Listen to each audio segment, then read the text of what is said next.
Chapter 53, Chapter 52. Jean had just taken a second bite of the cake, the absolute masterpiece that Harry had somehow orchestrated, when the door of the Three Broomsticks banged open with enough force to make even the most chaotic Gryffindor wince. The entire room froze for half a second. Then, as if on cue, Madame Rosmerta sighed dramatically. "Oh, not again." Which could only mean one thing. The cavalry had arrived. "Oi, oi, oi!" Fred Weasley bellowed, striding in like he owned the place. He was carrying an enormous box as if it contained the secrets of the universe. "Did someone say birthday?" George was right behind him, wearing a grin that was equal parts mischief and impending doom. "And cake. Let's not forget cake. Because what's a birthday without an irresponsible amount of sugar?" Jean barely had time to register what was happening before she was ambushed. "Happy birthday!" Hermione swooped in, looking relieved to have something to focus on other than Ron's ongoing humiliation. Speaking of Ron, he had abandoned his previous post, i.e., trying and failing to flirt with Rosmerta, slid into the seat next to Harry like he had personally been invited, and stole a bite of Jean's cake. "All right," he said, as if he hadn't just committed a crime. Jean swatted at him. "Rude. You're not eating fast enough," Ron said through a mouthful of cake. Before she could deliver a proper hex, the Gryffindor chaser trio Angelina, Alicia, and Katie practically materialized around the table, eyes locked onto the half-eaten dessert like it was a sacred artifact. "You traitors," Alicia gasped. "You started without us." "In our defense," Harry said, pointing a thumb at Jean, "Madame Rosmerta brought it out, and she wasn't going to wait." Jean, still chewing, gave him a half-hearted glare. "I could have waited. I just chose not to." Hermione hummed, one eyebrow raised in a perfect expression of judgment. "Oi, Jean!" Fred called, plopping the suspiciously large box onto the table. "We brought you a little something." Jean narrowed her eyes. "Define little." "Well," George said, lifting the lid with a flourish, "it's another cake." The entire table fell silent. "Then, you brought another cake?" Harry asked, blinking. "Obviously," Fred said. "What kind of monsters do you think we are?" George added. "Ones that terrify me daily," Hermione muttered. "Tragic," Fred said, shaking his head. "We're misunderstood geniuses, really." "Try a bite and tell us we're wrong," George said, looking way too smug. Jean, because she was both fearless and questionable in her decision-making, stabbed her fork into the cake and took a bite. Silence. Then, Jean's eyes widened. "Oh. What?" Katie demanded. Jean turned to the twins. "This is butterbeer flavored." "Enhanced," George corrected smugly. "Optimized," Fred added. "Perfected," George finished. Hermione, who had taken the tiniest, most skeptical bite imaginable, groaned. "I hate that this is good." "You love that this is good," Fred said. "Just admit we're brilliant," George added. Ron, already halfway through his slice, muffled, "Yeah, okay, this is brilliant." Jean pointed her fork at Harry. "You could have gotten this cake, you know." Harry smirked. "Yeah, but then we wouldn't have had two cakes, would we?" Jean opened her mouth. Closed it. Sighed. "Okay. Fair point." Meanwhile, at the bar, Madame Rosmerta, who had been watching this circus with an expression of immense fondness and mild exasperation, sauntered over. And the way she sauntered made every teenage boy at the table sit up just a little straighter. Well, Rosmerta purred, setting down another tray. "Looks like the party just got much more interesting." She winked at Harry before glancing at Jean. "You're a lucky one, sweetheart. He's been very determined about today." Jean shot Harry a suspicious look. "Define determined." Harry, who was definitely not blushing, despite Hermione's knowing smirk, waved a hand. "Oh, you know. Mildly obsessed. A completely reasonable amount of effort. Nothing dramatic." "Uh-huh," Jean said, still eyeing him. "Tell that to poor Neville," Ron muttered. "He interrogated the bloke about cake flavors." Harry scoffed. "That's an exaggeration. I asked him nicely. With intensity." Jean groaned. "Hopelessly love-struck? Romance? Merlin's beard, this is what I get for having friends." "Don't act like you're suffering," Alicia said. "You're enjoying this." Jean stabbed another bite of cake with aggressive enthusiasm. "I refuse to confirm or deny." Fred clapped his hands together. "All right, now that the food situation is secure, let's talk presents." Jean blinked.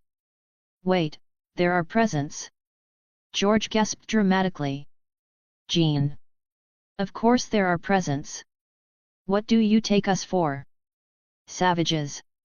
"Ron, don't answer that," Harry warned. Ron, who had very much been about to answer that, shut his mouth. Jean eyed them all suspiciously. "This isn't a prank, is it?"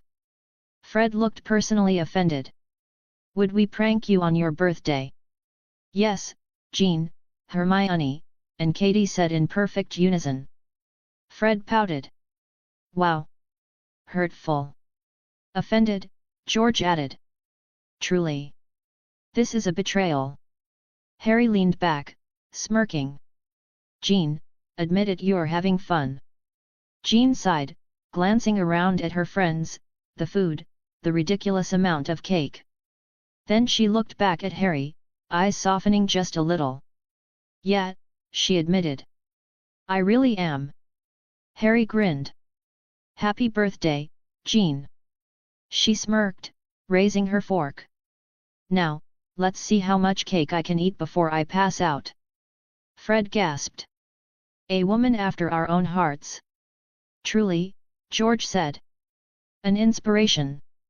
And with that, the birthday feast continued with laughter, banter, and an obscene amount of sugar. Just the way it should be.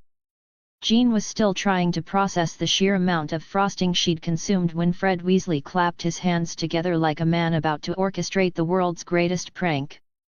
Which, knowing him and George, was a very real possibility.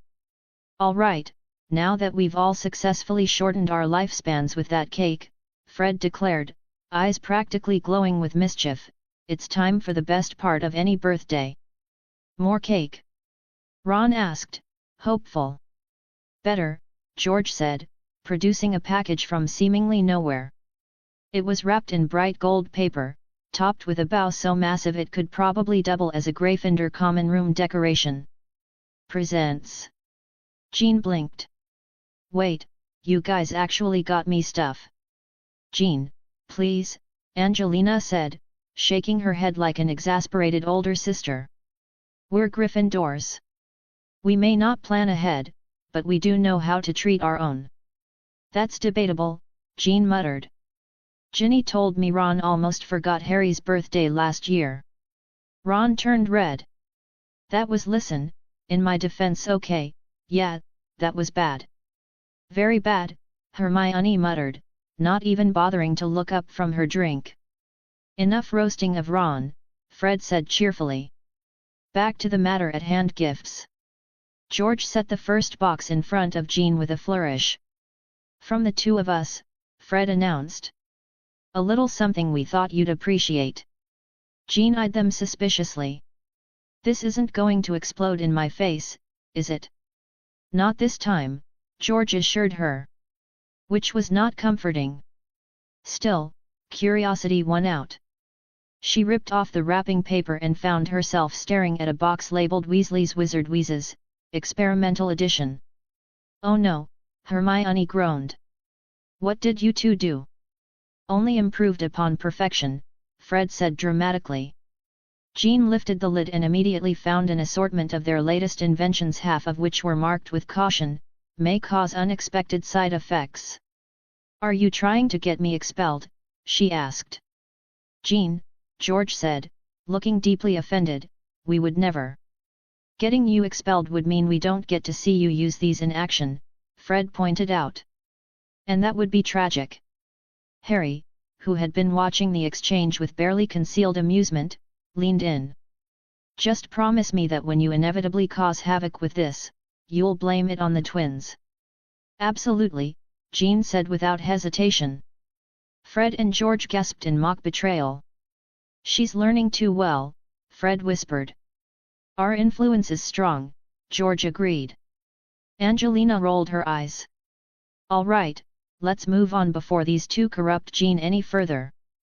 The next gift came from Angelina, Alicia, and Katie. It was wrapped neatly, which immediately made Jean more suspicious. We all pitched in, Katie said, grinning. We figured you'd appreciate this. Jean unwrapped it, then let out an actual laugh. A broomstick maintenance kit.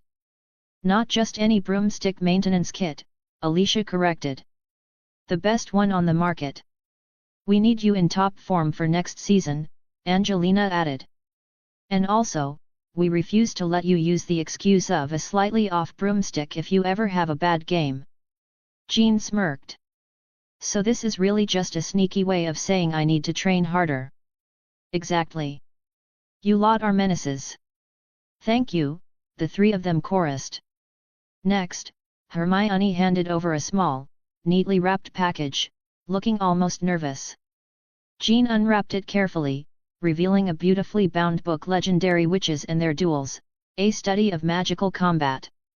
Jean stared at it for a moment before flipping through the pages. This is, actually amazing. Hermione beamed. I know you prefer practical magic over sitting around reading theory, but this book has real accounts from some of the most powerful witches in history, strategies, techniques, even insights into their mindsets. Jean met her friend's eyes, warmth creeping into her voice. Hermione, this is thank you. Hermione waved a hand like it was no big deal, but her cheeks had gone a little pink. It's nothing, really. All right, my turn, Ron announced, shoving his gift toward Jean. Jean unwrapped it and immediately snorted. A Chudley Cannon's jersey? Ron, you do realize I'm a Holyhead Harpies fan, right? Yeah, but hear me out, Ron said, looking serious. The Cannons have no good players. So, if you ever get recruited, you'd be their best one instantly. I'm just planning ahead. Jean stared at him. That is the most ridiculous logic I've ever heard. Yeah, but am I wrong? Jean opened her mouth. Closed it. Glared. No, and I hate that. Ron grinned, looking insufferably pleased with himself. Jean groaned and turned to Harry. All right, Potter. Where's my gift? Harry smirked. Oh, don't worry. I have something special for you. Jean narrowed her eyes. So where is it? You'll get it later. Jean blinked. Excuse me. You heard me. He leaned back in his chair, arms crossed, exuding peak smug Gryffindor energy. You'll get it later. Fred and George exchanged glances. Wait, Fred said, eyes narrowing. Does this mean you actually planned something romantic? Harry Potter, king of dramatic brooding, has a romantic surprise. George gasped. Unbelievable. Ron snorted. It's probably just a really shiny book about defense against the dark arts. Or a new broomstick, Katie mused. Or something ridiculously Gryffindor, Alicia added. Harry just smirked. You'll see. Jean groaned, flopping back in her seat. Great. Now I have to deal with this and a sugar crash. Harry leaned in, voice full of mischief. It'll be worth the wait, I promise. Jean, despite herself, felt a flutter in her chest. She scowled. It better be, Potter. And with that, the birthday chaos continued, full of laughter, banter, and the kind of energy only a group of magic-wielding, sugar-fueled teenagers could create. The three broomsticks would probably never recover. Jean Grey was slumped against the table, thoroughly convinced she had just consumed enough sugar to power an entire generation of house elves. Across from her, Fred and George were debating whether their little group had just committed a war crime against sensible nutrition. Angelina, ever the team captain, clapped her hands together like a general rallying the troops. "All right, everyone. It's time to move before Rosmerta decides to charge us rent for how long we've been here." Jean groaned. "You say that like I'm not going to have to be carried back to the castle." "That is 100% not happening," George said. "Agreed," Fred added. "Unless you bribe us." "With what?" "Your loyalty," Fred said solemnly. "Your willingness to take the blame for future pranks," George added, equally serious. Jean groaned again, dramatically this time, because really, what was friendship if not suffering for each other's amusement? "You're both actual menaces. Why do I even hang out with you?" "Because you love us," Fred said with a winning grin. "And because we make life interesting," George added. She couldn't argue with that. Meanwhile, Harry was at the bar, digging through his pocket to pay the astronomical bill they'd racked up. He was still trying to decide whether he should be proud or horrified by the sheer amount of sugar they had consumed. That was when Ron, sensing an opportunity for disaster, sidled up to Madame Rosmerta. Jean immediately perked up. "Oh no." "Oh yes," Fred said, grinning. "This is going to be good," George added. Ron cleared his throat and leaned badly against the bar. It would have looked casual if he hadn't miscalculated the distance and nearly toppled over. But Ron Weasley was nothing if not committed to bad decisions. "So, Madame Rosmerta." He flashed what he probably thought was a charming smile. Rosmerta, who looked like the kind of woman who had seen more than her fair share of teenage boys trying, and failing, to flirt with her, arched an elegant eyebrow. "Yes, dear. I was just thinking, you know, it's really a shame that you have to work so hard running this place." Ron leaned in slightly. "A woman as stunning as you deserves to be treated like royalty." Alicia choked on her butterbeer. Katie immediately turned away, shoulders shaking. Angelina was covering her mouth, probably to keep from bursting out laughing in Ron's face. "Jean?" Jean was loving every second of this. Rosmerta, to her credit, played along, resting her elbows on the bar, giving Ron a slow, amused smile. "Oh? You think so?" Ron nodded enthusiastically. "Absolutely. You've got that whole, classic beauty thing going on. Timeless, really." Jean's jaw actually dropped. Did he actually just say that?" "Yes," Hermione sighed, pinching the bridge of her nose. "Yes, he did." Fred and George were openly losing it now, barely holding back cackles. Rosmerta, still smiling, tilted her head. "Tell me, love, how old are you again?"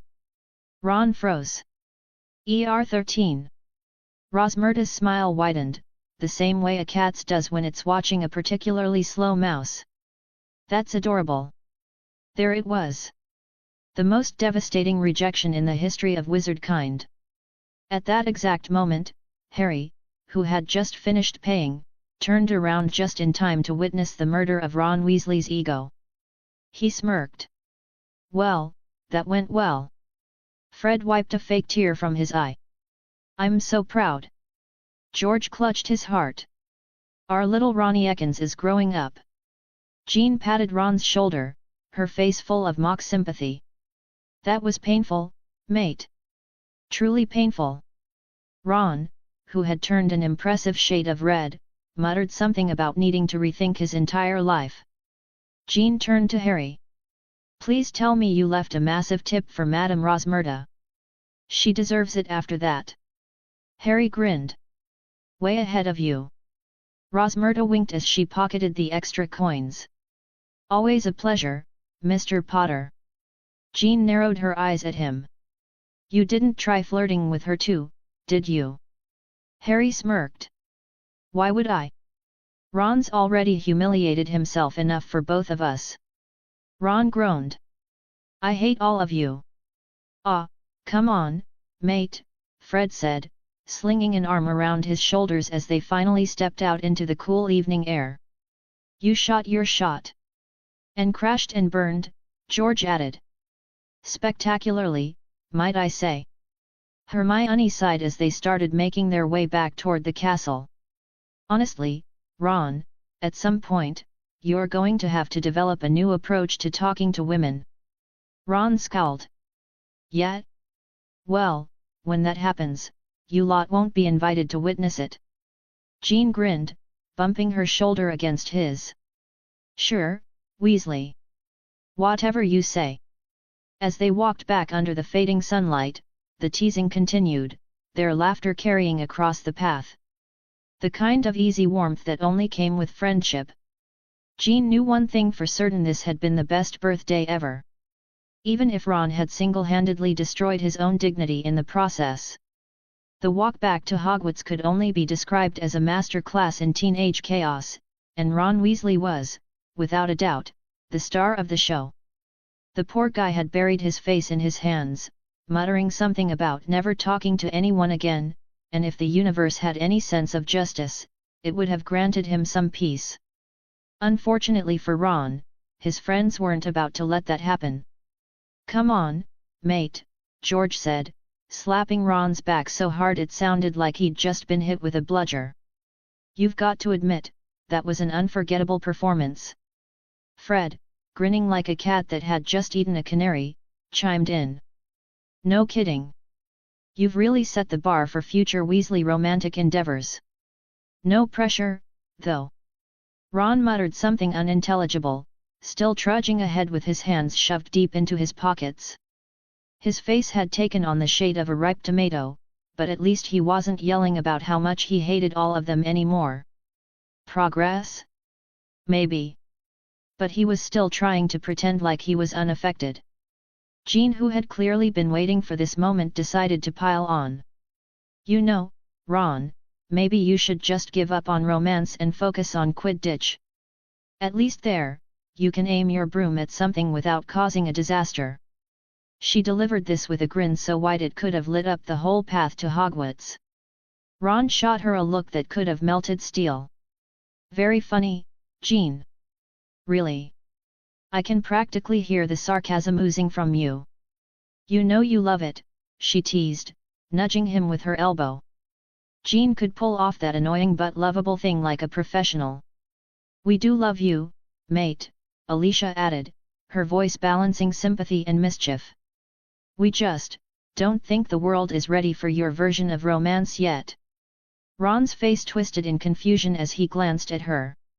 Are you saying my romantic technique isn't ready for prime time? Exactly, Katie said, shaking her head like it was the most obvious thing in the world. I think the world could do with a little less of that. That's it, Ron muttered, picking up the pace. I'm moving to the Burrow. You lot have officially ruined me for the rest of my life. You're welcome, Fred and George said in unison, their grins a mirror of the trouble they'd caused. The duo didn't just ruin things, they elevated it to an art form. The group fell into an easy rhythm as they made their way back to Hogwarts. The evening sky had shifted into twilight, the deep purple of the heavens blending with the soft gold of the castle's lights. The grounds of Hogwarts stretched before them like an old friend, and for a moment, it almost felt like things might calm down. But no, this was the Weasley gang we're talking about. Calm was never on the agenda. Honestly, Hermione sighed, rolling her eyes at Ron, there's a point where you're going to have to learn to take a hint. Maybe, Ron grumbled, though a reluctant smile tugged at the corners of his mouth. But it's not like any of you have any better ideas. Oh, mate, don't you worry about that, Jean chimed in, holding up an imaginary goblet like she was toasting him. Some of us are perfectly prepared to do better. You just need a little more practice, is all. I have to say, Angelina added, her voice oozing with humor, it's kind of impressive how you can crash and burn so spectacularly and still walk away with your head held high. Ron turned to glare at her, his face barely holding onto his dignity. You know, that's a skill I never wanted, but apparently it's mine now. Jean snorted. Hey, you never know, you might be the next romantic genius eventually. Katie flashed Ron a smirk that would have made a Gringotts goblin jealous. Just think of it as a world record attempt. You'll be the first to fail spectacularly in under 5 minutes. I'm never talking to any of you again, Ron muttered, though the twitch at the corner of his lips suggested he was far from serious. As the group neared the Hogwarts gates, the dark silhouette of the castle loomed up against the twilight sky. The windows of the school flickered with a warm, inviting glow. Jean took a deep breath, feeling the weight of the school settle around her, comforting, familiar. Do you think we'll ever have a normal, uneventful day? Jean mused aloud, staring at the castle with a thoughtful look in her eyes. Not while we're together, that's for sure, Fred said with a mischievous wink, as if chaos was a natural state of being for him. Definitely not, George agreed, grinning. But that's the fun of it, right? Jean rolled her eyes, but the smirk on her face betrayed her true feelings. You two are trouble. I swear, half the time, it's like you don't even try to be good. Why would we try?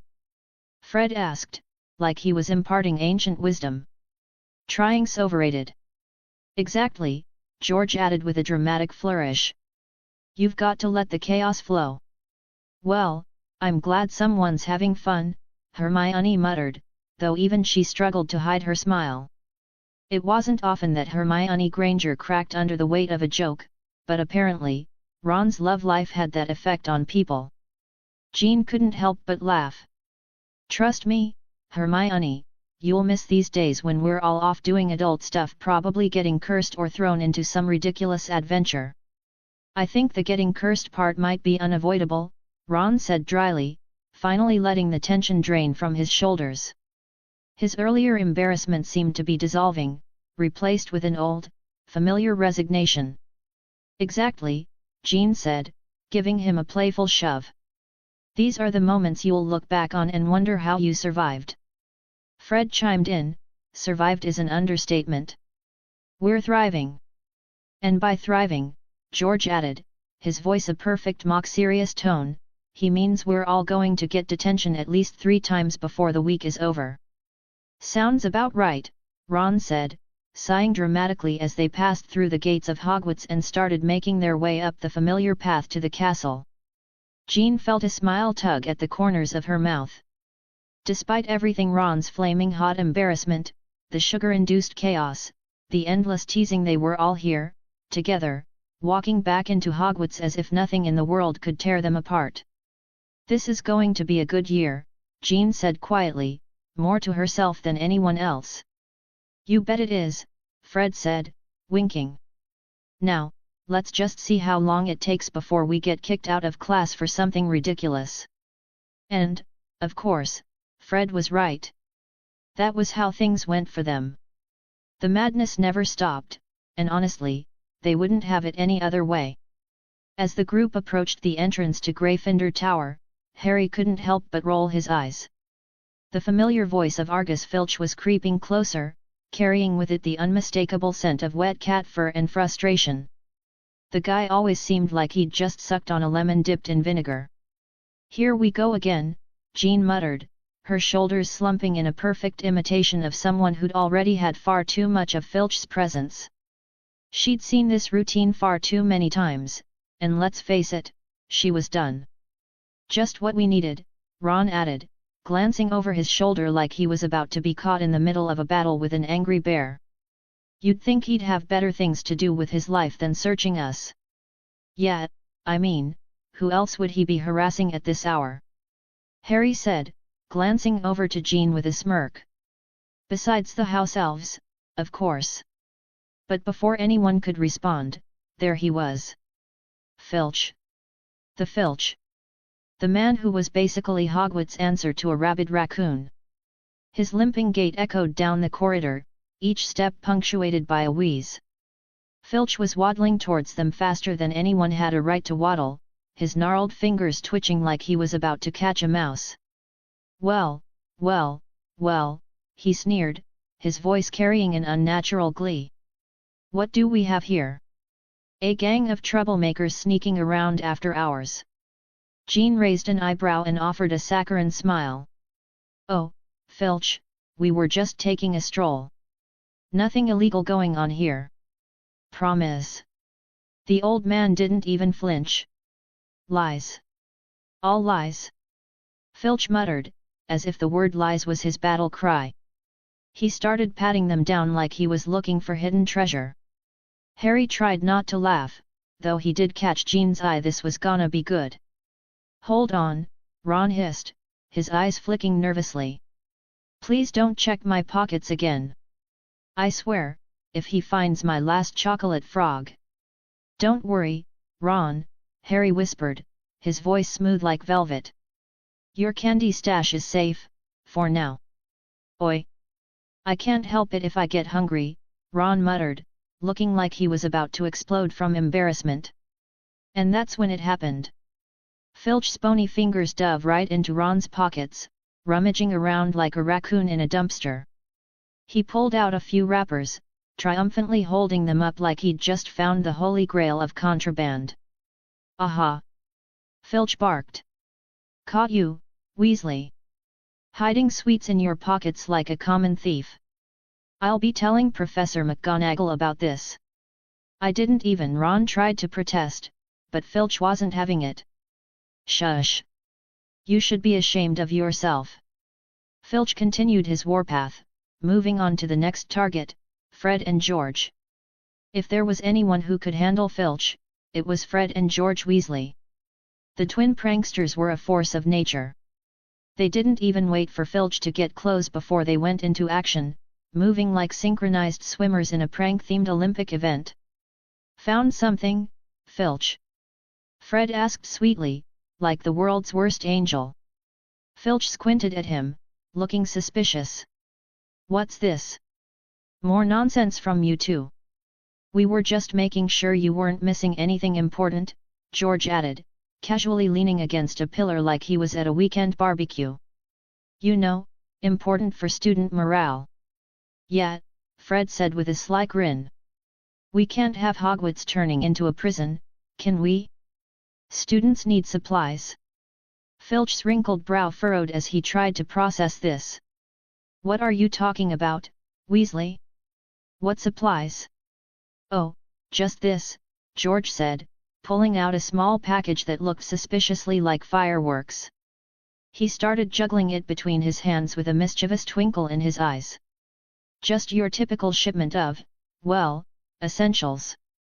For keeping the place lively. Filch gaped at him, momentarily lost for words. What's in that package? Fred gestured to Filch's left pocket, clearly ready for the next phase of the plan. More goodies, Filch. Stuff that's far too valuable to trust in the hands of someone who spends their days chasing cats. And, George added, who knows? Some of this stuff could vanish at any moment. Filch's face twisted, clearly baffled by their antics. Vanishing? What do you mean?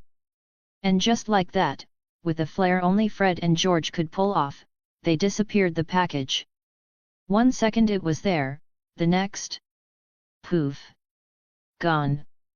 Vanished like magic. Which, well, it was. Filch's mouth opened and closed, as if trying to find words, but none came out. Fred gave a mock pout. Sorry, Filch, but you'll never catch us. Our pockets are too advanced for you. Yet, even your magical snooping skills can't handle our top-tier merchandise, George added, his grin widening. Ron, watching the whole thing with an impressed look, turned to Harry. What the hell just happened? Harry shrugged.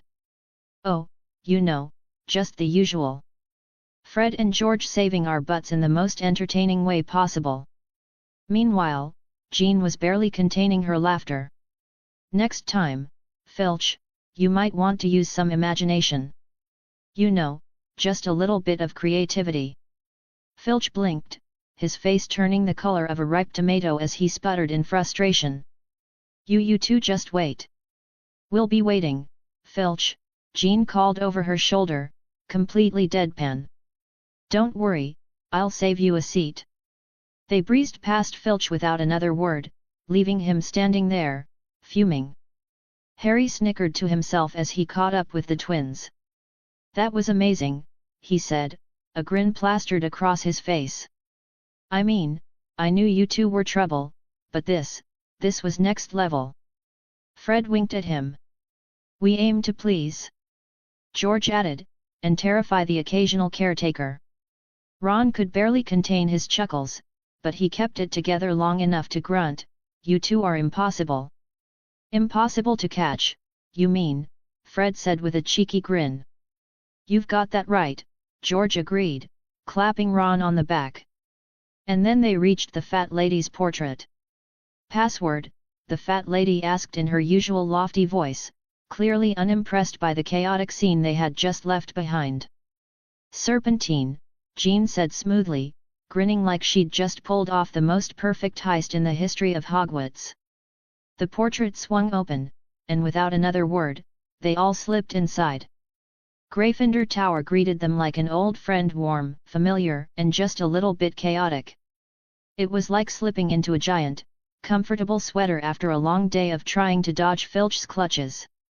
Well, Harry said, looking around the common room, at least it was never boring. Jean rolled her eyes with a dramatic sigh. You're welcome, by the way.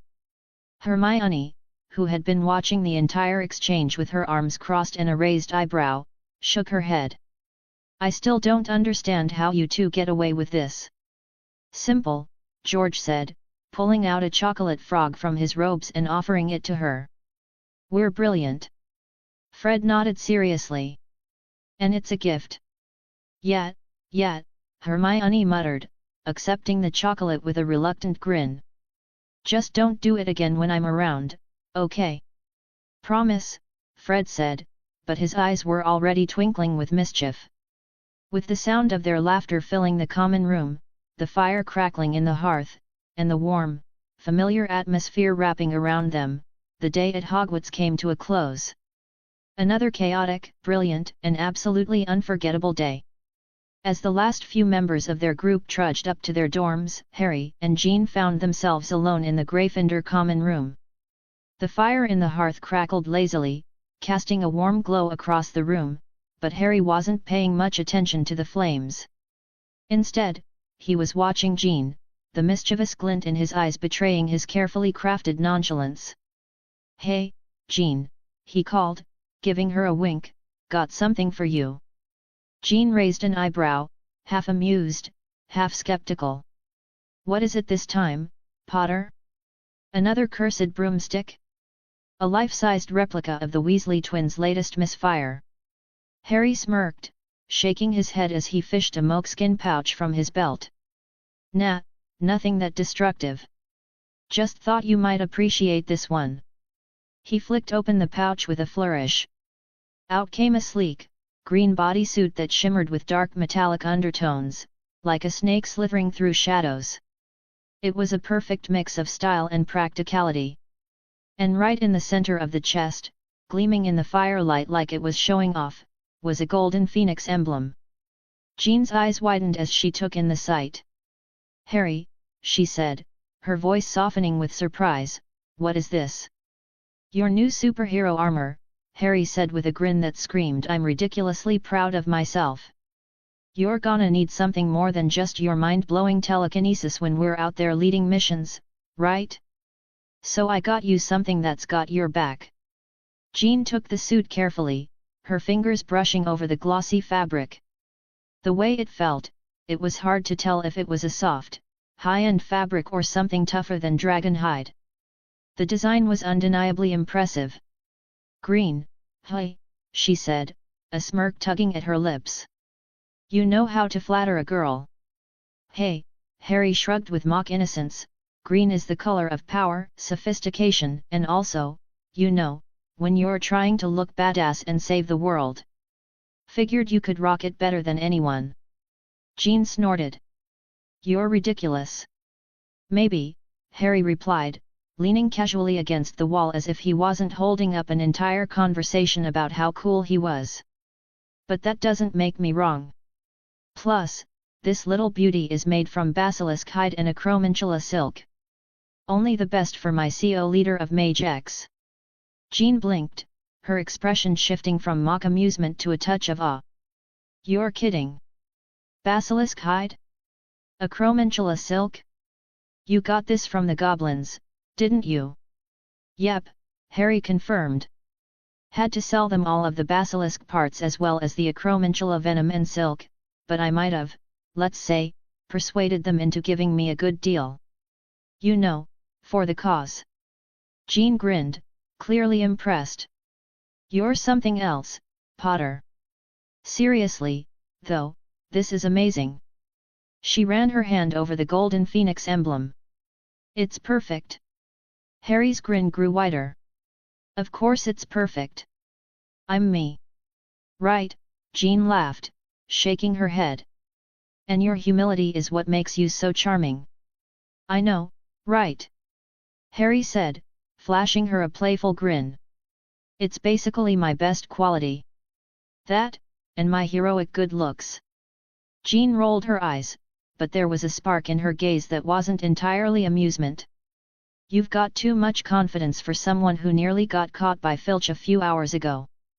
Ah, but I didn't, did I? Harry shot back with a wink. And that's the mark of true skill, Jean. Subtlety and sneaking around.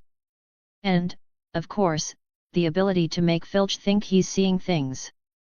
Jean crossed her arms and leaned against the fireplace, still holding the armor in one hand. You know, I could have taken care of that if I'd known you were going for the Filch scam technique. I've got some tricks up my sleeve, too. Yeah, and what are you planning, Jean? Harry raised an eyebrow. Another accidental turning him into a frog? Because that never gets old. Please, Jean said with a smirk, I'm thinking bigger. Maybe a permanent transformation. Make him the next house elf, or even. Please, no more animal metaphors, Harry groaned. I do not want to see Filch in a tutu, ever. Jean smirked, clearly enjoying how uncomfortable Harry looked. You just wait, Potter. I've got ideas. Harry raised his hands in mock surrender. Okay, okay. No need to make Filch your personal experiment. He paused for a moment, eyeing her carefully. But seriously, Jean. You're CO leading MageX now. You've got responsibilities, and I think you deserve something that reflects that. Jean's expression softened, and for a moment, there was no teasing, no banter. Just her and the armor, the weight of everything they were about to face together settling in. You really think I'm ready for all of this, don't you? She said quietly. Harry looked at her, his usual grin softened into something more sincere. I've always thought you were ready. You've got more power than you know, Jean. More heart than most people. You'll be great at this. Her lips quirked into a smile, just a little bit shy, just a little bit pleased. Thanks, Harry. That actually means a lot. Yeah, well, Harry said, rubbing the back of his neck, I'm full of surprises. But seriously, you've got this. And when the missions get tough, just remember if you need a distraction, I'm your guy. Jean snorted. I'll keep that in mind. And I'll definitely keep you around for your undeniable charm. Don't act like you don't love it, Harry shot back with a grin, clearly pleased with himself. Jean laughed, shaking her head as she tucked the armor under her arm. I think I'll go try it on. See how it fits the CO leader of MageX. Wouldn't be the first time I've seen you change in front of me, Harry teased, leaning casually against the wall again, his eyes sparkling with mischief. But hey, I'm a gentleman. I'll look away. Jean gave him an exaggerated eye roll. Right. Like you could resist. Oh, I can resist. But I have self-control, Harry said, putting on an overly dramatic pose, unlike some people. Sure, Jean replied with a smirk, and pigs can fly. Harry chuckled as she headed off to change. You keep telling yourself that. When Jean returned, the armor fitting snugly and proudly on her, Harry took a moment to appreciate just how well it looked on her. Well, he said, his voice lowering slightly, I think we've got a new hero in town. And she's looking way too cool for school. Jean smirked. You're not too bad yourself, Potter. Harry winked. Just doing my part. You know, being awesome. Jean walked up to him, her smile softening. Thanks again, Harry. This really means a lot. No problem, he said, his voice unexpectedly sincere. You're worth it. With a final nod, Jean turned to head to her dorm. Harry watched her go, feeling a little lighter than before, like he'd just given something more than just a piece of armor. He'd given her something that might just make all the chaos ahead a little more manageable. See you later, CO leader, he called after her. Jean glanced back over her shoulder, a playful glint in her eyes. Don't forget who's in charge, Potter. Who, me? Harry said, his grin returning full force. I'd never dream of it. And with that, the fire flickered one last time as the door to the common room swung shut, leaving Harry standing there with nothing but a grin on his face and the knowledge that this was only the beginning. Chapter 54, Chapter 53.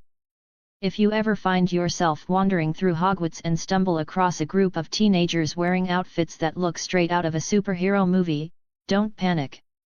You haven't time-traveled to a dystopian future where wizards fight crime. That's just MageX. Currently, 3 of its founding members were loitering outside the room of requirement, dressed like they were about to either save the world or attend Comic-Con. Jean Grey was leaning against the wall, rocking on her heels, arms crossed over her chest like she was the bouncer of the Cool Kids Club. Her new green bodysuit, courtesy of Harry, fit her like a dream, the golden phoenix emblem practically glowing in the dim torchlight.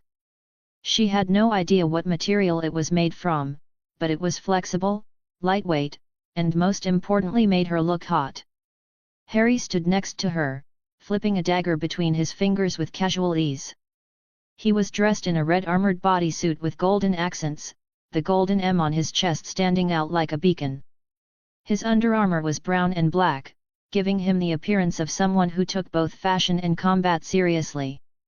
His red hood was down for now, leaving his perpetually messy black hair free to look like it had fought, and lost, a battle against a hurricane. Susan Bones, the third member of their We Definitely Know How to Punch Things trio, was stretching her arms. Her suit looked like an upgraded version of her Hufflepuff Quidditch gear, reinforced with something a lot more durable. Black V insignias were stitched across the chest and shoulders, because apparently, they were branding themselves now. Unlike the other 2, she was actually warming up, because someone here had common sense. I swear, if they take any longer, I'm hexing someone, Jean muttered. They're only 5 minutes late, Susan pointed out. Yeah, and in 5 more minutes, they'll be dead to me, Jean shot back. Harry snorted. Wow! The patience of a saint. Jean elbowed him. Don't act like you're not annoyed, Potter. True, Harry admitted. But unlike you, I have refined ways of dealing with my frustration. To demonstrate, he flipped the dagger into the air, caught it effortlessly, and threw it without looking. It embedded itself perfectly in the stone wall, slicing through a torch bracket. The torch clattered to the floor. Susan raised an unimpressed eyebrow. Refined. That's definitely the word I'd use. Jean smirked. Please, he's just showing off because his girlfriend's here. Harry turned his head slowly, giving her a flat look. Girlfriend. Jean widened her eyes in mock innocence. What? Did I say girlfriend? I meant CO leader. My bad. Susan, absolute traitor that she was, laughed. She's not wrong, though. You do act extra flashy when Jean's around. Harry huffed. That's ridiculous. Jean grinned. Uh-huh. Tell me, did you practice that knife flip in front of a mirror, or? Before she could finish, hurried footsteps echoed down the hall.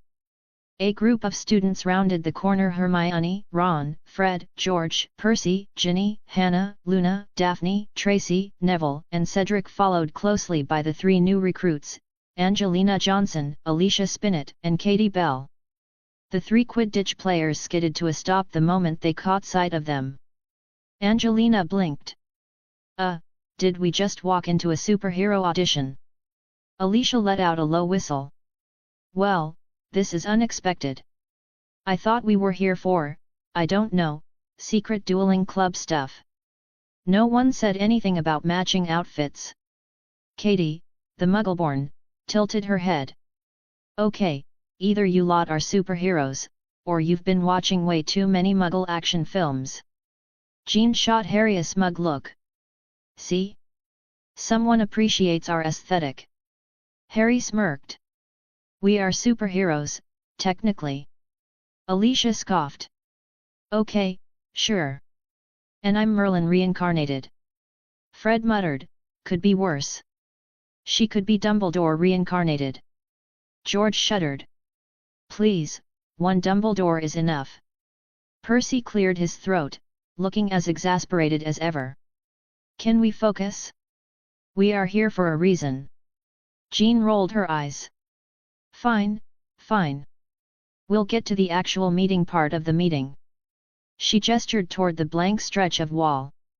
All right, everybody, pay attention. This is the room of requirement.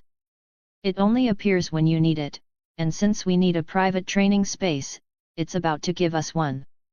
Harry stepped forward, closing his eyes and focusing. We need a place to train. The wall shimmered, and a door materialized before them. He pushed it open, revealing the most epic training facility Hogwarts had ever seen. The floor was padded like a dueling ring, targets lined the walls, and training dummies stood at the ready. There were even a few obstacle courses, because why not? Angelina, Alicia, and Katie stepped inside, eyes widening.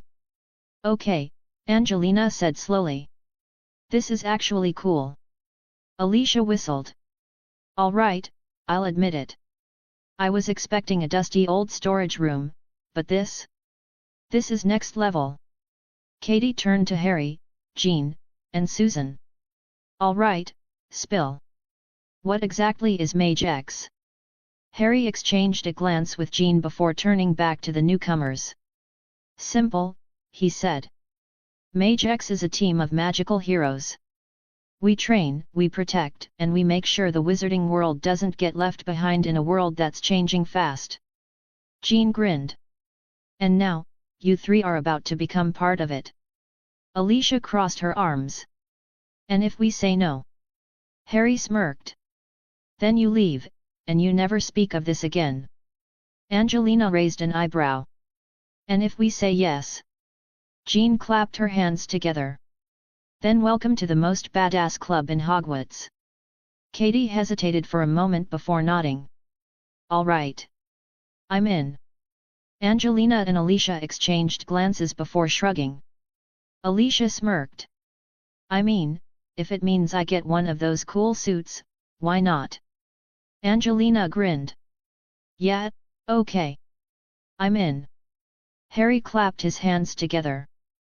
Brilliant. Now, let's get started. We've got training to do, and dinner's in an hour. Let's see if we can survive each other before then. Jean smirked. Oh, this is gonna be fun. Susan cracked her knuckles. Let's just hope no one ends up in the hospital wing this time. Luna, who had been silent until now, finally spoke. I foresee an 87% chance that at least one of us will need medical attention. Neville groaned. Why do you always say stuff like that right before we start training? Luna beamed. Would you prefer I say it after?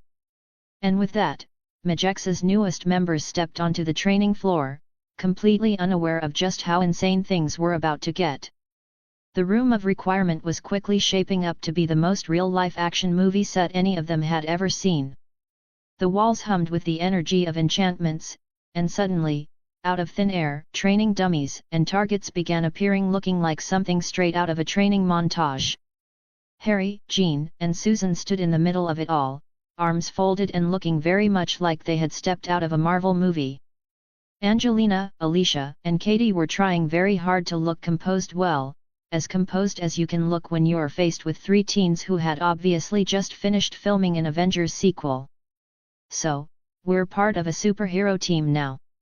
Angelina asked, eyebrow arched like she was trying to figure out whether this was an elaborate prank or the real deal.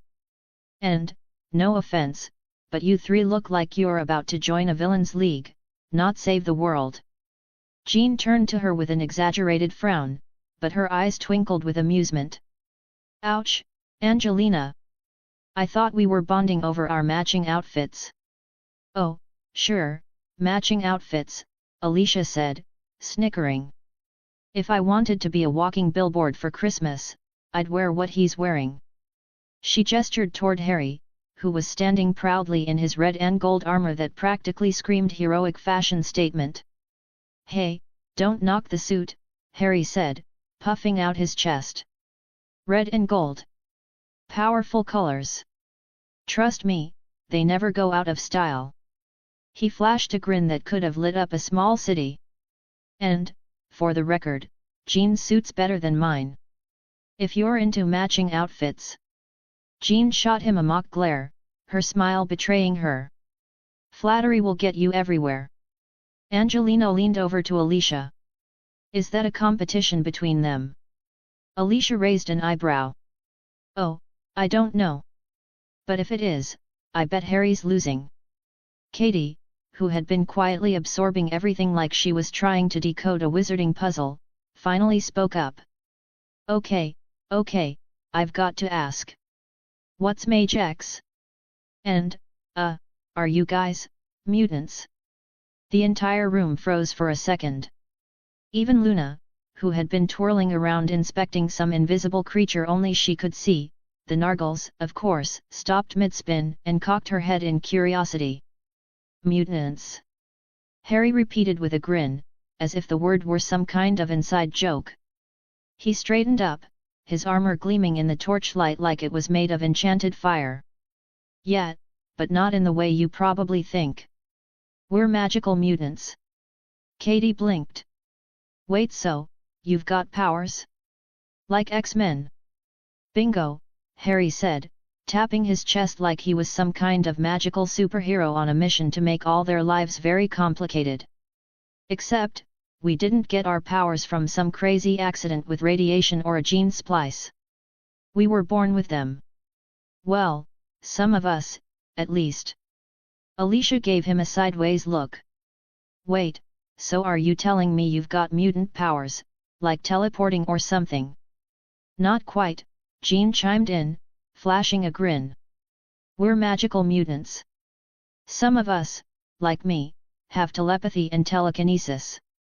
Which, by the way, is super handy if you want to make your annoying teammates spill their coffee across the room without them even realizing you did it." She winked at Harry. "I could totally do that, you know." Harry raised his hands in mock defense. "I'm innocent here. I only drink coffee when absolutely necessary." "And you," Jean said, pointing at Harry again, "have the ability to absorb powers from magical creatures and artifacts. It's like you're a walking, breathing magic sponge." "I prefer power accumulator," Harry retorted, sounding annoyingly smug. "But, yeah. That's basically me. Want me to show you how it works? Just point me at a dragon, and..." "Please don't," Susan cut in with a roll of her eyes. "We still haven't recovered from the last time Harry absorbed everything in sight, including a basilisk fang and a griffin's talon. Let's just say we don't talk about it." Katie was still processing. "So, wait, you're saying some of you have mutant powers too? Actual mutant powers?" "Yep," Jean said, grinning wider now. "Some of us do.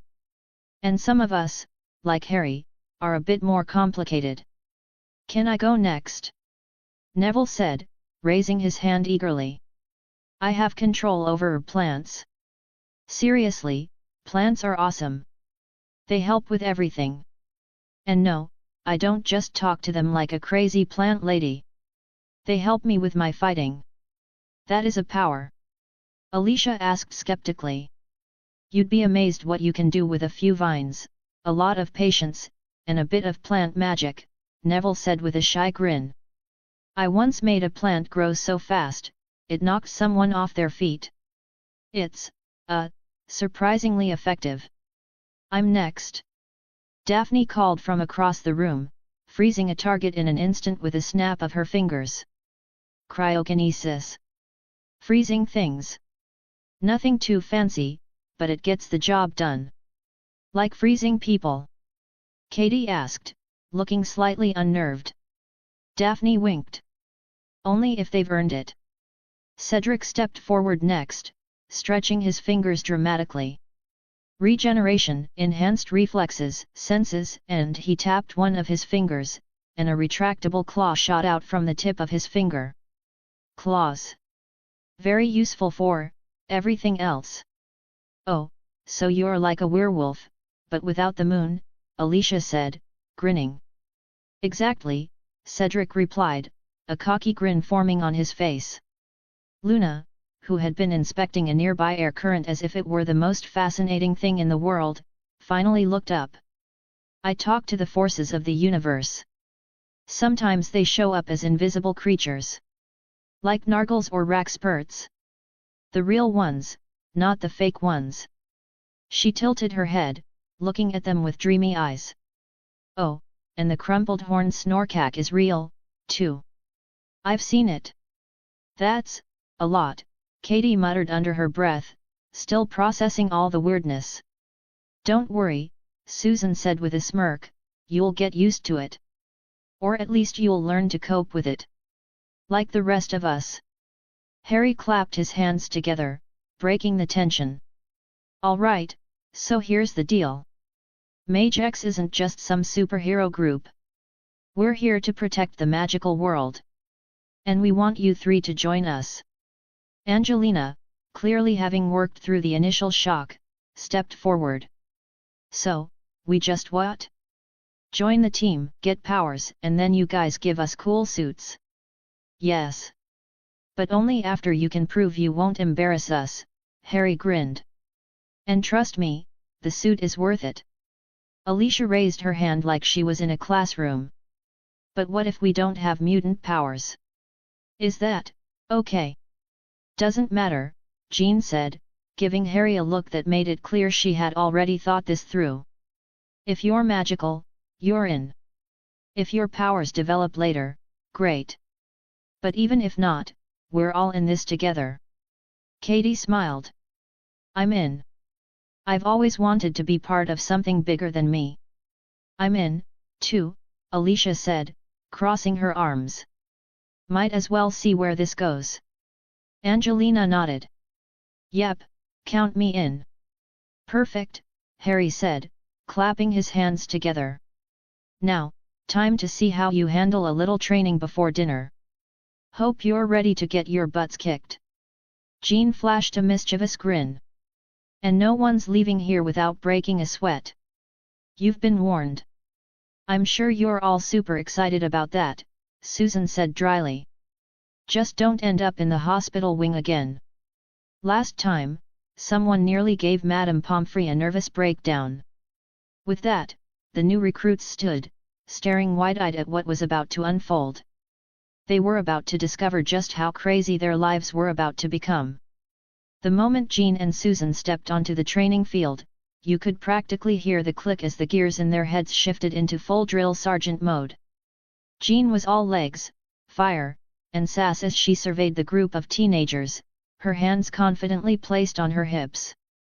Her signature smirk had that effect on people it either made them want to get on her good side, or run for their lives. There was no in-between. Susan, on the other hand, cracked her knuckles in a way that sounded suspiciously like the sound of a warning bell going off. She exuded that I'm calm, but I will wreck you energy that made you instantly question your life choices. All right, Jean barked, her voice cutting through the group like a hot knife through butter. You're not here to play nice and wave your wands around like it's a damn magic show. You're here to sweat, bleed, and maybe just maybe learn something about working together. The group shifted uneasily, especially Fred and George, who were whispering to each other like a pair of villains plotting their next big heist. Is this where we run laps or? Fred started, but Jean's raised eyebrow was all it took to shut him down. Nope, no laps. But if you think running is your idea of a good time, I'll be happy to make it part of your punishment later. George blinked. Punishment? There was no mention of punishment when I signed up. Well, there's one now, Jean said with a grin. And I'll bet you 10 galleons you're gonna regret it. Susan, who had been watching the whole exchange with amusement, took a step forward. You all think you're hot stuff because you can wave your wands around and send curses flying. But if you're not working together, you're useless. Her eyes scanned the group, pausing on each of them as she spoke. Today, it's all about physical skills. No magic. Just you and your brains, your muscles, and your ability to not screw up. Ron's face went a little pale, and Hermione nudged him with a sarcastic look. Stop looking like you're about to throw up, Ron. You knew this was coming. Yeah, well, I didn't know it would feel like this, Ron muttered. Don't worry, Weasley, Susan said, grinning like she had just discovered something delightful. This is gonna be fun for me. Not so much for you. As if on cue, a loud, collective groan echoed through the group. Jean was enjoying this way too much. All right, Jean said, a dramatic pause following her words as she gestured to the obstacle course laid out in front of them. First drill, you're gonna navigate this obstacle course. You'll dodge blasts from enchanted targets, avoid traps, and hit those damn dummies before they get a chance to hit you back. Ginny raised a hand, her face full of skepticism. And we can't use magic. Nope, Jean replied, snapping her fingers for emphasis. Not a single spell. The only magic you get is from your muscles. You're going to rely on your teamwork or what's left of it after I'm done with you. The Weasley twins exchanged an impressed look, then muttered something that could only have been a plot for a prank. Fred leaned toward George. Can we make the obstacles explode? Susan shot them a smirk. You can, but if you blow up the room, I'll personally make sure you're cleaning it up for the next month. You heard her, George, Fred said with a glint of mischief. Let's leave a few things standing, maybe. 5 push UPS if you get hit, Jean continued, watching the group. 10 if you hit someone on your team. And if you complain about this, you'll be doing a lot more than push UPS. Got it. A chorus of groans followed, but they all reluctantly nodded and prepared for what they were sure was about to be their worst hour in training yet. Meanwhile, Harry was over on the side, arms folded, watching Cedric stretching with an expression that could only be described as mischievous. He cracked his knuckles, a grin playing at his lips. All right, Cedric, Harry called over to him, you ready to stop being a Quidditch god and actually fight? Cedric shot Harry a cocky smile. I'm not worried. You've seen me fight before, Harry. I don't exactly need a broomstick for this. Harry raised an eyebrow. Oh, I'm aware. But remember, no magical tricks. This is straight up hand-to-hand combat. No claws unless I give you the green light. Cedric smirked. Don't worry, mate. I've got a handle on things now. Sure you do, Harry said with a smirk of his own. Let's see how well you do when I'm not about to hand you a golden snitch. They dropped into fighting stances, and Harry couldn't help but get a little excited. Let's go then, pretty boy. I'm gonna make you regret all those mornings you spent flexing in the mirror. Cedric chuckled, obviously not intimidated. You're about to eat your words, Potter. Harry winked. You might wanna put some ice on those words after this. They lunged at each other, the sound of their fists meeting air and sometimes each other filling the room. Cedric was fast, and Harry was faster, his movements smooth and calculated, but there was that element of surprise, that wild unpredictability Cedric had inherited from his time training with Logan. Back on the obstacle course, the chaos was in full swing. Alicia and Angelina were darting through the dummies, doing their best to dodge the barrage of magical blasts being sent their way. Katie was making a valiant attempt at the obstacle course while on her broomstick, but it wasn't going quite as well as she'd hoped. One of the enchanted obstacles seemed determined to eat her broomstick, and she was this close to yelling at it. Fred and George were, predictably, having the time of their lives, weaving in and out of obstacles while cracking jokes that had absolutely no business being funny at that moment. So, Fred said with a grin, "You think we can set up a trap that will make them think we've rigged the whole thing with exploding chickens?" "I'd say no, but then I remember who's in charge," George replied, giving Susan an exaggerated salute. "Maybe next time, though." Susan just stared at them for a long moment, then nodded slowly. "Fine. Go ahead. Make this fun. But if anyone ends up covered in feathers, I'm adding extra push UPS." Ginny, who had been taking it all in from the sidelines, turned to Tracy. "This is going to be a nightmare, isn't it?"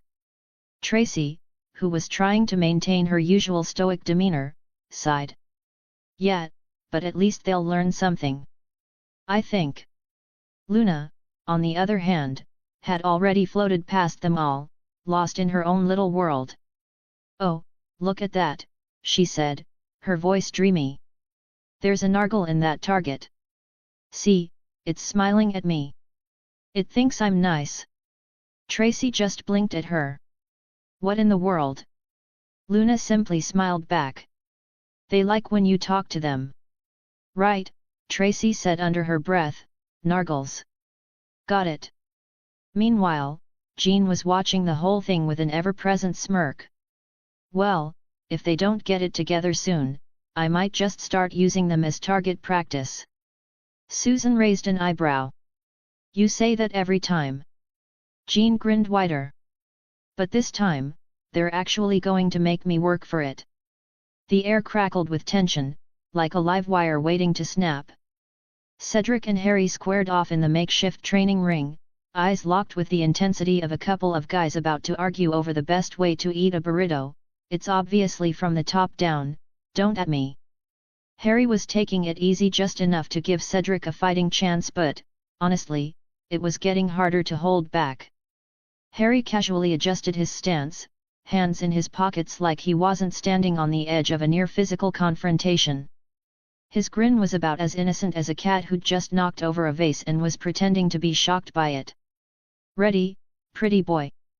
Cedric, looking like he'd just had his second espresso of the morning, cracked his neck with a growl. "I'm always ready for a challenge, but don't go easy on me. If you do, I'll think less of you. And I'm already having a hard time liking you as it is." Harry raised an eyebrow. "Well, I wouldn't want to hurt your delicate ego."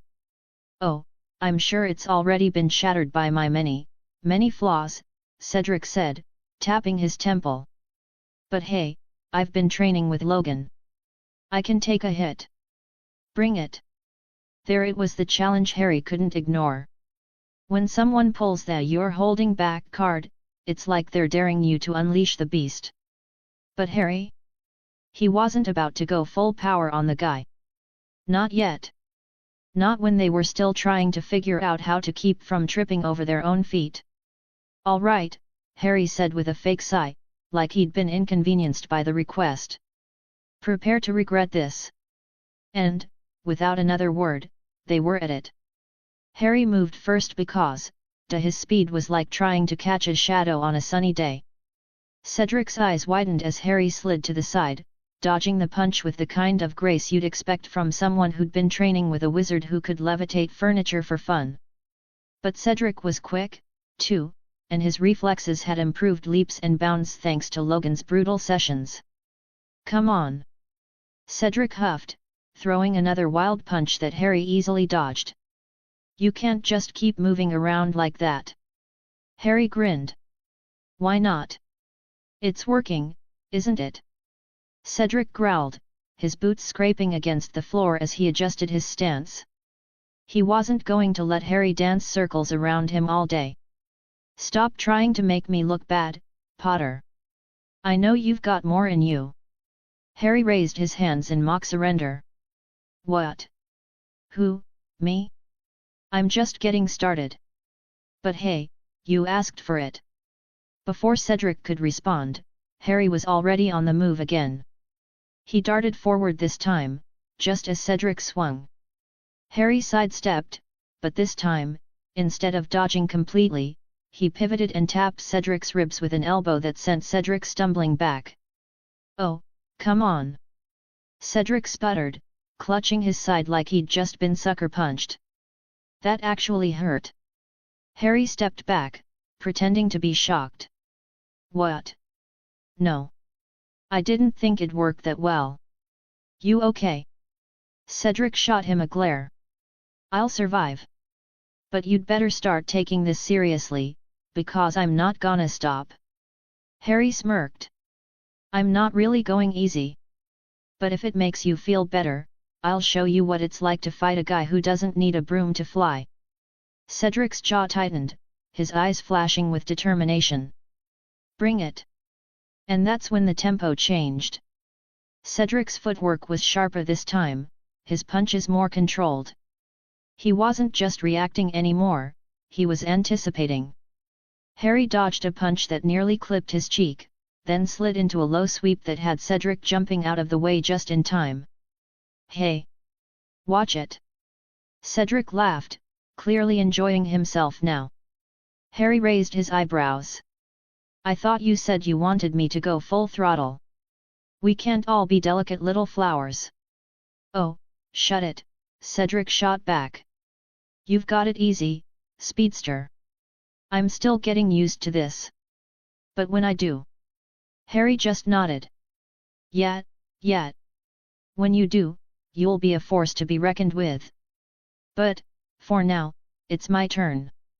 And with that, Harry stopped holding back just a little. He closed the distance between them in an instant, faster than Cedric could blink.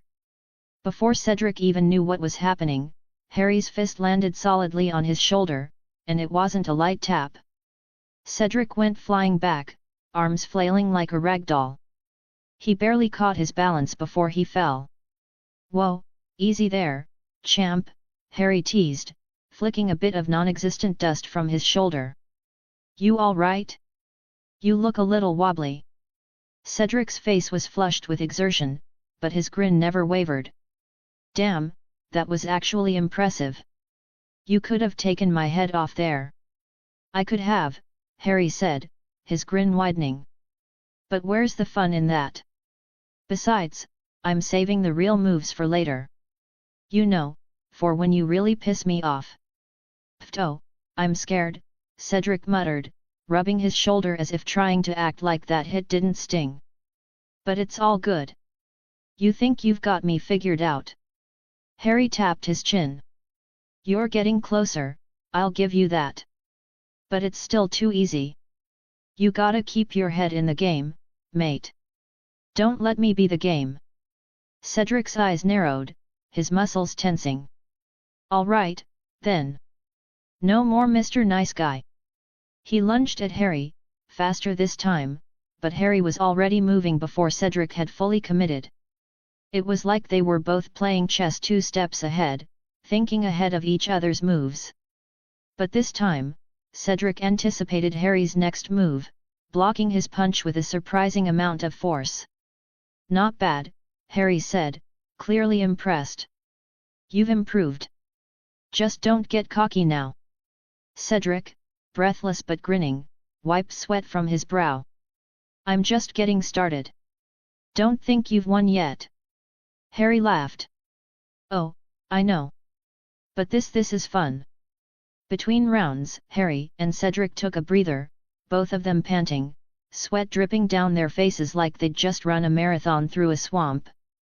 Cedric wiped his forehead with the back of his hand, his eyes still flashing with that competitive fire that made him look more like a lion than a Quidditch player. It had been a pretty intense round, with Harry holding back just enough to make Cedric feel like he had a fighting chance. Harry leaned against the ring's edge, catching his breath and throwing a glance at the rest of the room. Fred and George were causing mayhem with their enchanted dummies, of course. Luna was still floating through the obstacle course, as if nothing could possibly get under her skin, and Tracy was she was dodging explosions like it was her side job. "Okay," Cedric said, slumping down onto a bench, still catching his breath. "I need to ask you something serious." Harry raised an eyebrow. "What's up? You finally gonna admit I'm the better fighter, and you're just here for the pretty face?" Cedric snorted, a grin tugging at the corner of his mouth. "Right, because I'm just dying to be your punching bag." He paused, looking down at his hands for a moment before meeting Harry's eyes. "No, actually, it's about the whole MageX thing." Harry's attention peaked, his grin slipping into a more neutral expression. "What about it?" Cedric shifted on the bench, clearly considering his words carefully. "So, you know how we brought in Angelina, Alicia, and Katie for this whole, let's call it secret superhero training? I've been thinking. There's someone else I want to bring in. Someone I trust, someone who's," he cut himself off, looking uncomfortable for the first time in their sparring session. "Someone you want to be more than just friends with," Harry said, grinning like he'd figured out a puzzle. "Let me guess, Ravenclaw Seeker? Cho Chang."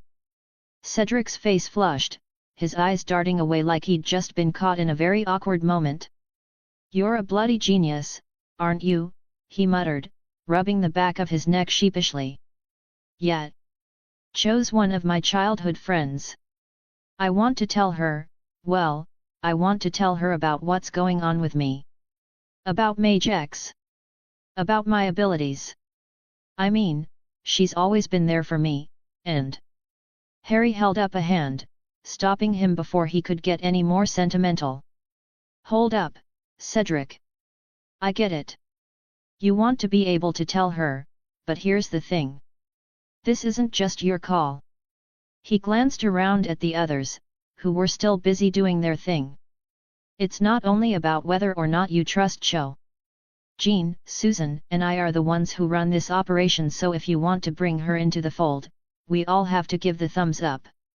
It's not just about your feelings, mate."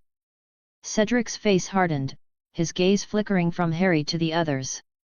"You're saying I can't even tell her unless, you all agree?" "Basically," Harry said with a shrug, trying to keep things light. "Look, I know it sounds a bit ridiculous, but it's how we keep things on the level. You've got to think about who's getting involved, and whether they're ready for the responsibility. It's not just about sharing mutant abilities, it's about keeping the whole thing secure. You saw how Katie handled the situation, right? Some people take it better than others." Cedric clenched his jaw but nodded slowly. "Right. You're right. It's just, I don't want to keep this from her, especially when she's been a part of my life for so long." Harry gave him a sympathetic look. "I get it, I do. But just give it some time, okay? We'll talk it over with Jean and Susan, and if they're on board, we'll figure out the best way to tell her." "I'll hold off, then," Cedric said, exhaling slowly, trying to shake off his frustration. "Just, don't tell anyone about this, yet? I don't want to make it weird."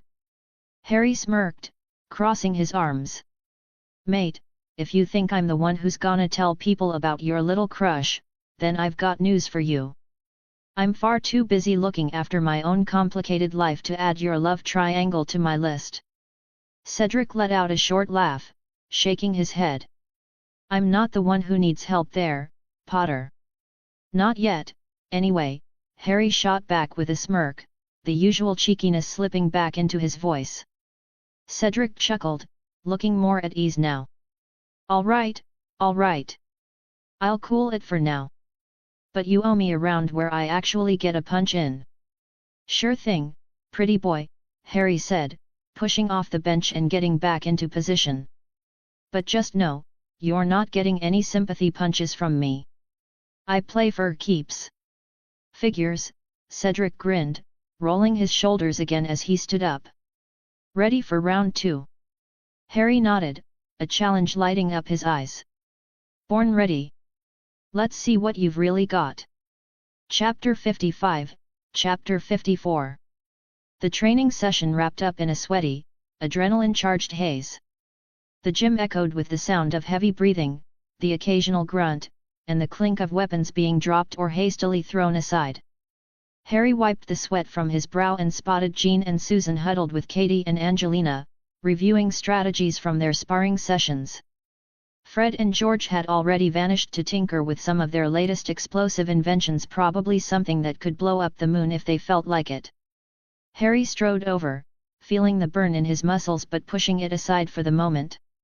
Hey, he called, raising a hand to get Jean and Susan's attention. Can we talk for a second? Jean looked up, an eyebrow quirked, her expression giving away nothing. She was so Jean, all sharp edges and a mix of curiosity and caution. If she were a superhero, her powers would be straight-up unbeatable sarcasm and a deadly stare. What's up, Potter? She asked, crossing her arms.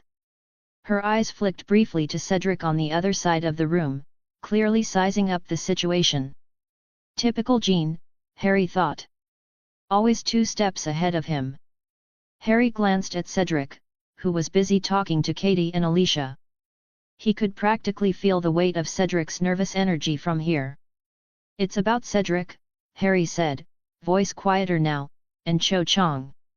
Okay, you've got my attention, Jean said, her voice laced with skepticism. What's he done now? Well, he wants to bring her in. Cho, I mean. Into the MageX thing. Harry rolled his eyes. I know it's a lot, but Cedric's been friends with her since forever. He trusts her. And he wants to tell her about what we're doing, what we can do. Susan snorted. Oh, great. And here I thought we had standards for who we let into this whole mess. I know, Harry said, rubbing the back of his neck. And I'm not saying we bring her in right away. But he's asking for a chance to explain. He trusts her, and he wants us to trust him on this. But I told him, we need to talk it over first. Jean raised a brow. Trust him, huh? You know trust isn't exactly our strong suit when it comes to bringing people into this. Not everyone is as trustworthy as you, Potter. She flashed him a sly grin, and Harry felt his pulse speed up a little. Of course, she has to throw in a burn like that, he thought. She's right, Harry, Susan chimed in, her arms crossed tightly across her chest. We can't just let anyone in. There's a lot more riding on this than a simple "he's my friend" excuse. Harry leaned back against the wall, rubbing his chin as he looked between them. I know. I'm not saying we rush into anything. But I figure, at least hear him out, yeah? Let him explain why he thinks she deserves to know, then we can make the call. Jean sighed, clearly torn. All right, fine. But I'm not promising anything. If he doesn't convince us, it's a hard no. Her eyes flicked toward Susan for confirmation, and Susan gave a curt nod in agreement. Harry smiled, his relief palpable. Thanks. I'll grab him. Be right back. Turning on his heel, Harry spotted Cedric talking with Alicia and Katie. He waved him over. Oi, Cedric. Come on over. Time to face the firing squad. Cedric's face fell a little. He looked over at the group with a hesitant expression, clearly picking up on the tension in the air. Harry shot him a reassuring grin. Don't sweat it, mate. They're all about the big decisions. Just tell them why Cho deserves to know, and you'll be golden. Yeah, Cedric muttered, taking a deep breath. Right. No pressure. Harry's grin widened as Cedric made his way over to where Jean and Susan stood, arms crossed like they were about to grill him. Jean looked positively intimidating, arms folded, mouth set in that stubborn line. Seriously, how do I end up in these situations? Harry thought. Oh yeah, because I can't resist drama. So, Cedric began, standing straighter now that the moment had come, I know this isn't an easy ask, but she and I go way back. We've been friends since we were kids, and I trust her completely. I know it sounds crazy, but I think she deserves to know about this. I think she can handle it. Susan raised an eyebrow, her voice low and deliberate. You think she can handle this? She swept her hand around the room, as if the entire MageX operation was in the air around them. This isn't just about trust, Cedric. It's about keeping this whole thing under wraps. People could get hurt. And if Cho finds out, what happens if she can't handle it? What then? Cedric swallowed, but his voice remained steady. I know Cho. She's a seeker, right? She's quick on her feet, sharp as a tack. She's used to making split-second decisions and handling pressure. I wouldn't bring her in if I didn't think she could keep a secret. She's got the brains for it, and the loyalty. I trust her, and I think you guys could, too. Jean narrowed her eyes, clearly mulling it over. Okay. But if she's in, she needs to understand exactly what she's getting herself into. We're not running a summer camp here. She paused, leaning in slightly. And I'm not letting anyone near our operation if they aren't ready to handle the truth. Cedric nodded earnestly. I get that. If she's in, I'll make sure she knows the risks. I'd never put her in danger if I didn't think she could handle it. There was a long silence, the kind where everyone in the room seemed to be holding their breath. Harry could practically hear the mental gears turning in Jean and Susan's heads. Finally, Jean sighed. All right, Cedric. We'll think about it. But we need to be sure. We need to know Cho is ready for this. She gave him a hard look. No pressure, right? Cedric let out a breath he'd clearly been holding in. Thanks. I appreciate it. Really? Susan crossed her arms, giving him a small nod. We're not saying yes, Cedric. But we'll keep it in mind. But remember, this isn't just about her. It's about the bigger picture. Harry grinned and clapped Cedric on the shoulder. See? That wasn't so bad, was it? Cedric cracked a half grin. Not bad at all, actually. Thanks, guys. Jean shot Harry a warning look. I'm watching you, Potter. No funny business. Harry raised both hands in mock surrender, his best who, me? Face plastered on. Wouldn't dream of it, Jean. Wouldn't dream of it. And just like that, the conversation was over. For now. But Harry couldn't help but think that when it came to Jean, this was just another round in a much larger game. As the crowd of students filtered out of the room of requirements and began heading to the Great Hall, the scent of food in the air was so thick you could practically taste it. Everyone seemed to be in a rush. Fred and George were probably already arguing about whether their latest invention would explode or simply create a huge mess. Ginny and Neville were absorbed in a conversation about something that seemed entirely too complicated for Harry's brain to process, and Luna was wandering off with a dreamy expression, talking to what appeared to be an invisible squirrel. Typical. Harry, Jean, and Susan, however, were not in quite the same hurry. They lingered near the door, exchanging glances and waiting for the others to clear the path before they could have their say. It wasn't that they didn't want food, they did, but this whole Cho Chang situation was bugging Harry more than he liked to admit. And he wasn't about to ignore that nagging feeling that something wasn't quite right. So, Cho Chang, hey. Harry said, breaking the silence with an exaggerated sigh as he stretched his arms above his head. Anyone else think we're about to get dragged into a massive soap opera? Jean shot him an unimpressed look, but the corners of her mouth twitched with a suppressed grin. Yeah, Cho Chang. Who exactly is she? Because, last time I checked, the only time I've heard her name was from Cedric Diggory, and let's just say that guy's got a bit of a thing for her. If you know what I mean. Susan snorted, folding her arms. You know what you mean. He's obsessed with her. And by obsessed, I mean, I've never seen anyone so focused on someone who has no idea he's even alive. Poor Cedric, though. It's like watching a dog chase its tail. Endless, pointless, but adorable in its own weird way. Harry raised his hands in mock surrender. Hey, I'm not the one getting dragged into this, okay? I'm just here for the drama. Which, trust me, is about to get way juicier than anything we've ever seen in this school. Jean raised an eyebrow. Are you seriously saying you want to see how Cedric's secret crush unfolds? Because last time I checked, I'm the one who deals with the fallout from this kind of stuff. You're just going to sit back and watch from the sidelines, hey? Harry smirked. I mean, who wouldn't want to sit back and watch a train wreck in slow motion? It's entertainment at its finest. Susan groaned, pinching the bridge of her nose. You're incorrigible. But listen, let's be real for a second.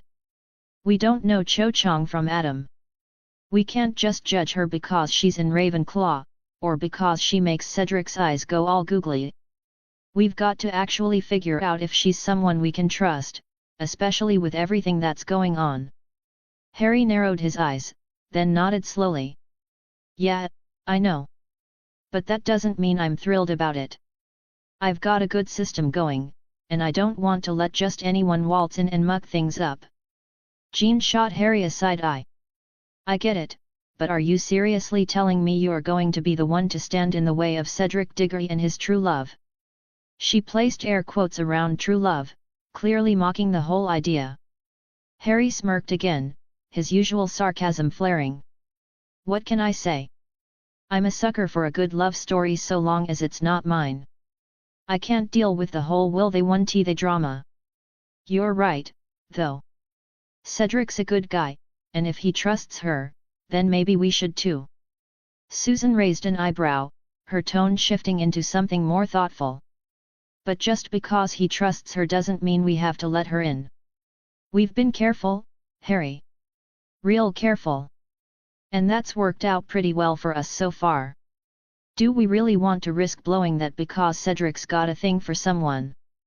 Harry sighed, glancing back over his shoulder at Cedric, who was striding ahead like he had the world figured out. I don't know, Susan. I don't know. It just feels like, if we say no to Cedric on this, he's not going to just drop it. He's going to keep pushing. Like a bludger to the face. Jean laughed, the sound rich with amusement. Oh, please. Cedric Diggory? Pushy? Never. He's got all the subtlety of a hippogriff on a sugar rush. Susan rolled her eyes but couldn't help smiling. True. But Harry's right. If Cedric's serious about her, he'll fight for it. We owe it to him to at least hear him out. Right, Harry agreed, running a hand through his hair. But here's the thing, Cedric's not exactly the type to make snap decisions. If he's backing Cho Chang, it's because he genuinely believes she's the right choice. I trust him to make that call. But we've still got to be cautious. Jean grinned, clearly enjoying the banter more than the actual decision-making. Cautious? You? The guy who once tried to convince us to sneak into the Forbidden Forest in the middle of the night for fun? And you're the one preaching about caution. Harry grinned back, unbothered. Hey, that was different. I was making an intelligent decision to gain some field experience. Don't act like you didn't have fun running from Filch that night. Susan snorted. Yeah, because there's nothing more fun than nearly getting caught by a cranky caretaker and a giant spider. Jean's eyes sparkled with mischief. Honestly, sounds like a typical Wednesday to me. Harry shot her a sidelong glance. You're a nightmare. You know that, right? I've been told, Jean replied airily, not a care in the world. As they walked toward the great hall, the sound of Fred and George's voices reached their ears. "Oi, you lot better hurry up!" Fred called over his shoulder. "We're about to have a feast and you wouldn't want to miss the Weasley surprise." "It's a surprise, but trust us, it's explosive." Harry snorted. "Yeah, because that's what we need. More explosions." Jean shot him a teasing look. "Come on, you can't deny it. The drama is what keeps this school from being a total snooze fest." Harry raised an eyebrow. "I'm not going to deny it, but let's be clear here, I'm the one who gets to be the star of the show." "Of course," Jean said, rolling her eyes but grinning. "You're the one who creates all the chaos, then stands back and watches it unfold. Heroic. Well, someone has to keep the world interesting." Harry winked at her. Susan shot them both a knowing look. "You two are something else. But all right, let's see what Cedric has to say. We'll keep an open mind. But no promises." Harry and Jean both raised their hands in mock surrender. "No promises," they chorused in unison. They continued on toward the Great Hall, walking side by side but feeling a little more connected than before. After all, they might be facing down some tough decisions, but at least they were facing them together. And if nothing else, they could count on a healthy dose of drama to keep things from getting too boring. As Harry and Jean strolled into the Great Hall, the first thing that hit him was the familiar mix of excitement, chaos, and the distant aroma of roast beef. The ceiling, stretching high above them, shimmered with a perfect reflection of the starry night sky outside, complete with a few wandering clouds. Honestly, Harry wasn't sure how they managed to do it. Some days, it felt like Hogwarts was just a giant magic trick designed to distract him from the constant mess of his life. And right now, he was definitely in need of a distraction. "Here we are," Harry muttered under his breath, not exactly feeling the grandeur of the place. A room full of teenagers, awkwardness, and weirdly shaped food. What could possibly go wrong? Jean, walking a few paces behind him, snorted. "Oh, you don't think much of the grandeur, hey? If you ask me, it's just waiting for you to stir up some drama. I mean, look at you, Potter. You're practically a walking headline for Hogwarts Gossip Weekly." "Gossip Weekly? Nah, I'd need a better scandal for that," Harry said, raising an eyebrow. He flopped down at the Gryffindor table, immediately bumping elbows with Fred and George, who were already deep in their latest shenanigans. "Like, a full-on love drama. Maybe I should start a podcast, Drama at Hogwarts, the Cho Chronicles." Jean rolled her eyes, her lips curling into that teasing, almost dangerous grin of hers. "The Cho Chronicles? Really? You've got a knack for picking the most chaotic situations, don't you? If this were a reality show, you'd be the one everyone's tuning in for. The James Potter of the 21st century. And trust me, that's not a compliment." Harry shot her a dry look, settling in and stretching out his legs under the table. "What? You don't think I'm the drama king around here? I'm basically a walking disaster zone. Someone's got to keep it interesting, right?" Jean leaned in, her smirk widening. "Yeah, you're definitely an expert in chaos. But I've seen a thing or two in my life. Don't think you're the only one who can turn the place upside down. In fact, you should watch out. You're not the only one who can start a scene." "Well, maybe I'm just waiting for you to make your move," Harry teased, leaning back with his hands behind his head. "Besides, I'm just here for the fun. But sure, if you want to try and outdo me, be my guest." Before Jean could respond with that spark in her eyes that said she had an even snarkier comeback ready, Fred suddenly popped up beside them, grinning mischievously. "Oi, you two making eyes at each other? You're about one dramatic glance away from a soap opera. Harrican's Love Life, Hogwarts edition. Buy your tickets now." Harry turned to Fred with a deadpan look. You're just jealous because I'm the main character of every mess that happens around here. Oh, mate, we are the mess. You're just the poor soul who gets dragged along with us, Fred replied, winking. But seriously, though. You two, are you getting cozy, or is this all just pre-show banter? Harry didn't have time to respond before Jean shot him a sly grin. Potter, I've got to admit, you've got a knack for drama. But I'd be careful. The last person who tried to start a rivalry with me ended up with a few less hairs on their head. And that's before we even talk about hexes. I'm not starting anything, Harry said, looking between Jean and Fred, who was now giving him an exaggerated wink. I'm just here for the food and whatever chaos happens next. And maybe a little hexing. You know, just a teeny bit. Look, if you're not going to hex anyone, can we at least talk about Cho? Fred chimed in. Seriously, you've got that whole being in the middle of a love square thing down. At this rate, you might as well take over for Cupid. You just need a better bow. Please, Fred, I don't do love squares, Harry said, flipping his hair for dramatic effect. I'm just in a complicated situation that involves a lot of feelings, one too many misunderstandings, and probably a broken broomstick. It's called being a teenager, you know. Jean laughed, leaning back in her seat. Oh, trust me, Potter. I know. But while you're busy with your little love dramas, I'm over here, calculating my next move. The art of making chaos elegant, as it were.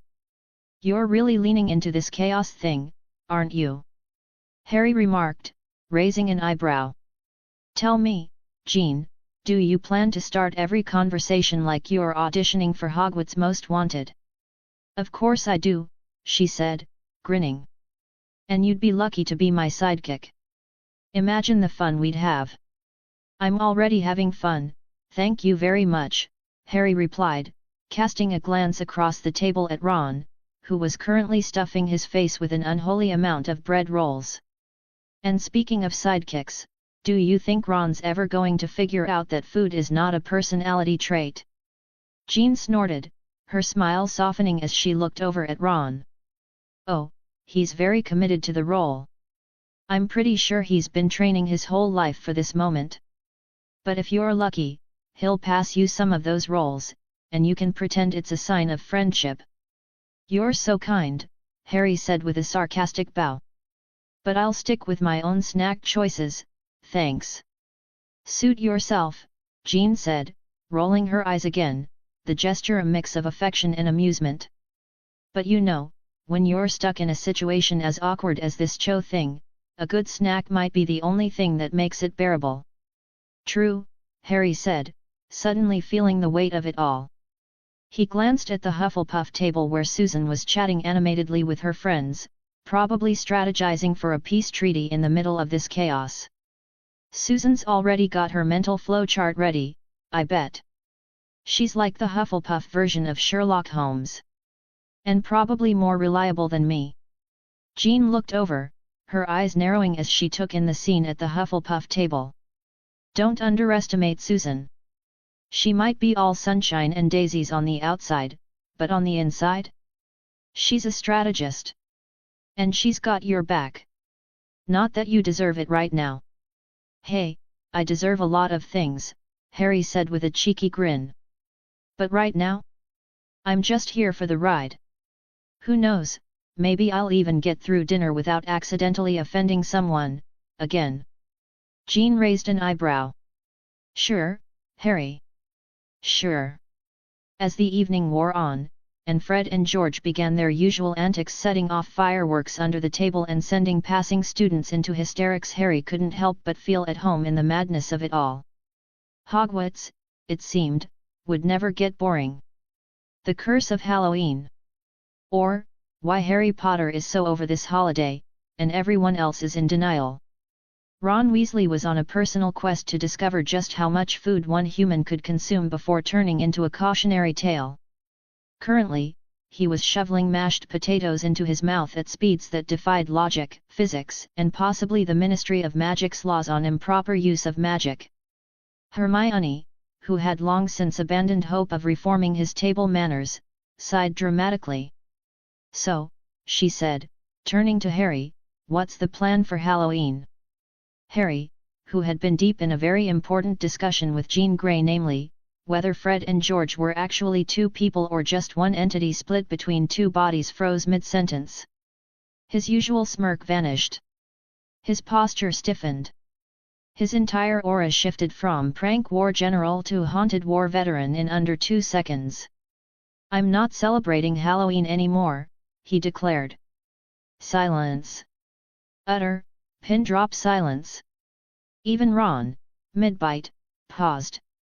His mouth was still full, but his wide-eyed expression clearly translated to, "Mate." "What?" Hermione frowned. "Wait, you're serious?" Harry gave her a deadpan look. "No, I'm secretly a boggart testing out stand-up comedy."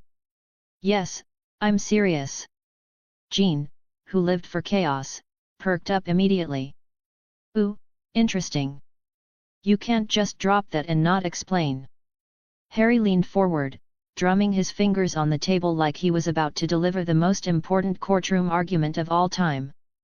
"Let's review the evidence, shall we? First year, a troll. In the castle. Nearly killed me." "Accurate," Ron admitted, finally swallowing. "Miracle in itself, honestly." Second year, the Chamber of Secrets was opened. And surprise! A giant snake was slithering around, petrifying students.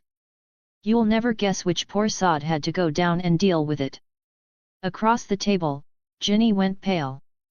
She ducked her head, suddenly very invested in her pumpkin juice. Harry either didn't notice or didn't care about being subtle today. He was on a mission. So, yet, 2 years in a row, Halloween has meant something absolutely life-threatening for me. At this point, I think the universe is just screwing with me. Hermione pursed her lips. "Harry, just because bad things happened before doesn't mean they'll happen again. Correlation doesn't equal causation." Harry let out a sharp, humorless laugh. "Oh, sure, let's ignore the glaring pattern. You know what? Let's pretend I'm just being dramatic." He spread his hands. "Tell me, Hermione, tell me, everyone, what else happened on Halloween?"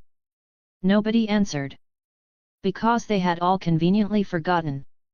Harry's voice dropped, quieter but somehow heavier. "Voldemort killed my parents on Halloween." And boom! Just like that, all the fun got sucked out of the room. Ginny stiffened. Hermione looked like she'd been hit with a bludger. Ron's ears turned that specific shade of red that meant I really should have remembered that before opening my mouth. Even Fred and George, who could find humor in anything, exchanged guilty looks. Then, just as the moment threatened to spiral into full-blown awkward territory, Jean launched a spoonful of mashed potatoes directly at Harry's face. It splattered against his nose. The Gryffindor table collectively gasped. Harry sat there, completely still, like his brain had temporarily shut down from the sheer audacity. Slowly, he wiped the potatoes off his face and turned to Jean with the deliberate menace of a man plotting elaborate, world-ending revenge. "Oh! You did not just do that." Jean, utterly unrepentant, smirked. "You were getting all broody." It was annoying. "Broody?" Harry sputtered. "I was being factual." "Yet, well, your factuality was making the vibe weird." Fred leaned over to George. "I love her." "She's insane," George whispered back. "Yet, but in a fun way." Meanwhile, Jean was still grinning at Harry like she hadn't just declared war. "Look, Potter, you're absolutely right, Halloween is cursed for you. I'd be worried too. But let's be real, avoiding it isn't gonna change anything. Chaos follows you like a lost puppy. You could lock yourself in a room with a do not disturb sign, and the universe would still find a way to mess with you." Harry groaned and dropped his head onto the table. I hate that you're right. I love that I'm right, Jean said cheerfully. The tension cracked, the awkwardness fading just enough for normal conversation to resume. Ron, sensing an opportunity, grinned. So, does this mean I can have your Halloween sweets, then? Harry lifted his head just enough to glare at him. Ron held up his hands. Okay. Bad timing. Bad timing. Fred and George immediately pounced on this. But let's not ignore the real problem here, George said. Yes, Fred agreed solemnly. Potter's tragic and unnecessary surrender of free sweets. Alicia Spinnet snorted. Clearly the biggest crime. Angelina Johnson, ever the voice of reason, sort of, raised an eyebrow. You do realize if you give up Halloween, the rest of us have to deal with all the first years asking why the chosen one is sulking in a corner, right? Percy, who had just arrived, frowned in disapproval. It's not sulking. It's reflection. Katie Bell gave him a flat look. Percy, I once caught you crying over an improperly formatted essay. You don't get to judge. It was a travesty, Percy muttered. Neville, who had been quiet up until now, cleared his throat. I mean, Jean has a point. Jean smirked. See? Longbottom gets it. Neville flushed but kept talking. You are the boy who lived and all. And people do celebrate Halloween because of, well, you know. And there it was. The other reason Halloween sucked. Because it wasn't just the day his parents died. It was also the day Harry became the bloody boy who lived. And people actually celebrated that. Like, Happy Harry Potter Day. Let's all eat chocolate while completely ignoring the fact that he was an orphaned baby who watched his parents get murdered in front of him. Yet. Super fun times. Harry sighed. Look. I'm just saying, if anyone needs me on Halloween, I'll be locked in my dorm, ignoring whatever catastrophic nonsense is obviously going to happen. Jean crossed her arms. And what if something does happen? Harry shot her a look. Then I'll deal with it. But until then? I am not tempting fate. Fair, she said. Then, after a beat, still coming to the feast, though. Harry groaned again. You don't give up, do you? Jean grinned. Nope. Fred elbowed George. Oh, they're gonna get married. George nodded. Definitely. Harry grabbed a roll and chucked it at them. The great hall burst into laughter, and just like that, the tension finally, fully dissolved. Of course, deep down, everyone knew Harry wasn't wrong. Halloween was cursed. And if Hogwarts had taught them anything, it was that the third time wasn't going to be the charm. Something was going to happen. And knowing Harry Potter's luck, it was probably going to be big. Somewhere off the misty British coastline, a boat rocked against the choppy waves. It wasn't a fancy boat, more of a weathered, barely floating relic that looked like it had survived 100 storms and probably the occasional werewolf attack. But hey, when you're Fenrir Greyback and your idea of a good time is ripping things apart under a full moon, you're not exactly worried about luxury cruise liners. The air smelled like salt and something much less pleasant, wet fur, a mix of musk, and a faint trail of blood, like the aftermath of a bad family reunion. Fenrir, of course, looked like he belonged in a bad horror movie. He grinned as the boat creaked under him, his sharp teeth catching the moonlight. He was all muscle and madness, with a face that had seen 100 fights and given none of them a chance to win. His eyes were dark, gleaming with that particular brand of hunger, hungry for something far more satisfying than food.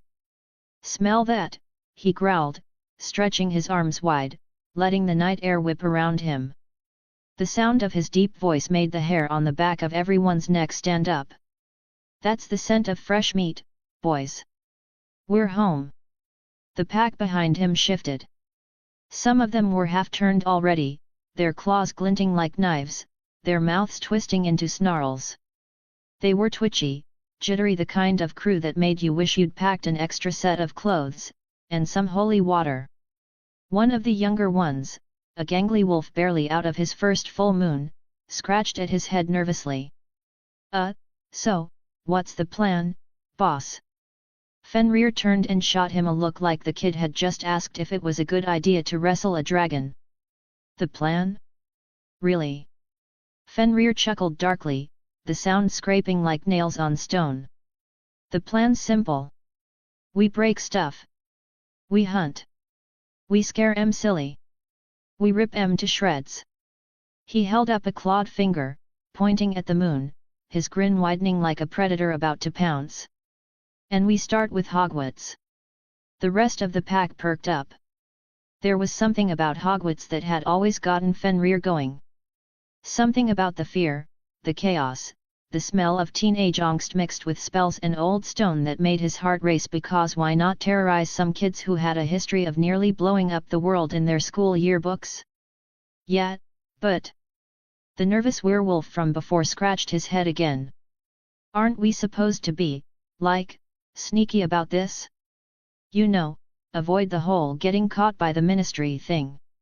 Fenrir gave him a look like he was considering eating him for lunch, which, knowing Fenrir, he probably was. Sneaky?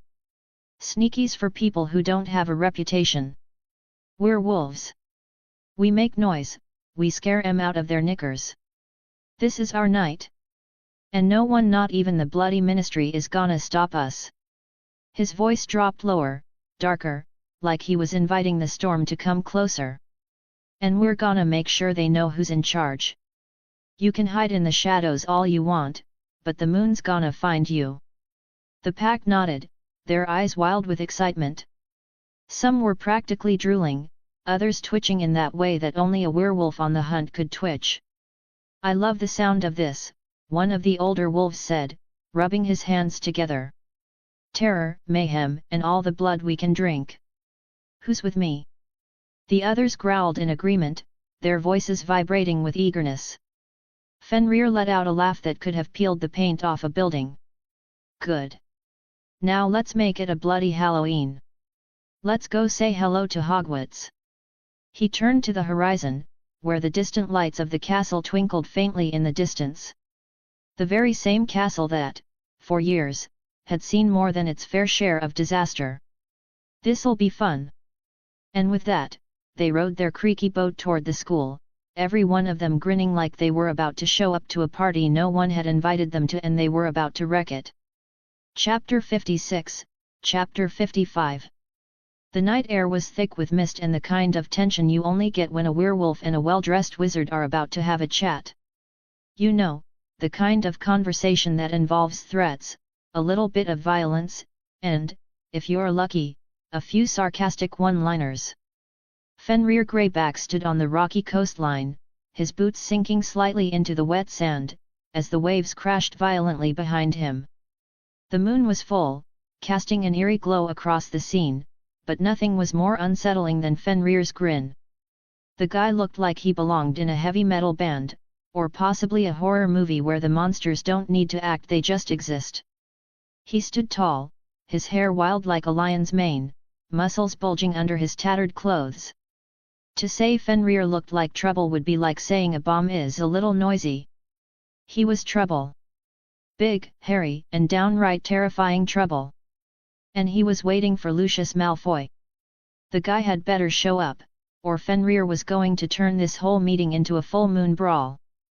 Behind him, his pack shifted impatiently, claws clicking against the rocks, their eyes gleaming with that primal hunger Fenrir knew all too well. One of the younger wolves, barely past his first transformation, shifted from foot to foot, clearly itching to rip something apart. The excitement was practically dripping off him. "What's the hold-up, boss?" the newbie asked, twitching like a cat who'd had too much catnip. Fenrir just grinned wider. "Patience, pup," he growled. "Lucius will be here. And when he does, we're gonna make some magic happen." Larka, the older wolf, let out an annoyed grunt. "I was hoping for a little more action and a little less waiting." Do you know what it's like to be on this damn coastline for hours, just standing around? Fenrir rolled his eyes. Do you want me to tell you the why I love the sea story again? I'm sure you'll fall asleep halfway through. But before Larka could respond, a figure emerged from the mist, and the whole atmosphere shifted. Lucius Malfoy had arrived. He cut through the fog like a figure out of a Victorian novel, all tall, pale, and impeccably dressed. Honestly, you couldn't tell if he was here to negotiate with werewolves or just popping by to make sure no one wore white after Labor Day. Lucius's platinum blonde hair gleamed like a beacon of "I'm too rich to care" as he stepped onto the wet sand. Behind him, two other figures loomed, Corban Yaxley and Walden McNair. Yaxley had his hand near his wand, like he was waiting for an excuse to start something, while McNair held onto his axe like he was in the middle of an action movie. Fenrir let out a low, throaty chuckle. "Lucius, my old friend," he said, cracking his knuckles in a way that suggested the only thing he'd like to break right now was Lucius's face. "You look dapper. I always appreciate a man who knows how to make an entrance." Lucius didn't even flinch. In fact, he looked like he was actively bored. "Greyback," he said, voice smooth like whiskey on the rocks. "I assume this little rendezvous is to discuss something more important than your typical bloodlust." Fenrir leaned in, the grin never leaving his face. "Oh, it's definitely something more important, Malfoy. You see, I need something from you." "Something specific?" Lucius raised an eyebrow. "And what could a rabid animal like you possibly need from me?" Fenrir's eyes flicked toward the pack behind him, and his grin stretched wider. "I need you to help me get my pack closer to Hogwarts. You know, so we can say hello to the lovely students. Show 'em what happens when they get on the wrong side of the full moon." There was a beat of silence as Lucius processed this. Then, in that voice that could freeze lava, he said, "Are you suggesting I help you break into Hogwarts? Where my son is currently a student?" Fenrir's grin didn't waver. "Exactly." Lucius's eyes narrowed. "You wouldn't dare," he said, his hand twitching slightly toward his wand, but not yet drawing it. "I do not take kindly to threats." Fenrir's laugh was dark and guttural. "I dare, Malfoy. And I'm betting you don't want your son's name on the list of people who had an unfortunate accident at school. I mean, a little slip, a little tumble down the stairs, a few howls in the night. It'd be tragic, really." Yaxley stepped forward, his eyes narrowing. "You're overplaying your hand, Greyback. You can't just demand." Fenrir whirled around so fast, Yaxley took a step back like he'd just stepped into a trap. "I can do whatever I bloody want," Fenrir growled, getting right in Yaxley's face. "You've seen what I can do. You think you've got a better shot at stopping me than Malfoy?" Walden McNair, ever the silent type, just tightened his grip on his axe like he was waiting for Fenrir to say something stupid. Lucius, ever the calculating mastermind, studied the situation. His gaze flicked between Yaxley, McNair, and Fenrir, before landing on the werewolf himself. Finally, Lucius sighed. It was the kind of sigh that you do when you're already planning to do something you absolutely hate. "Fine. You'll get what you want. But you will not touch Draco. You have my word."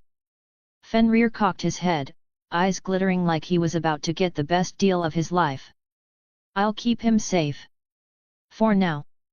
He let the words hang in the air like a sword dangling over Lucius's head. "But you and I both know what happens when people don't keep their promises." Lucius, with all the composure of a man who's negotiated with dark wizards and demons alike, gave a tight nod. "I will arrange transportation for you. But don't forget, Greyback, you owe me. And when I call in that favor, you'll wish you hadn't crossed me." Fenrir's grin turned feral. "Oh, I know, Lucius. You'll collect. But you know, you might want to keep your son a little closer on Halloween. Don't want him wandering into any unexpected company." Lucius didn't respond. He turned sharply on his heel, signaling Yaxley and McNair to follow. "Let's go," he said. "Time is of the essence." As the Malfoys disappeared into the mist, Fenrir turned back to his pack, which was practically vibrating with excitement. "Boys," he said, his voice dark and gleeful, "we've got ourselves a Halloween surprise. And trust me, Hogwarts won't know what hit it."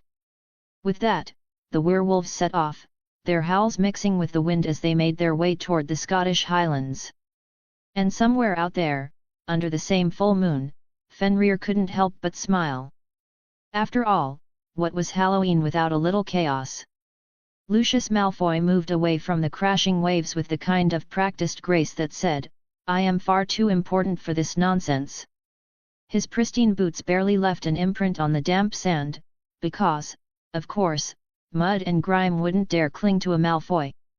Still, his usual poise was slightly undercut by the way his fingers twitched at his side. Dealing with Greyback always left him feeling like he needed to soak his entire body in an expensive potion and burn his robes afterward. He came to a halt, turning sharply on his heel. The two men flanking him didn't so much stop as they loomed, one with the restrained menace of a man who could gut you in an alley and make it look like an accident, and the other with the barely contained glee of someone who might just do it for fun. Lucius sighed. "Yaxley, I need you to arrange a porte-carte for our esteemed allies. The less official, the better. Off the ministry records entirely. It needs to take them straight to the Forbidden Forest." Corbon Yaxley, who always looked like he was one bad day away from snapping someone's neck with his bare hands, smirked. "You mean smuggling them in? I like it. I know just the people. They specialize in getting things places they shouldn't be. No questions asked." "Well, except for how much are you paying me?" Lucius waved a dismissive hand. "Then pay them. Or intimidate them. Whatever moves things along. I want Greyback and his companions out of sight and out of mind as soon as possible." Yaxley's smirk deepened. "Intimidation is cheaper. Consider it done." Lucius turned to McNair, who was grinning like he'd just been handed a particularly sharp axe and an afternoon free of responsibilities. Which, to be fair, was probably his idea of a perfect day. "McNair, I assume you understand the importance of ensuring that no ministry official, competent or otherwise, becomes aware of a werewolf pack skulking around Hogwarts." McNair let out a laugh that was just a little too enthusiastic for Lucius's taste. "Oh, I've got that covered. The Department for the Regulation and Control of Magical Creatures gets flooded with complaints about things that go bump in the night. I'll make sure any reports about large, hairy, and hungry figures lurking in the woods get lost between rogue irrumpent sightings and hag who claims she's just a really ugly witch." "Charming," Lucius muttered, pinching the bridge of his nose. "And entirely necessary. See to it." McNair gave him a jaunty little mock salute, which made Lucius seriously consider cursing him on principle.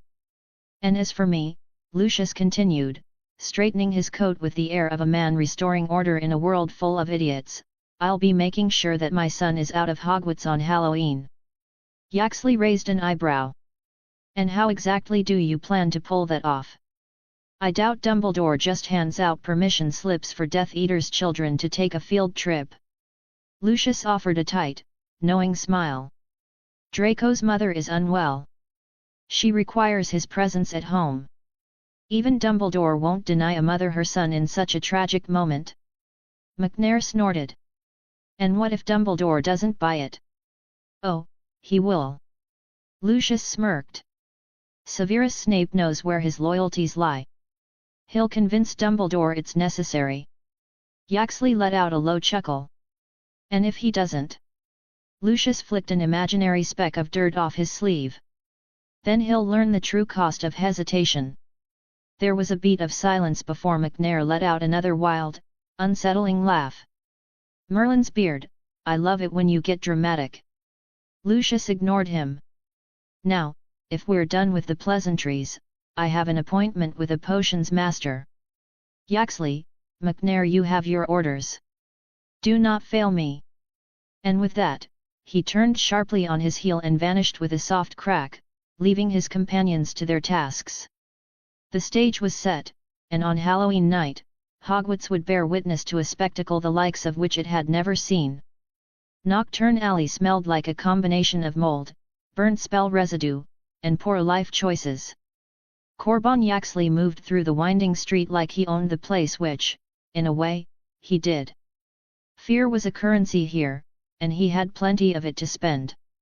His destination was Eldrin and Varro's Acquisitions, a shop wedged between a cursed artifact dealer and a potions vendor whose wares probably counted as biological warfare.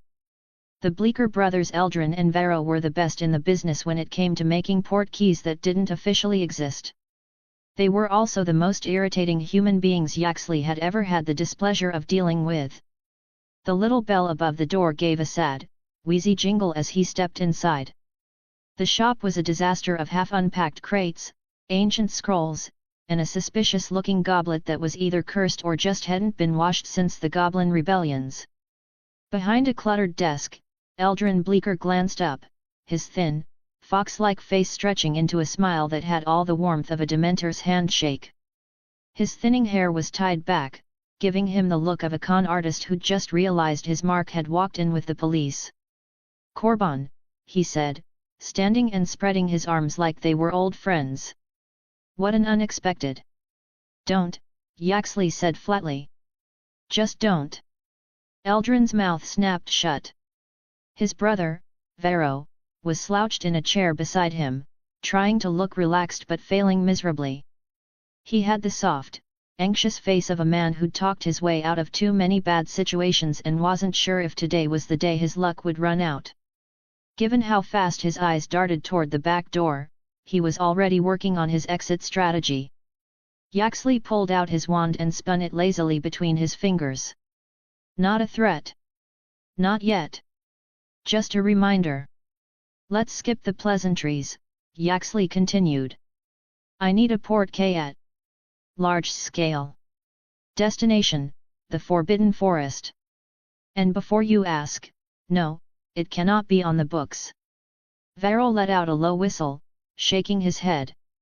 "Oof. That's ambitious." Eldrin shot him a look like he was reconsidering fratricide. "What my idiot brother means to say," he said, "is that it's a complicated job." "It's also not a request," Yaxley said pleasantly. Eldrin hesitated, weighing his options. "That kind of work requires time." Yaxley leaned on the desk, getting right into his personal space. "You have until tomorrow night." Varro made a strangled noise. "Tomorrow? You want an illegal, untraceable, large-scale portkey ready by tomorrow?" "Yes." Yaxley smiled. "And if I so much as hear that you've whispered about this job to anyone, I will personally make sure you never whisper anything again." Eldrin swallowed hard. "Well, when you put it that way, I do," Yaxley said. "Now, are we going to have a problem?" The brothers exchanged a glance. Varro looked like he was mentally updating his will. "No problem," Eldrin said quickly. "It'll be ready." "Good." Yaxley straightened, slipping his wand back into his coat. "Smart choice." He turned and strolled to the door. The bell gave another miserable jingle as he stepped into the street. Behind him, he could hear Varro mutter, "I hate that guy." Yaxley smirked. He really didn't care. Walden McNair loved his job. Not the paperwork, of course that was for chumps. But the part where he got to loom, menace, and generally make people reconsider their life choices? That was the good stuff. Tonight, his victim meeting was with one Alfred Nibbs, a man who looked like he had been personally victimized by strong breezes. Nibbs was the unfortunate soul in charge of dispatch at the Department for the Regulation and Control of Magical Creatures.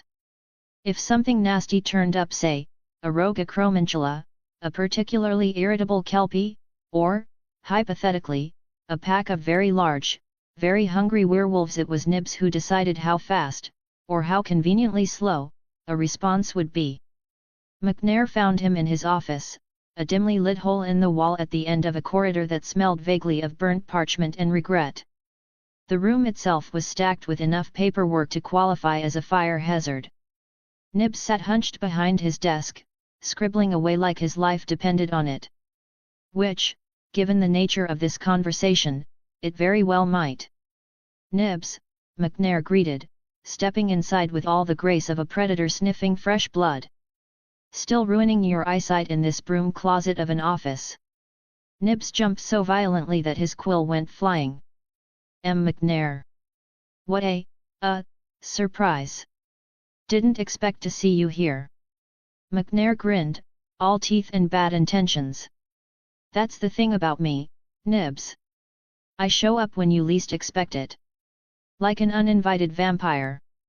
Or explosive diarrhea." Nibs made a noise somewhere between a laugh and a whimper. "Ha! Ha ha! Right. Can I help you with something?" McNair casually picked up a random parchment off Nibs's desk, squinting at it. "Oh, look at this. Unauthorized Agora breeding in Devon. Riveting stuff. You do such important work, Nibs. Sorting all these complaints. Deciding which ones get attention." He set the parchment down and fixed Nibs with a stare. "And which ones don't?" Nibs swallowed hard. I follow ministry protocol." "Oh, Nibs." McNair shook his head, clucking his tongue. "I'm not here to discuss protocol. I'm here to talk about Halloween. You know, spooky night, monsters lurking, Hogwarts hosting a very special guest list." Nibs's face drained of color. I don't." McNair planted both hands on the desk, leaning in so close that Nibs had to physically stop himself from scooting back. "Let me spell it out. If any reports come in from Hogsmeade or Hogwarts that night students hearing howls, shopkeepers seeing something big and hairy lurking in the trees, anyone raising a fuss about glowing eyes where glowing eyes shouldn't be, those complaints, they vanish." Nibs's head bobbed up and down like an overenthusiastic puppet. "Yes. Absolutely. I can make sure those get, buried. Deeply. So deep they'll need a goblin expedition to find them." McNair grinned wider. "That's the spirit, Nibs. Knew you had some brains rattling around in there." Nibs let out a weak laugh. "Ha ha. Why yeah, just, using them for good, you know."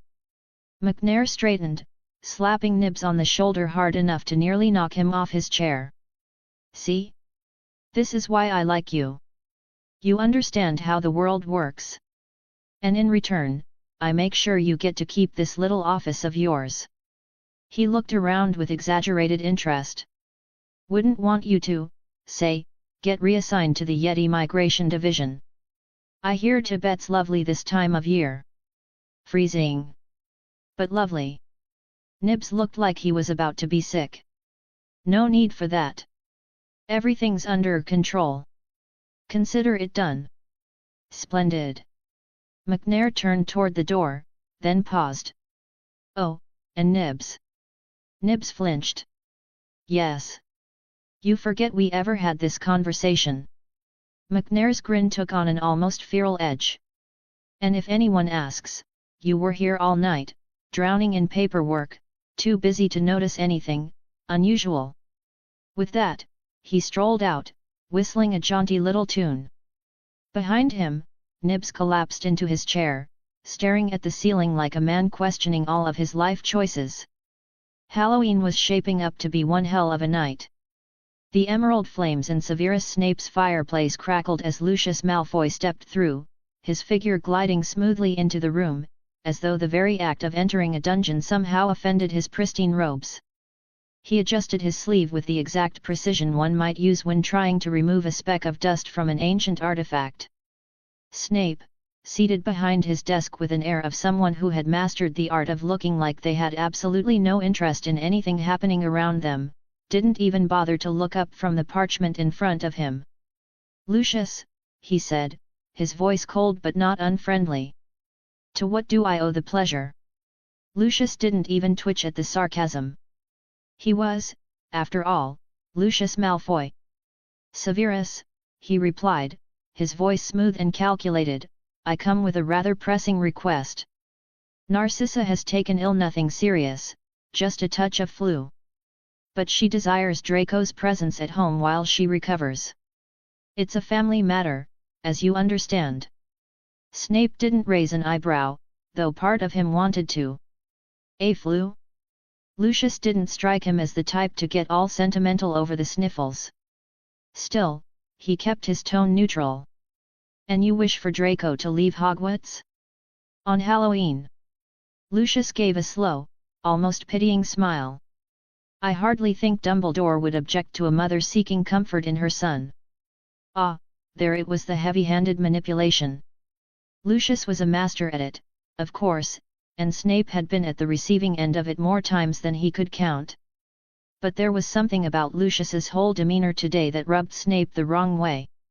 He wasn't quite sure what it was yet, but the hair on the back of his neck had already started to twitch in warning. Snape leaned back slightly in his chair, folding his hands in front of him, not allowing a single flicker of emotion to cross his face. I'll have to run it by Dumbledore before I can approve. You know how he is about keeping students in school unless it's absolutely necessary. Lucius made a small noise, somewhere between a sigh and a huff of irritation, but his posture didn't change. Of course. Though, I trust you will be persuasive. His words were smooth, too smooth, and for a moment, Snape almost wondered if he was being played. But before he could fully process that thought, Snape let his magic slip out from the edges of his mind, carefully, like a hand hovering just above water, so as not to disturb the surface. Lucius was an expert occlumens, far too skilled for a full probe, but Snape didn't need to breach his mind entirely. He just needed to listen, subtly, to the edges of Lucius's thoughts, which were much less guarded. Flashes came, jagged and broken, a dark beach, grey waves crashing against the shore, and then yellow eyes, gleaming in the night. A wide grin, predatory and terrifying. Fenrir Greyback. Snape's fingers twitched involuntarily, but his face stayed a mask of calm. A werewolf. On Halloween. At Hogwarts. He could feel the pieces clicking into place. Snape's voice remained low and controlled, as though he hadn't just seen those unsettling images. Very well. If this is a matter of family, I see no reason to refuse you. But Dumbledore will need to hear it from us both. Shall we go? Lucius studied him for a long moment, but Snape's expression remained as unreadable as ever. There was nothing to see here. Lucius would sense nothing.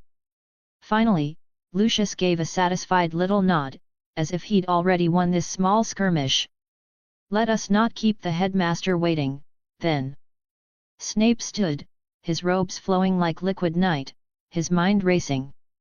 A werewolf pack at Hogwarts on Halloween. That was no coincidence. And Lucius wasn't just trying to play the dutiful father. He was maneuvering something far darker, far more dangerous. As they moved toward the door, Snape couldn't help but add, his voice silky and casual, you know, Lucius, it's always a pleasure to see you. Your ability to blend self-interest with so-called family concern is impressive. Lucius threw him a glance that was half appreciative, half annoyed. You're quite the charmer, Severus, he replied, his voice carrying just the slightest edge. The two of them walked out of the office together, but inside, Snape's mind was already racing through possible scenarios. The pieces were falling into place too quickly. Too easily. A werewolf pack. Greyback. Halloween. It was too obvious. There was a trap somewhere, he just needed to find it. As they ascended the stairs toward Dumbledore's office, Snape couldn't help but wonder if the headmaster had already figured it out or if he, too, was playing some grand game. Either way, the night that was about to unfold would change everything. And Hogwarts would never be the same. The heavy wooden door to Dumbledore's office creaked open, and Lucius Malfoy, all aristocratic charm and polished arrogance, swept inside, his cane clicking against the stone floor like he owned the place. Snape, in contrast, slithered in behind him, almost as if trying to avoid drawing attention. He gave Lucius a moment to take center stage, watching as the blond man straightened his robes, adjusting the hem like he was walking into a royal court rather than the headmaster's office. "Ah, Lucius," came Dumbledore's voice, always warm, always inviting, even if it was a little too polite in this instance.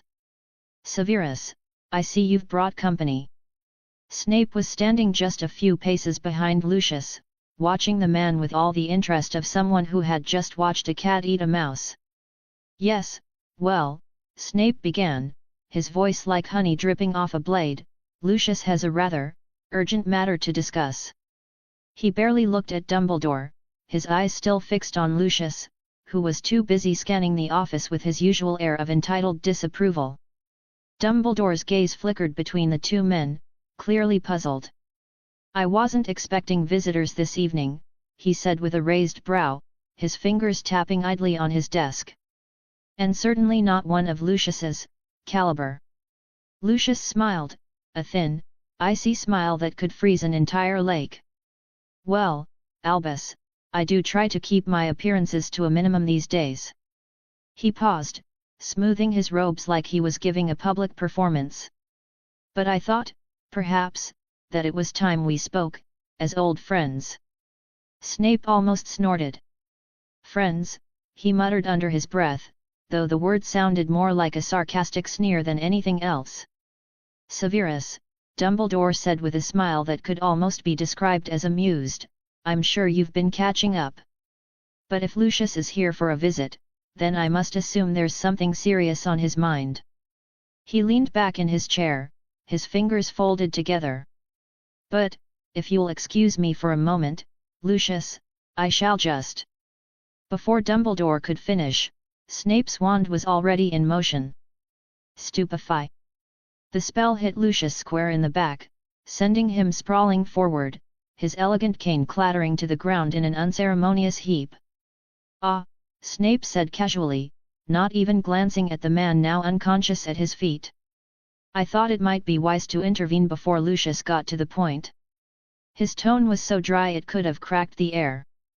Dumbledore blinked, his half-moon spectacles perched precariously on his nose.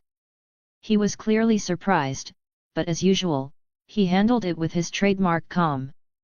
"Severus," he said, his voice both amused and concerned, "that was unexpected." Snape just shrugged, an almost imperceptible smirk tugging at his lips. "I'm sure it'll pass. But we both know how dramatic Lucius can be when he's trying to play the part of the dashing hero." Dumbledore's smile softened, but his eyes twinkled with a certain knowing glint. "Indeed. But I must ask, what exactly is going on?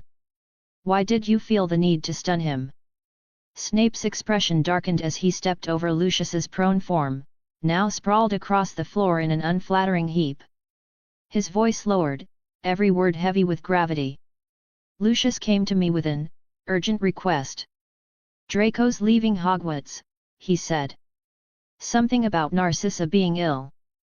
But his thoughts, Snape's lip curled, they weren't as well guarded as they should have been. Dumbledore leaned forward, his interest piqued. "You're saying he wasn't being truthful?" Snape nodded, his gaze flicking to Lucius's still body before returning to Dumbledore's. "Lucius is a master of deception, headmaster, but his mind was a mess tonight. I felt flashes, broken images, like bits of a broken mirror. There was a beach, dark and ominous. And then..." Snape hesitated, letting the words hang in the air like smoke. "Fenrir Greyback. Lucius is planning to release a werewolf pack at Hogwarts. On Halloween night." Dumbledore's eyebrows shot up. The twinkle in his eyes vanished, replaced by the cold, calculating look that Snape knew all too well. "A werewolf pack at Hogwarts?" he asked, his voice tight. "And you're certain?" "Certain," Snape replied, voice low and grim. "Lucius has known about it for weeks, I'm sure." And he was hoping to get Draco out of the way, probably to keep him safe while the chaos unfolds. The perfect cover for the attack. He stepped aside, clearly impatient with how slowly Dumbledore was processing the information. Dumbledore stood up slowly, his face now serious, every trace of his usual lightness gone.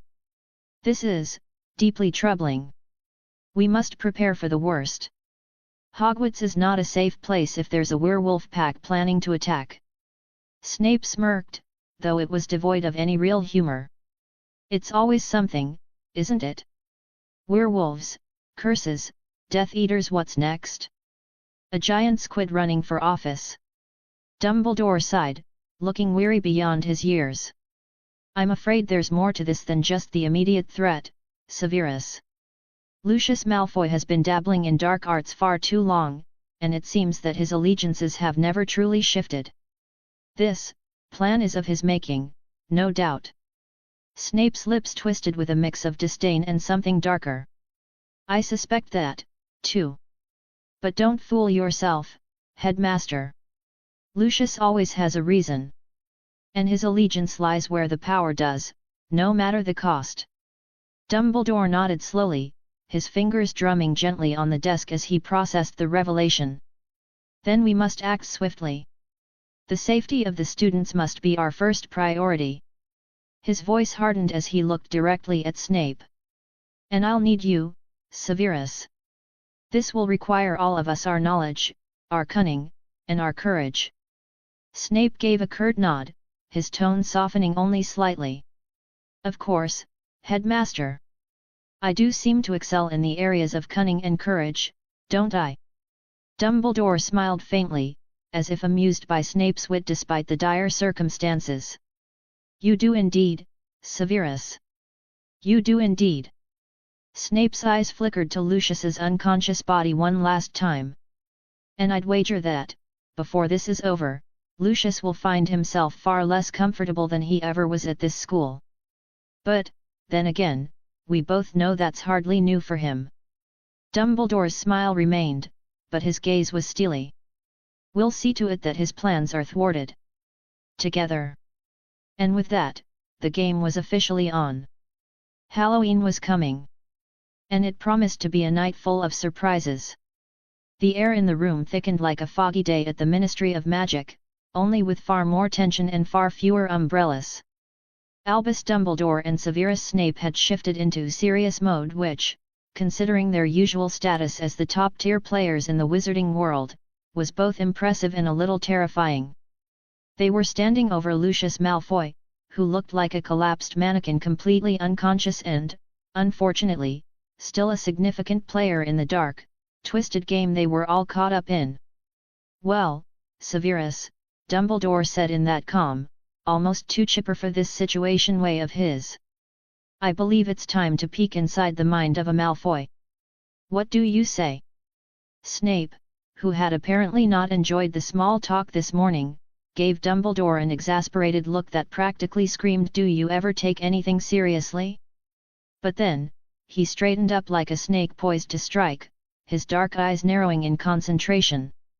"Yes, let's dig around in his mind. Not that I expect it to be more enlightening than a soggy parchment. But we're here, aren't we?"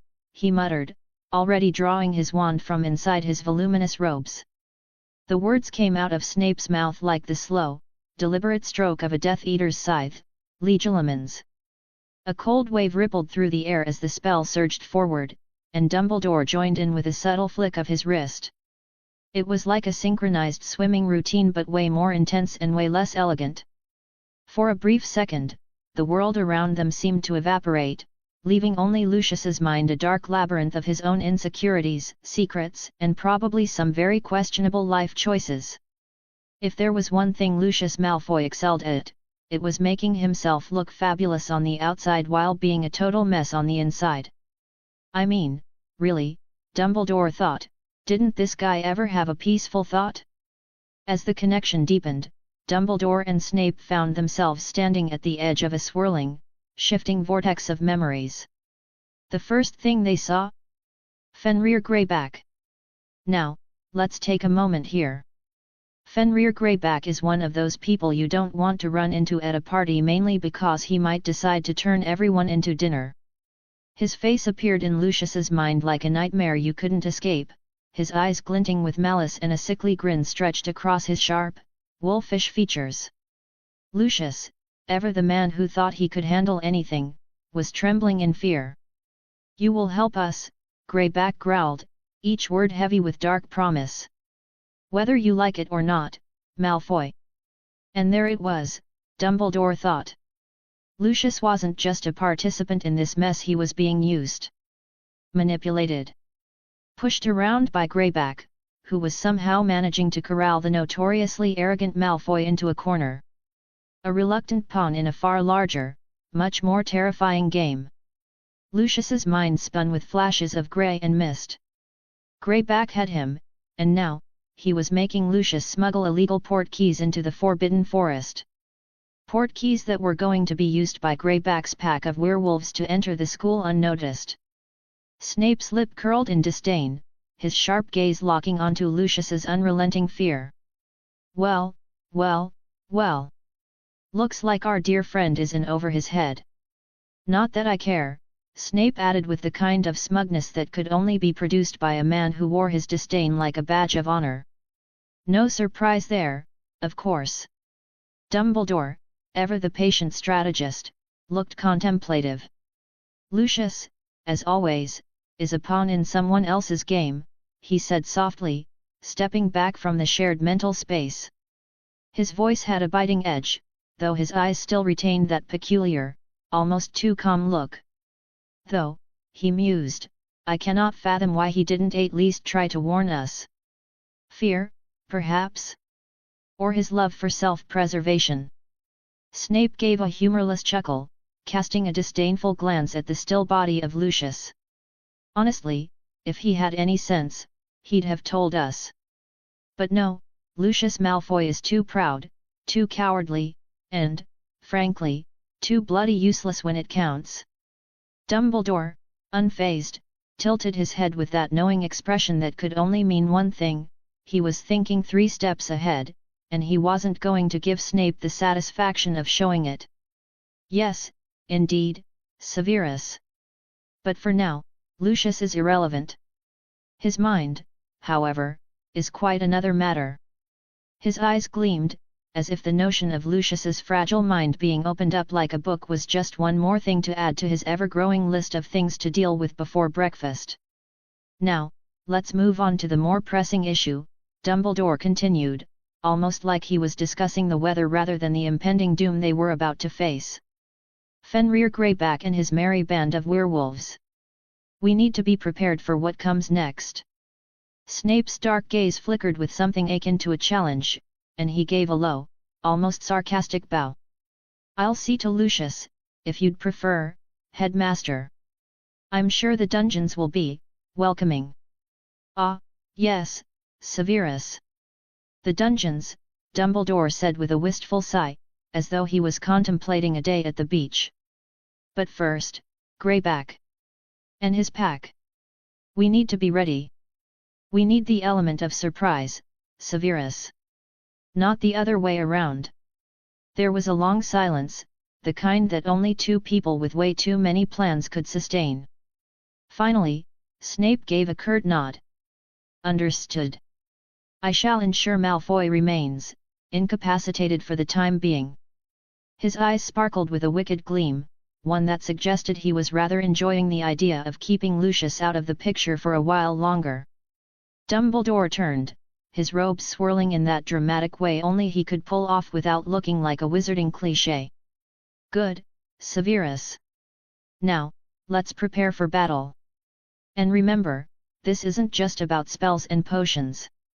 It's about strategy, timing, and making sure that we are the ones who get the last laugh. Snape snorted, clearly unimpressed by the whimsical nature of Dumbledore's plan.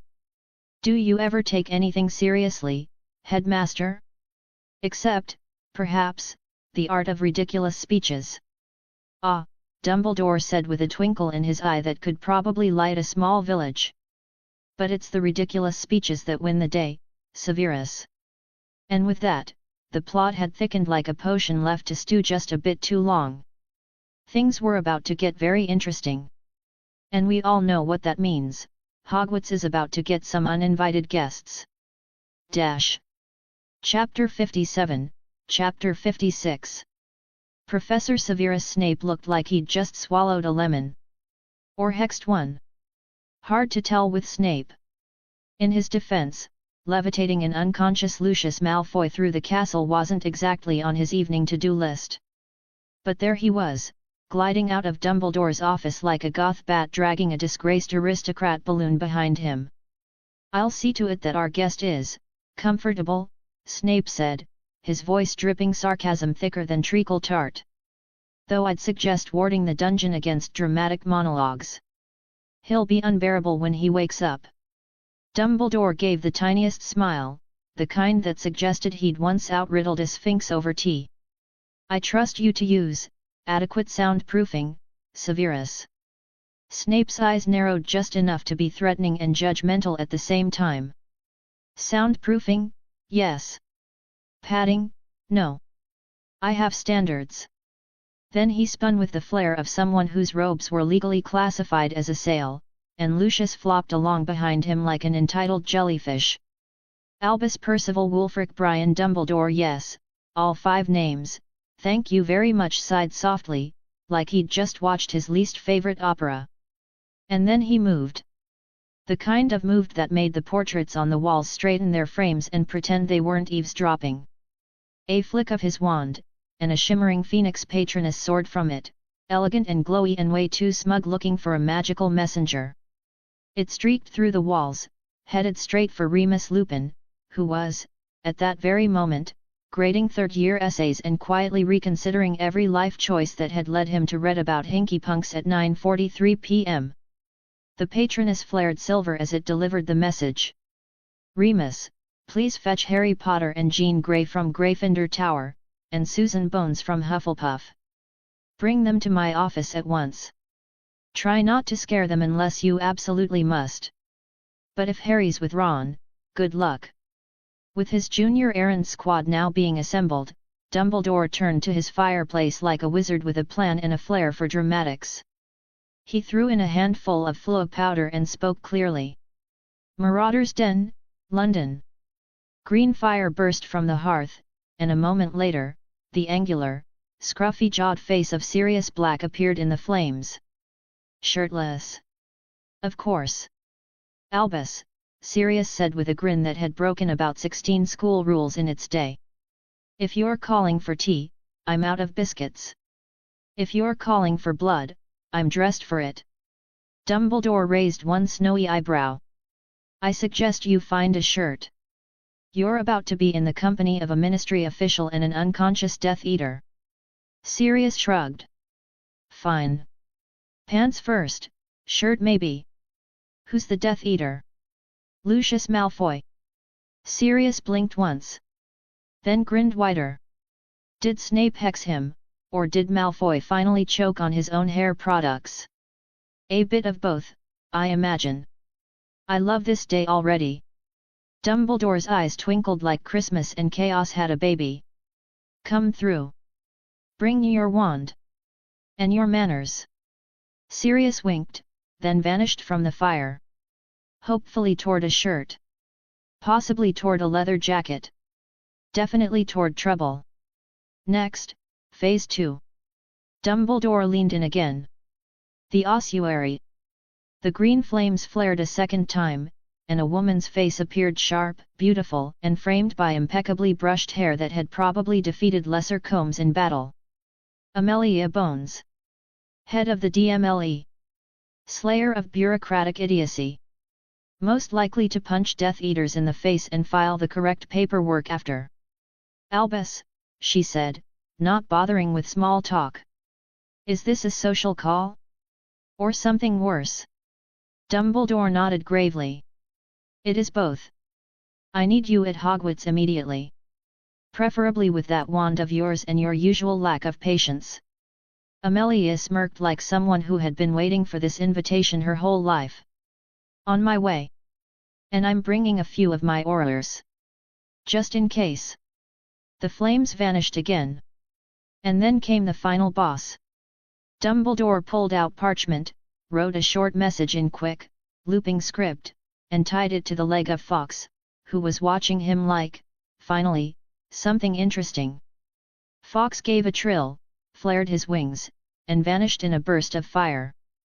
The smell of ozone and anticipation filled the room. The message? Alastair. I wouldn't summon you unless it was absolutely necessary. It is. Bring your paranoia, your wand, and your 10,000 hidden knives. The children are in danger. Albus. Because when you need to summon Mad-Eye Moody, you don't call, you send a phoenix and hope he doesn't blast it out of the sky. Dumbledore finally leaned back in his chair, fingers steepled, eyes no longer twinkling but storming. Calm, yes. But also ready. Because he felt it, something was shifting. The shadows outside Hogwarts weren't just creeping anymore. They were running. And the people he'd just summoned? They were going to be the first line of defense when it all came crashing down. Amelia Bones was halfway through pouring herself a perfectly respectable glass of Ogden's Old when her flua flared green and spat out Dumbledore's face like a polite but dramatic fireball. 12 minutes later, the glass was untouched, and Amelia, robe over pajamas, wand in hand, bun already battle-ready, was pacing her study like a woman preparing for polite war. She didn't bother to sit. She didn't even bother with slippers. She just marched to her fireplace, flicked her wand with a crisp "Activate Ossuary Channel, Bones Protocol," and barked, "Gawain Roberts." A second later, her flua lit up again, this time revealing the rumpled, sharp-eyed face of Gawain Roberts, Chief Auror, looking like someone who'd just lost a fight with his tie and won a staring contest with a Hungarian horntail. Probably in that order. "Madam Bones," he said, straightening like her tone alone had yanked his spine upright. "This a check-in or a 5-alarm situation?" "Somewhere between Tuesday night annoyance and Dark Lord at the gates," she said, voice brisk as a brisket. "Dumbledore has Lucius Malfoy unconscious, Sirius Black shirtless, and Alastair Moody incoming. That's not a tea party. That's a bomb defusal team, and I want in." Roberts blinked. "Well. That escalated. Fetch me Kingsley and Tonks. Now." Roberts leaned back, scanning what she assumed was the office logbook. "Clocked out 5 minutes ago. Might still be in the atrium arguing about cafeteria pudding." "Perfect. Pull them in before they escape to freedom and processed sugar." "Want me to come too?" Amelia hesitated. It wasn't that she didn't trust Gawain, if anything, he was one of the few she did. But her instincts were prickling like a cat in a thunderstorm. "If this turns into something big," she said, "I'll shout your name loud enough to shatter your windows. But right now? 3 Aurors showing up at Hogwarts is caution.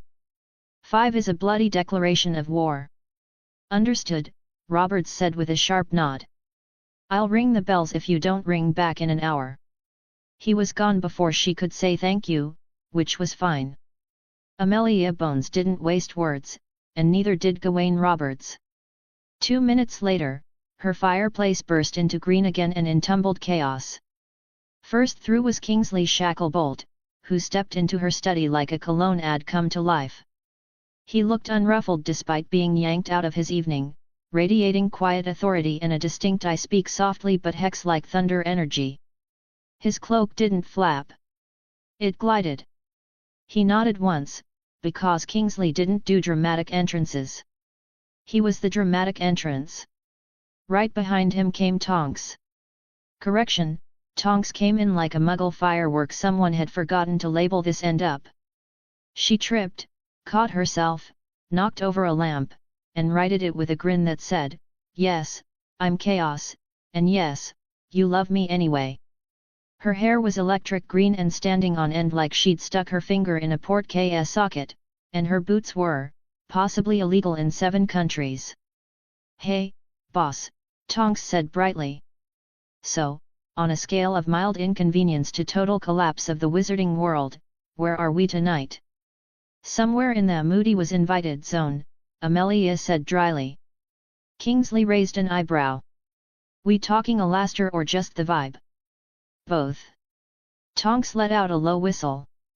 Ooh. Spicy. Amelia folded her arms. Dumbledore has Lucius Malfoy under custody and Sirius Black on deck. He sent a phoenix to summon Mad Eye and asked me to bring you too.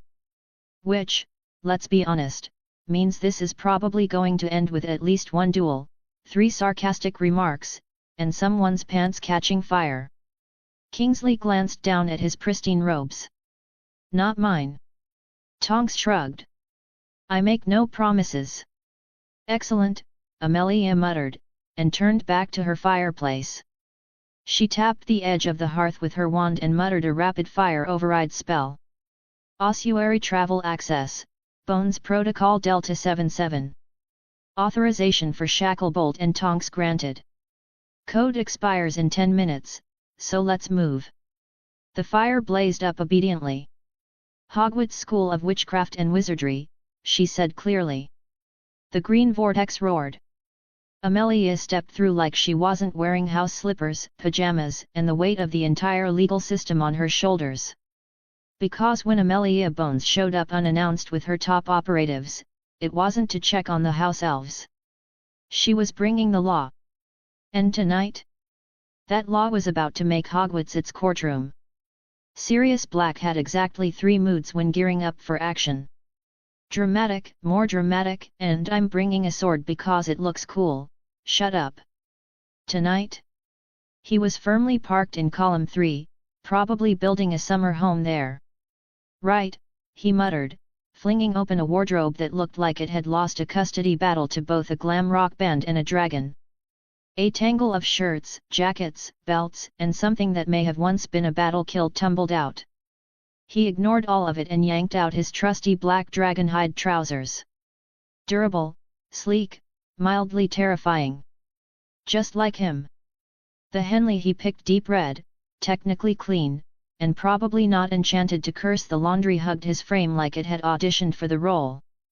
Then came the showdown. Cloak versus jacket. Safety versus sexy.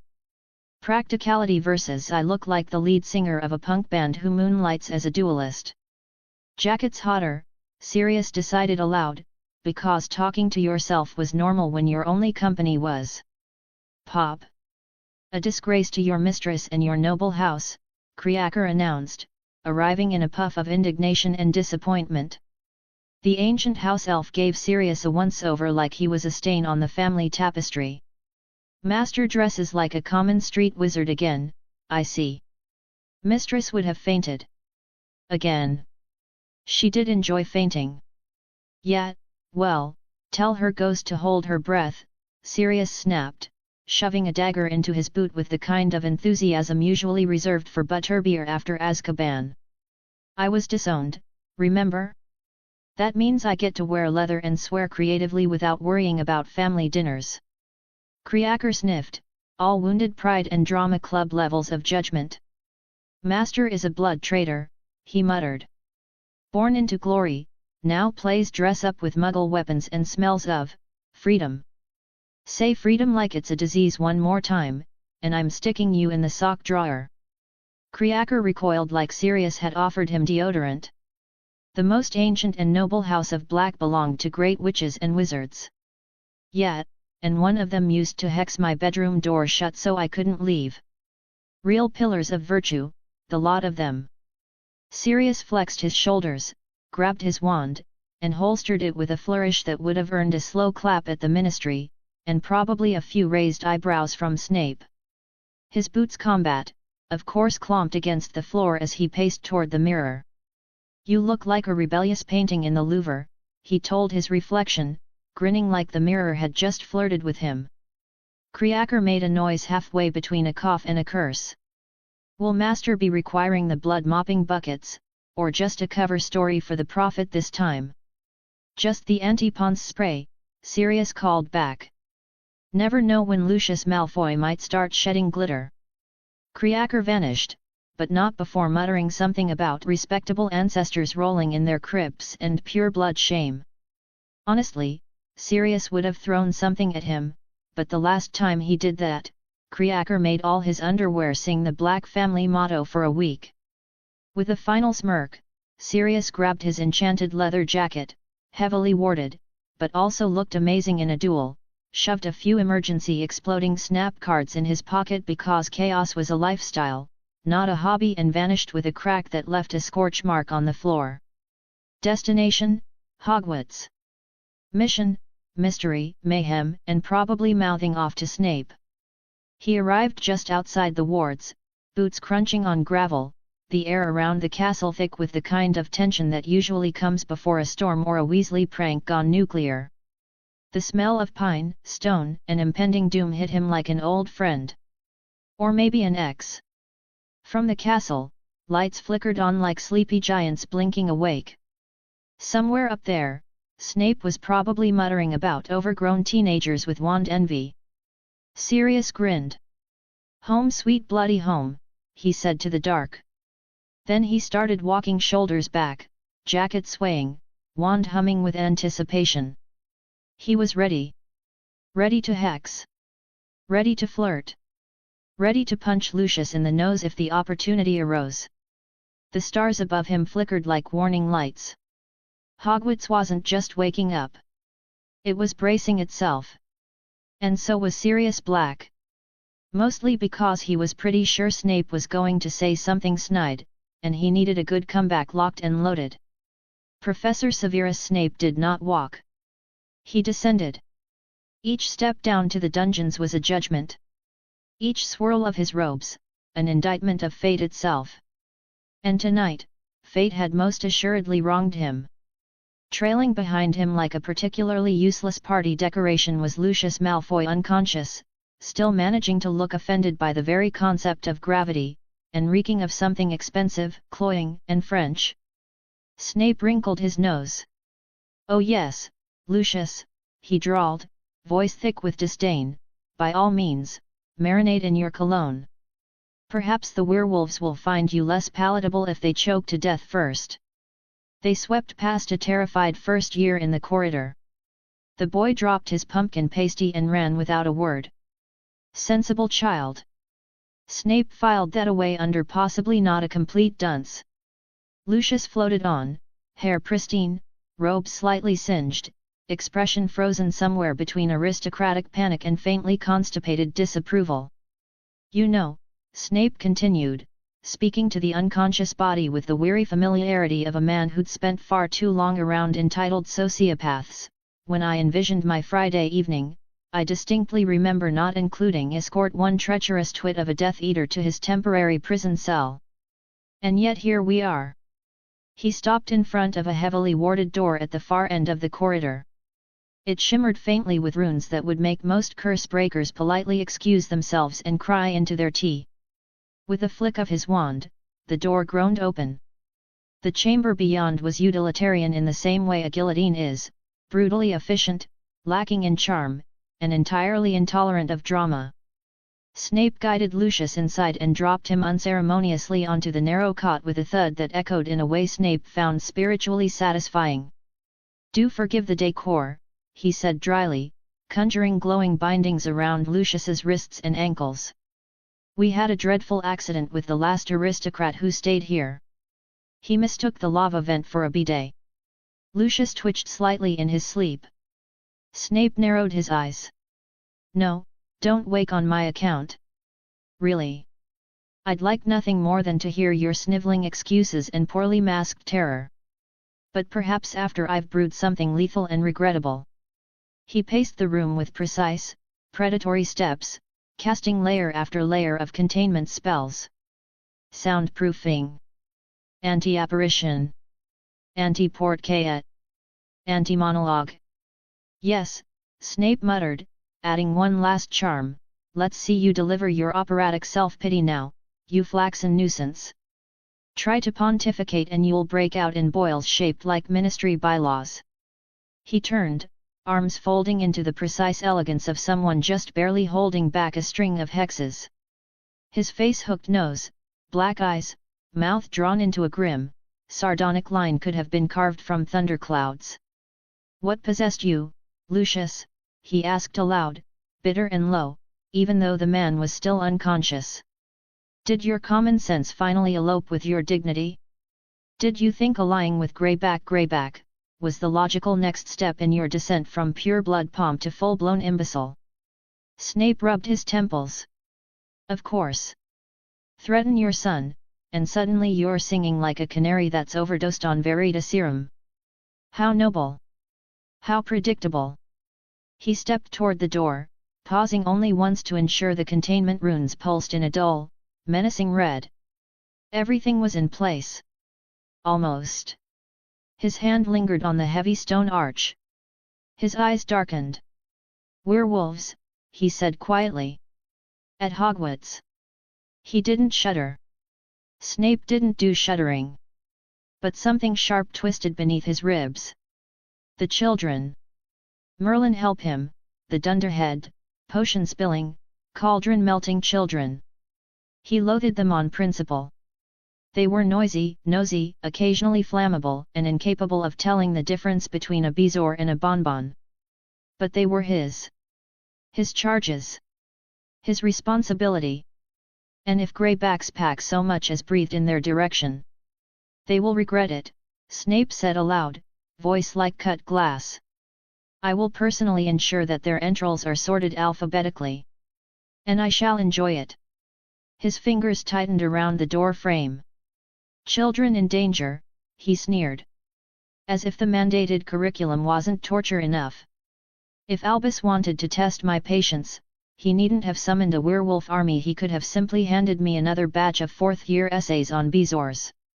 He stepped out, robes billowing behind him like the wings of a very angry, very caffeinated bat. Above, the castle whispered with restless magic.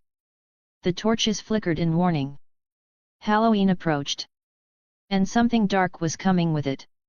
Snape didn't believe in omens. But he did believe in wards. And he had just made Lucius Malfoy the most secure prisoner this side of Azkaban. Now it was time to prepare for war. And Merlin help anyone, be they beast, bureaucrat, or bloody-minded Death Eater who thought they could threaten his school. Remus Lupin stepped through the portrait hole like a man on a mission. A calm, cardigan-wearing, too tired for your nonsense kind of mission. You know the look, soft sweater, intense eyes, and the vibe of someone who's read too many books and doesn't trust anyone who speaks in complete sentences after 11 p.m. Right beside him, Susan Bones. 13, already more organized than most ministry departments, and radiating the kind of no-nonsense energy that made portraits straighten themselves as she walked past. Her wand was tucked into her sleeve like a thread, and her red hair was pulled back in a ponytail that meant business. The common room was unusually quiet. A seventh-year couple was pretending they weren't making out behind a pile of textbooks. Spoiler, they definitely were. A second year was stress-chewing their quill over a last-minute charms essay, and a wall portrait was snoring in a way that was definitely fake. Remus didn't waste time. He had exactly the expression of someone who'd been told, "Whatever you do, don't cause a panic," and had immediately replied, "No promises." "Susan," he said, voice low and serious. "Girls' dormitory. Get Jean Grey. Don't explain. Just tell her it's urgent." Susan gave a crisp nod and took off up the spiral staircase with the purpose of a secret agent about to storm a Hydra base. Remus exhaled like a man preparing to walk into a den of sleeping dragons or, worse, a room full of teenage boys. He climbed the boys' staircase, steeling himself for impact. He knocked once on the fifth-year door, then entered. Disaster. Absolute disaster. One trunk was bleeding socks. Another had exploded. A chocolate frog card fluttered under the bed like it was trying to escape.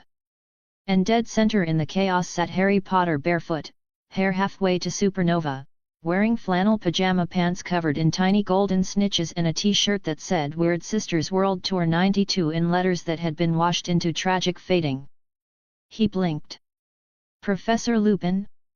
Did I miss breakfast? Or are we being raided?" Remus avoided a pile of suspiciously alive-looking laundry and crossed the room like someone trained to defuse cursed objects. "Get dressed," he said simply. "We're going." Harry rubbed his eyes. Is this another save the school situation or a try not to die one? Just need to know if I should bring my wand or a helmet. Remus gave him a very serious look. Both wouldn't hurt. Dumbledore sent for you. Urgently. Harry sat up straighter, eyes narrowing. Is this about Voldemort? Or Death Eaters? Or did Filch finally snap and declare war? I don't know, Remus replied, tone even but tight. But it's after midnight and the headmaster wants to see you. That never bodes well. Harry groaned. Why is it always after midnight? Why can't we ever save the world at, like, lunch? Remus raised an eyebrow. Because evil doesn't keep a proper schedule.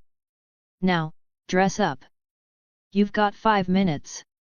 Harry stood, grabbing for his socks with the sleepy coordination of a caffeinated squirrel. Who else got the golden invite? Susan's downstairs. She's fetching Jean. That made Harry pause mid-sock. Jean's coming too. Yes, Remus said, almost smiling. Which means it's probably very bad. Or very important. Harry yanked his other sock on and muttered, probably both. Because if life has taught me anything, it's that fate's got a twisted sense of humor. Remus turned to go. And wear shoes. Real shoes. I hear that the last time you sprinted barefoot through a hallway, Madame Pomfrey had to vanish your splinters and her patience. That was one time. Harry called after him. Also, in my defense, Peeves threw soap. Remus didn't answer, but the shake of his head said, I am too old for this nonsense. Susan reappeared with all the quiet intensity of a kid who probably color-coded her homework. Jean's awake, she said. And mildly annoyed. Remus nodded. Good. Mildly annoyed means we're still in the safe zone. And right on cue, Jean Grey emerged at the top of the girls' staircase like an avenging goddess woken from her celestial nap. Her crimson dressing gown flowed around her like she'd summoned it from a wardrobe made entirely of sass and fire. Her coppery hair was pulled into a loose braid over her shoulder, and her eyes slightly glowing scanned the room like she was calculating which windows to explode if someone so much as sneezed. If this is another Dumbledore prophecy thing, she said coolly, or magical sewer emergencies, I'm turning someone into a newt. Hex me later, Remus said. We're just the messengers tonight. Jean reached the bottom step with dramatic flair and zero effort, then turned to Susan. He didn't say what this was about. Nope. Just urgent and now. Also, Harry's getting dressed. You know, like it's the Met Gala. Jean smirked. Well, if he's wearing those pajama pants again, I hope he burns them on the way down. I heard that, came Harry's voice as he came barreling down the stairs, now fully dressed but still looking like his hair had lost a bet with lightning. He pointed at Jean with mock offense. You insult my pajamas again and I'll hex your shampoo to turn your hair blue. Jean stepped in close, way too close for casual, tilted her head, and smirked. Oh really? What if I like blue? Harry blinked, opened his mouth, and short-circuited. Touché, he muttered, brushing past her toward the door. Still gonna hex the shampoo, though. You've been warned. Susan rolled her eyes and looked at Remus. Are we walking to our doom now, or? Let's, Remus said, gesturing for them to follow. And let's try not to set anything on fire along the way. Or flirt. No promises, Jean and Harry said at the same time, then immediately glared at each other like how dare you copy my sass. The four of them exited the common room, the fat lady muttering something about bloody dramatic children and their bloody midnight strolls. The castle was quiet. Too quiet.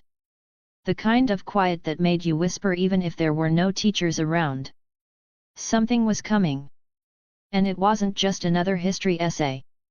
Alastair Moody was 99% sure his coffee table had tried to kill him again. To be fair, that was kind of the point.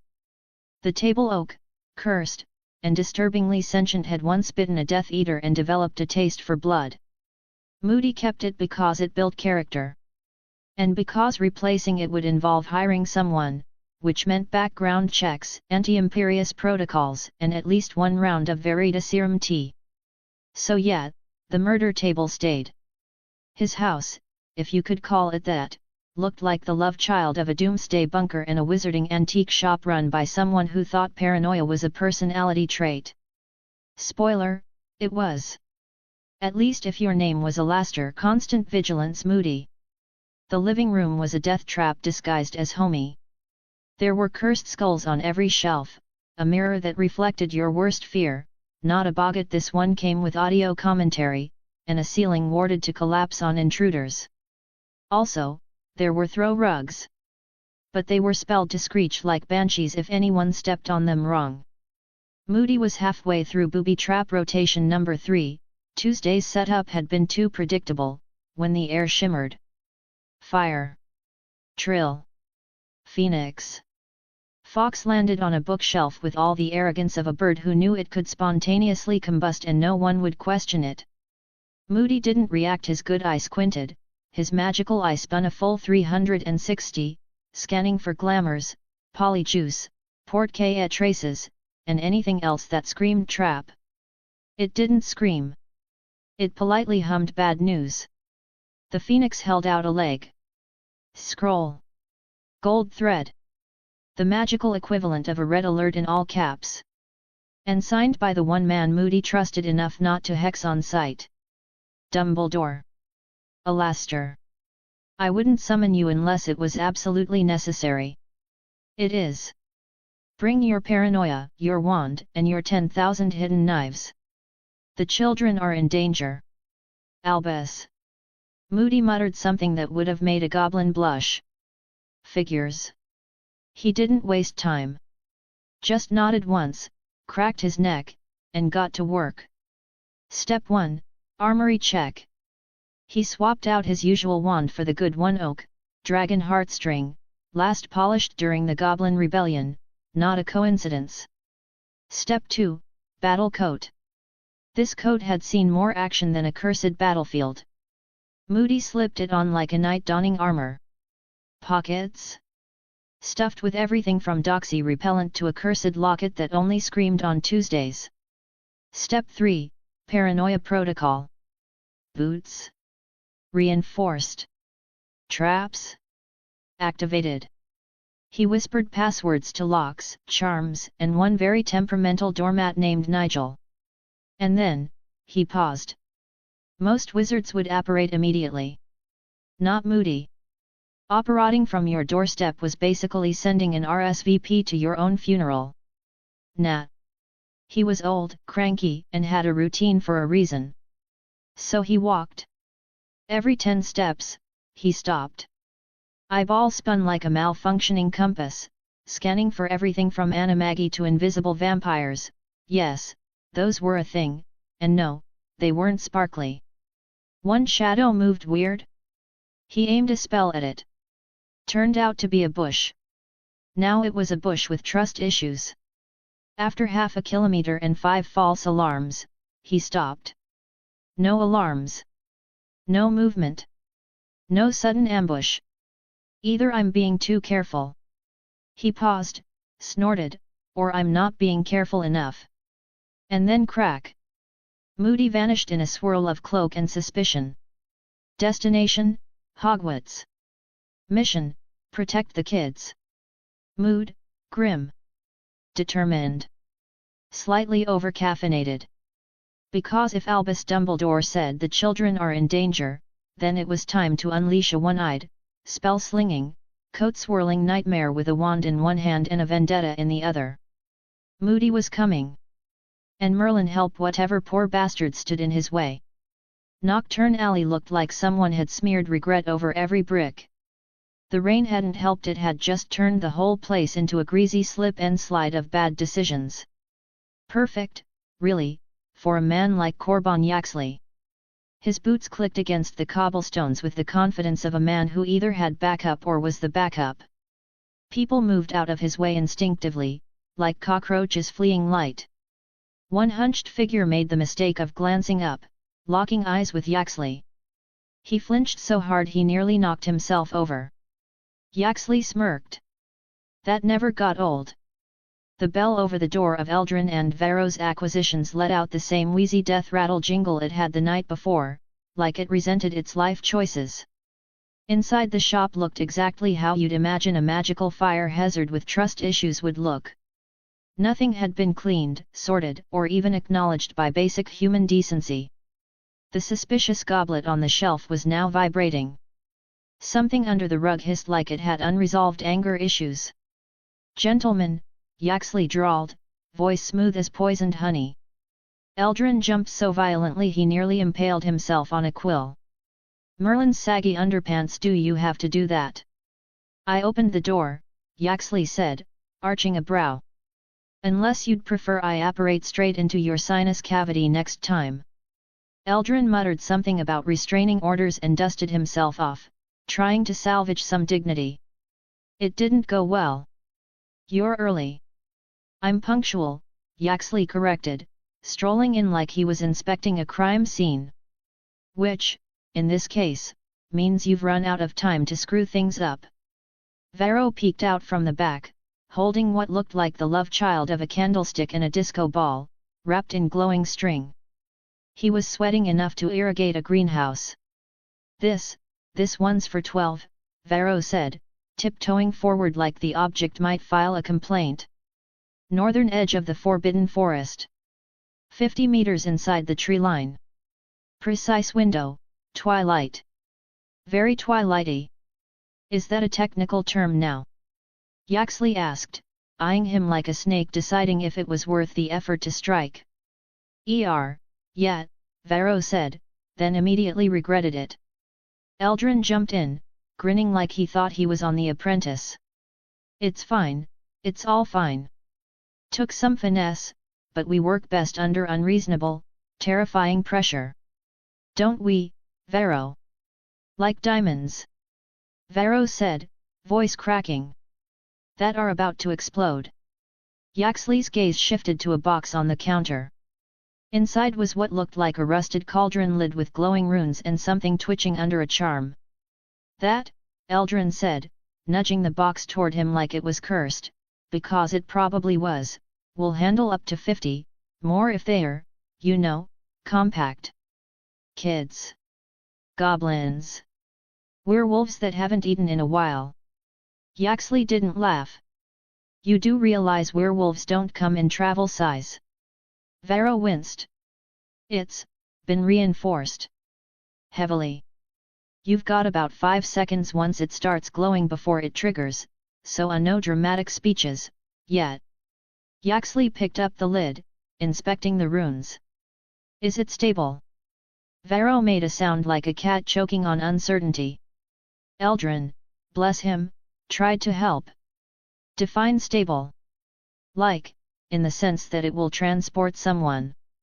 Somewhere. Probably the intended somewhere. 90%. 95 if the wind's right." Yaxley leaned in, just enough to make both brothers lean back. "If this drops Greyback and his pack into Madame Malkin's, I'll tie your tongues in a sailor's knot and send you gift wrapped to him." Eldrin gave him a pained smile. "Duly noted." Yaxley stuffed the port keys into his satchel, which expanded like a well-fed niffler. He turned to leave, then paused in the doorway. "Classic villain move." "Oh," he said. "One more thing." The air in the room froze. Varro swallowed audibly. Eldrin's smile died a slow, painful death. "If I find out you copied any runic data from those port keys," Yaxley said, voice smooth and quiet and deadly, "I'll peel your memories out of your skulls like cheap wallpaper. Slowly. By hand." Then he was gone, swallowed by the alley, leaving behind nothing but tension, fierce wet, and a faint smell of overcooked ambition. Varro slumped into the nearest chair like a puppet whose strings had been cut. "We need to leave the country." Eldrin was already unfolding a map. Brazil. I've always liked Brazil. Varro looked at him, wild-eyed. Do they have extradition treaties with the UK? Eldrin blinked. What am I, a lawyer? Varro moaned. We're gonna die. Not if we pack fast. Cue packing montage. Possibly with Benny Hill music. Chapter 58, Chapter 57. The gargoyle guarding Dumbledore's office looked like it was in the middle of a grumpy existential crisis. Maybe it knew something. Maybe it just hated teenagers. Fizzing Whizbee, Remus said, because obviously, the password to a high-security magical war room should be named after a fizz candy. The gargoyle groaned like it had a hangover and had just been asked to DJ a rave. Still, it moved, revealing the spiraling staircase that led up to Dumbledore's office. You know, the place where all really bad conversations happened. Fawkes gave a soft trill as they entered. If phoenixes could frown, this was Fawkes frowning. And when a literal immortal firebird looked worried, that was the universal sign for get your wand, your armor, and possibly a backup wand. The room was packed. Not with cozy magical gadgets or whimsical nonsense, nope. This was war table energy. Strategic. Somber. Slightly singed. Sirius Black was leaning against the fireplace like he was posing for a magical bad boy calendar, arms crossed, hair messy in a very accidental rock star way, and looking like he'd punched death in the face and lived to smirk about it. About time, Sirius drawled, eyes flicking to Harry. Thought you'd stop for snacks on the way. You usually do when there's mortal peril. Harry gave him a half-hearted wave. We were gonna, but the shop was out of survive the night specials.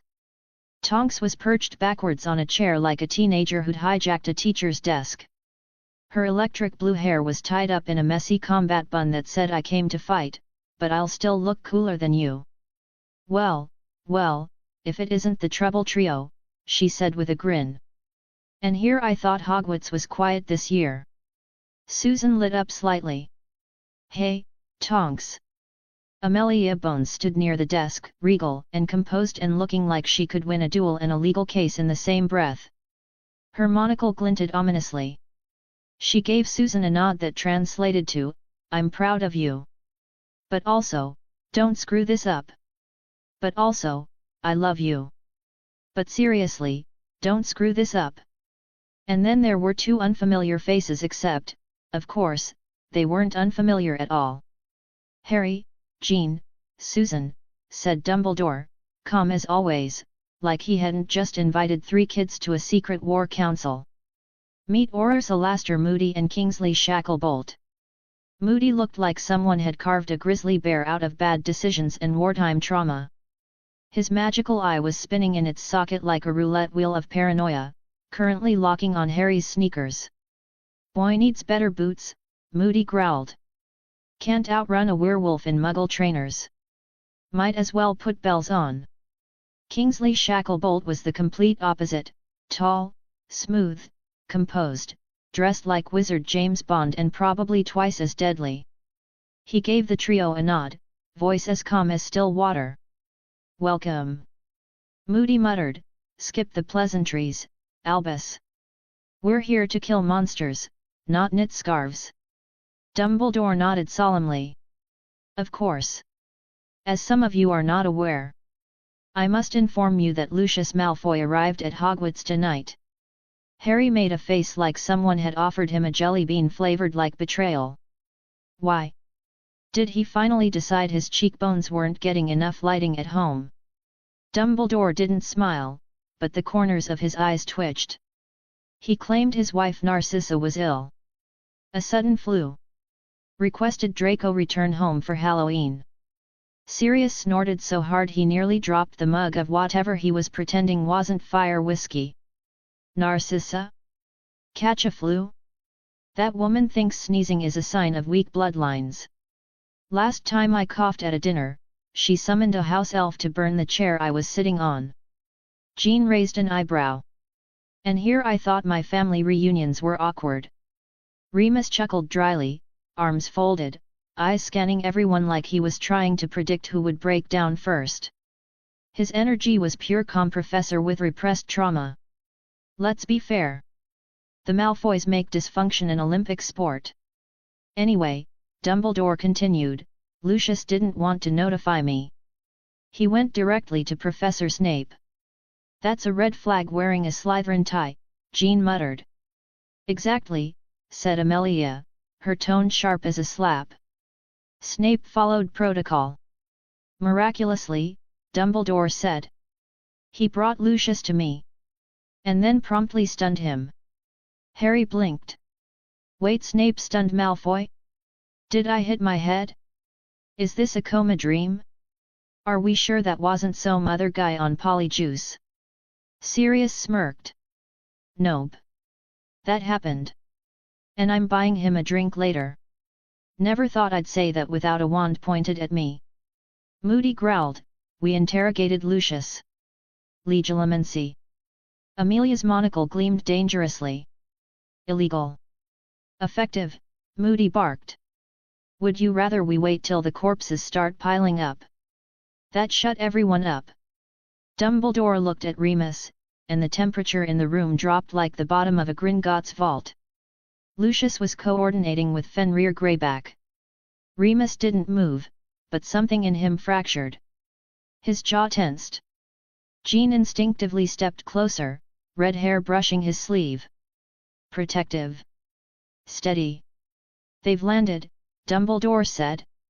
Greyback and his pack. British coastline. Their destination is the Forbidden Forest. Estimated arrival Halloween. Harry exhaled slowly. Of course it's Halloween. Every year with this cursed holiday. What is it with dark wizards and seasonal drama? Jean didn't even look at him. You said the same thing about Tuesdays, soup, and algebra. Harry shrugged. Still stands. Kingsley frowned. Why Hogwarts? Symbolism, Amelia answered grimly. And because it's full of targets who can't fight back. Harry's fist clenched. They think this is easy. They think this is safe. They think wrong. I'm guessing that portkeys were set up by Yaxley, Moody added. And McNair would be pulling strings to get the Department of Magical Creatures to look the other way. All hush hush. Sirius was already pacing like a caged Grim. They're not attacking Hogwarts. They're attacking the future. The students. The next generation. And they want it to hurt, Remus said softly. Full moon is tomorrow, Moody growled. Classic Greyback. Sick, smart, and suicidal. Susan swallowed. That's Halloween night. Dumbledore turned to the trio, his gaze soft but urgent. I would never ask children to fight in a war. But you are no ordinary students. And this is no ordinary threat. He looked at each of them. One by one. Like he was memorizing who they were before everything changed. I need to know, are you, and MageX, ready? Moody blinked. Mage what? Sirius answered, deadpan, magical mutants. Teen superheroes. Hogwarts meets X-Men. Minus the jet. Tonks perked up. Wait, you guys have decided on a team name? That's adorable. Can I be like, your morally grey cool aunt who brings snacks and knives? I like them, Moody said, grudgingly. Harry looked at Jean. She gave him a look that said, if you say I'm Batman again, I'm throwing you into the fireplace. Then she smiled, and he forgot how to breathe for a second. Susan nodded firmly. We're in. Harry turned to Sirius. Gear. Sirius grinned like Christmas had come early. Waiting for you at my flat in London. Enchanted armor, comms, the works. Creaker's organizing it now. Goblins owed me a favor. And since we're up against werewolves, Harry said, eyes sharp as a cursed blade, I say we call in a feral of our own. Jean's lips curled. Logan. Susan added, a shield wouldn't hurt either. Cap's due for another Hogwarts tour. They'll come, Harry said, voice unwavering. They trained us. They won't let us face this alone. Dumbledore's eyes twinkled, but this time, it wasn't amusement. It was fire. Then send the call. He turned toward the window, where the wind howled like it already knew what was coming. At Halloween, the hunt begins. The door to Dumbledore's office creaked shut behind them, the gargoyle grinding back into place with all the enthusiasm of a pensioner dragged to a dance party. It gave what could only be described as a sigh, like even it knew that things were about to spiral into the kind of chaos that made even Hogwarts portraits whisper, "Not again." The corridor beyond was stone-cold, dim, and echoey, basically, the kind of setting where you half expect a ghost to pop out and say, "Surprise! You failed your defense against the dark arts exam and now you're cursed forever." Harry walked like he was late for a duel and deeply offended about it. Jaw tight. Eyes stormy. Shoulders squared with all the weight of being 13 and somehow more emotionally damaged than half the wizarding world combined.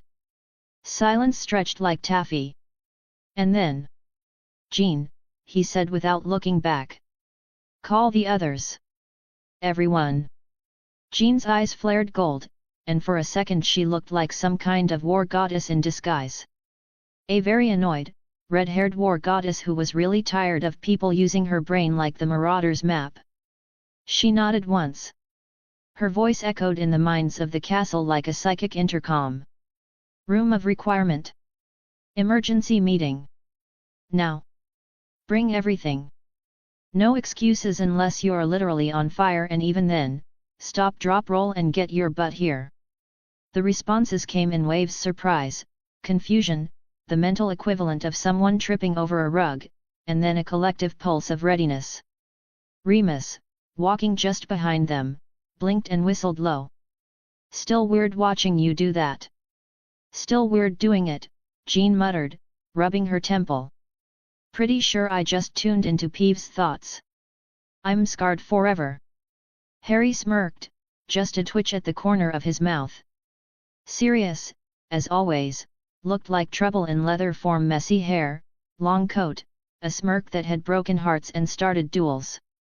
He twirled a coin between his fingers, half winking at Susan as she trotted up beside them in her Hufflepuff robes and combat boots. "Hey, pup," Sirius said.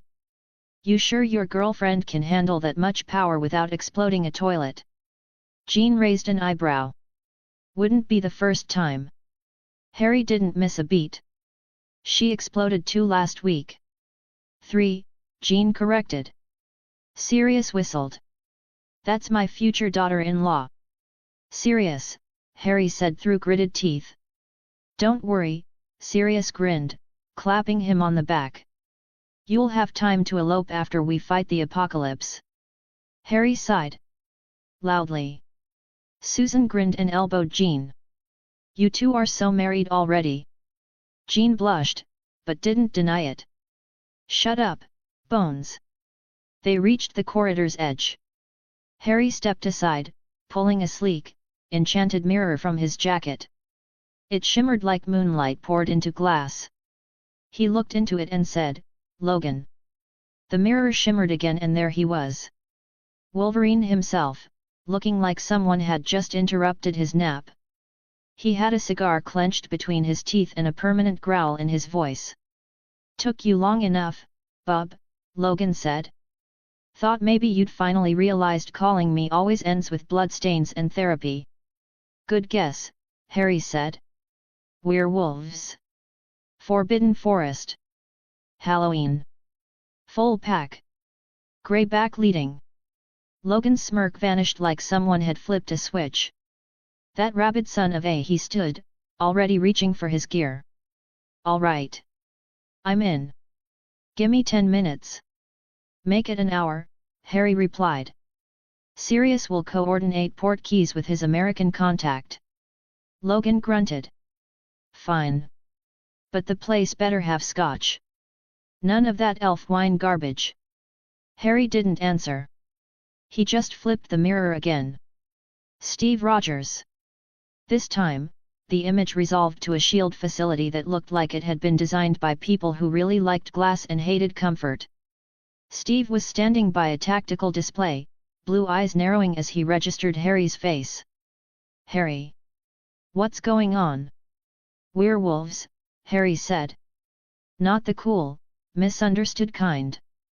The bite you and suddenly Yuri howling at the moon kind." Steve's jaw tightened. "How many?" "Whole pack. Led by a bastard named Fenrir Greyback." Steve didn't ask more. He didn't need to. "I'll come," he said. "And I'm bringing backup. People I trust. They won't talk. If you vouch for them," Harry said, "they're in. Just get here fast. It's going to be chaos."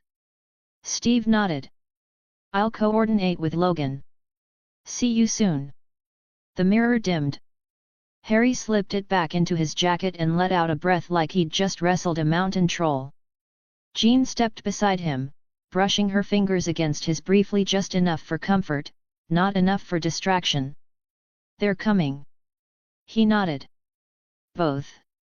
Cap's bringing friends."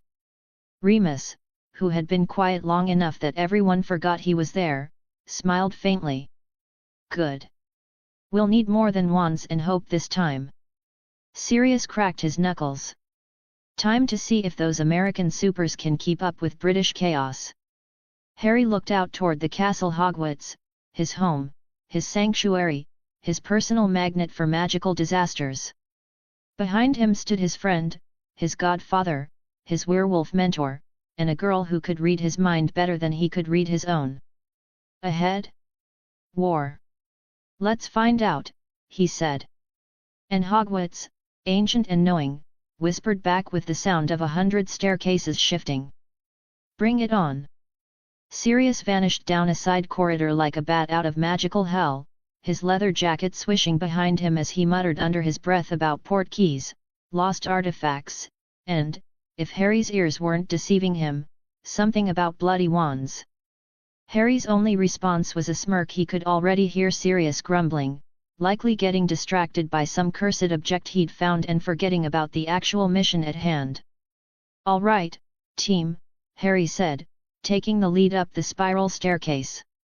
He was trying to move with purpose, but with a bunch of his friends in their pajamas trailing behind, it wasn't exactly the most dramatic entrance ever.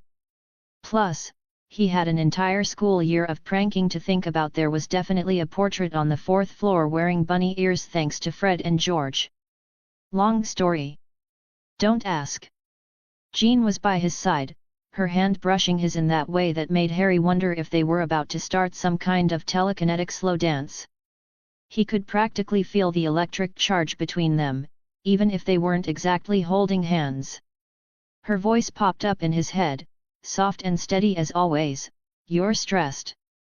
Breathe."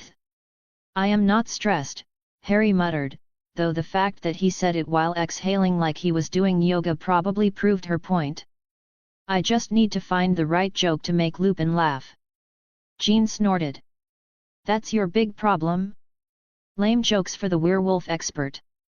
"Absolutely," Harry said with a grin. "Plus, if I crack him up, he might go easy on me during the drills." He paused. "Or, you know, he might make me run the obstacle course with silver in my shoes." "That's a fun thought." "Silver? Really?" Jean rolled her eyes. "No one ever thinks about the telekinetic girl with the stilettos of doom."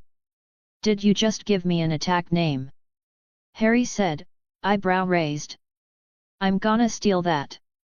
She smirked, clearly not fazed. "You're welcome." Meanwhile, Remus, looking every bit the tired, slightly scruffy professor who'd somehow mastered the haunted librarian aesthetic, shot them an amused glance from behind. "Children," he muttered, approaching a magical war room, "not a night at the Yule Ball." "Who says it can't be both?" Jean shot back. Remus just chuckled. It was a tired, fond sound. "All right, you lot, save the flirting for later. We have an army of werewolves to deal with." "Ugh," Susan Bones, who was currently waddling behind them in a onesie covered in badger prints, groaned as she stifled a yawn. "I swear, if we have to fight werewolves in this, I'm asking for a hazard pay." She shot a glance at the front of the group. "Also, who's the fashion consultant for the whole sleepwear combat theme? You're asking that in a badger onesie?" Harry shot back. "I can't hear you over my cozy." Susan's eyes drooped as she plodded forward. With a flicker of magic, the room of requirement shimmered open before them. Inside was chaos. Pajama-clad chaos. Fred had bedhead that was practically a weapon in itself, and George was rocking mismatched socks as if they were his signature. Neville, in a particularly uncoordinated ensemble that looked like it had been assembled in the dark, had his wand tucked behind his ear like it was a quill, and Luna? Luna was holding a mug of tea. Where it came from? No one knew, and no one dared to ask. Ron, still half asleep, shuffled over, a small leather pouch in his hands. "Here you go, mate. Your suit's all set." "Legend," Harry said, accepting the pouch with a grin. Yeah, just don't ask me to do anything else until I've had at least 5 hours of sleep, all right?" "Fair enough," Harry said, already distracted by Hermione, who was walking over, an identical pouch clutched in her hands. She looked mildly irritated, mildly as in a "I'm dressed in this robe over my pajamas and not even remotely happy about it" kind of way. "You're wearing pajamas too, Hermione," Harry teased. "I'm fine with it," she said, dropping the pouch into Jean's hands with a frown. "I've optimized everything as requested." Her voice was all business, which was a nice way of saying she had been up all night tweaking the gear with no sleep. "Added the psychic insulation and reinforced the heel stabilizers you wanted. Also," she said, eyes glinting mischievously, "I gave you retractable blades in your heels." "You're welcome." Jean blinked. "Did you just make me telekinetic combat stilettos?" Hermione beamed. "With a sharp edge." "Literally." "Okay, I'm officially naming them Stabby Heels of Doom," Jean said, already envisioning her next fight. "Approved," Hermione said. Across the room, Hannah Abbott, who was somehow looking adorable in a bunny-themed nightshirt, handed Susan an identical pouch. "Yours is a little sparkly," she said, her smile warm. "But more stab-resistant than last time." Susan blinked. "You're really that worried about me getting stabbed again?" "You did ask for sparkly shoulder guards," Daphne chimed in dryly from across the room, her Moon and Stars nightshirt barely hiding the fact that she was already paying attention. "Well, these are sparkly and stab-resistant," Tracy added, holding up a mug that read "Potions first, people later." She sipped from it like she hadn't just implied that everyone should keep their distance until further notice. All right," Harry said, raising his voice to get everyone's attention. Instantly, the sleepy murmurs died down, everyone snapping to attention, ready to hear what he had to say. Here's the short version. Tomorrow Halloween night we're expecting a werewolf ambush. Full moon. Fenrir Greybacks leading the pack, and they'll be coming for us. The room collectively froze for a moment, and Harry could practically hear their thoughts all at once. Werewolves. Fenrir Greyback. Oh, that's comforting. George was the first to speak up, his voice cracking in the eerie silence. Yikes. Yeah, exactly, Harry replied, not missing a beat. This is our first mission as MageX. We're not just protecting the castle, though. We're protecting everyone, the students, the staff, the surrounding areas. No screw UPS. No half-effort. And definitely no exploding muffins this time, Fred. Fred raised both hands in mock surrender. One muffin. One. Neville shot a deadpan look at Fred. Still has a crater. Moving on. Harry said, taking charge again. Sirius is getting the rest of the gear right now. By sunrise, you'll all be suited up. Today? Today we drill. We train. Werewolves aren't like Death Eaters or boggots. You get bitten. You don't get better. You lose focus. Someone else pays for it. The room went eerily quiet. Even Luna, who usually had the most otherworldly presence, had sobered up and was listening intently. So, we suit up now. Harry pointed to 3 shimmering doorways that had appeared out of thin air. 20 minutes. After that, we start drills. Professor Lupin's running them. He's got more experience with werewolves than all of us combined, so listen up. If you think this is all fun and games, remember the last time we faced a real danger. Let's not make it worse this time. Remus, who had been quietly standing in the background, nodded, giving them a small wave. Flattery's nice, but I'm not going easy on you. Obstacle course in 10 minutes. Susan groaned loudly. Of course, there's an obstacle course. Oh, and there's silver in the simulation runes, Remus added, looking completely deadpan. Don't touch anything that glows and looks angry. It'll bite. Harry shot a grin over his shoulder. All right. You've got 20 minutes. Coffee's optional. Regret, however, is encouraged. See you on the mat. As Harry, Jean, and Susan made their way to the changing rooms, Jean whispered to Harry, her voice low and teasing. Nice speech, Commander Potter. Wasn't a speech, he said with a wink. It was a battle cry. Also, I'm pretty sure Fred just got goosebumps. Shut up and get changed, Jean said, trying, and failing, to hide her smile. Gladly, Harry said, disappearing into his designated changing room. Susan rolled her eyes, following Jean. Just once I want to save the world in sweatpants. Jean called over her shoulder as the door clicked shut behind them. No such luck. But we'll look fabulous doing it. And just like that, the room went silent, the sleepy chaos transformed into a battalion of teenage warriors. Tomorrow was Halloween. But tonight? Tonight, they prepared for war. When Harry Potter, code name, Marauder, thank you very much, stepped out of the changing room, time sort of paused.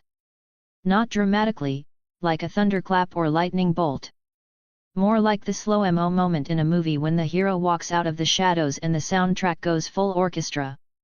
Which was impressive, considering this was a Hogwarts sub-level and the background music was mostly clanking armor and someone, probably Ron, swearing about lost socks. Harry's red and gold armored bodysuit gleamed under torchlight. The gold emblazoned across his chest looked like a shout-out to Magical Iron Man, which was completely unintentional, but still awesome. Black and brown dragonhide lined the underlayers, giving him a stealthy "I will sneak up on you and hex your butt" vibe. His golden utility belt was stocked with potions, prank gear, chocolate frogs, and at least 2 things Remus would classify as a violation of several school rules and international treaties. The hood, deep crimson and charmed to obscure his face, slid up over his head like it had a mind of its own. Which, honestly, wasn't off the table. He looked like the love child of a Gryffindor knight and a cursed avenger. And somehow, it worked. Across the training room, Jean Grey, code name, Phoenix, stood with her arms folded and a smirk that could melt tungsten.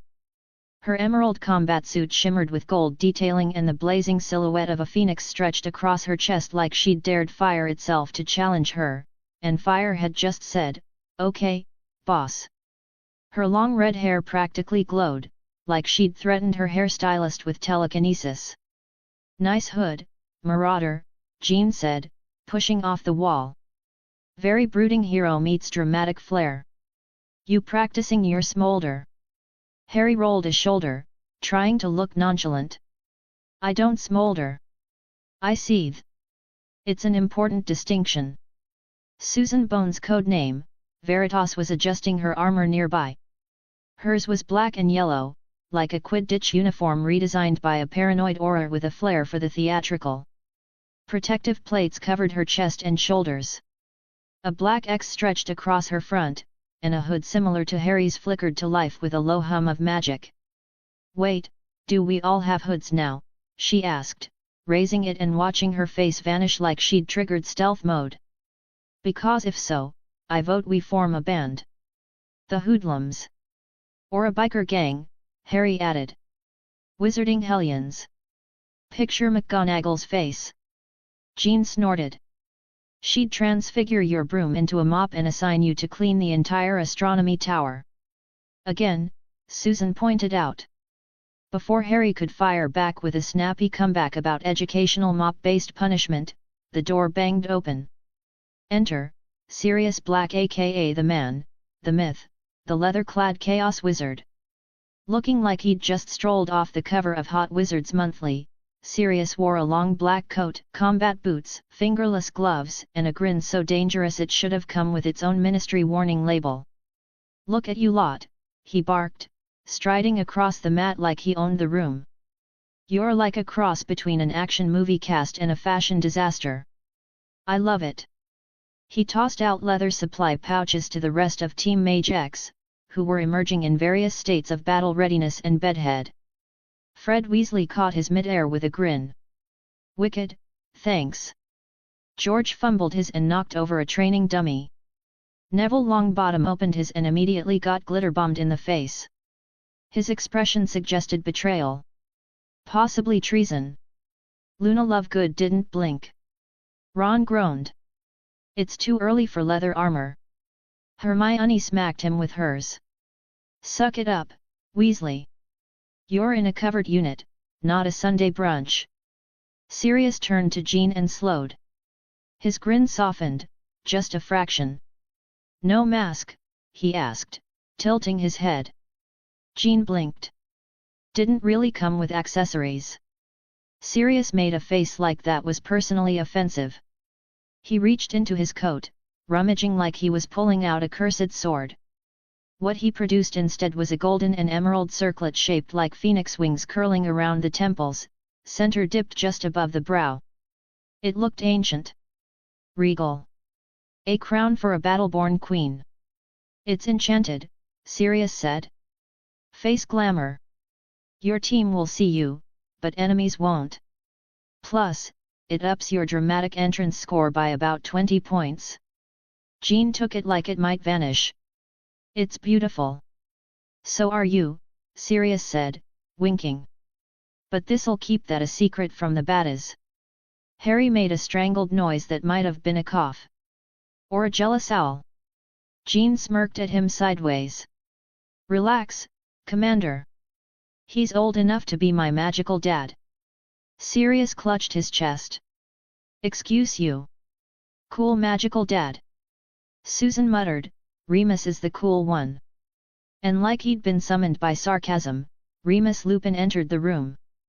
His long coat swished behind him like a moonlit professor of apocalypse studies. He looked like he had just stepped out of a gothic novel, salt and pepper hair, lean built, and that soft, dangerous calm of a man who could brew a sleeping draught and beat you at dueling with a teacup.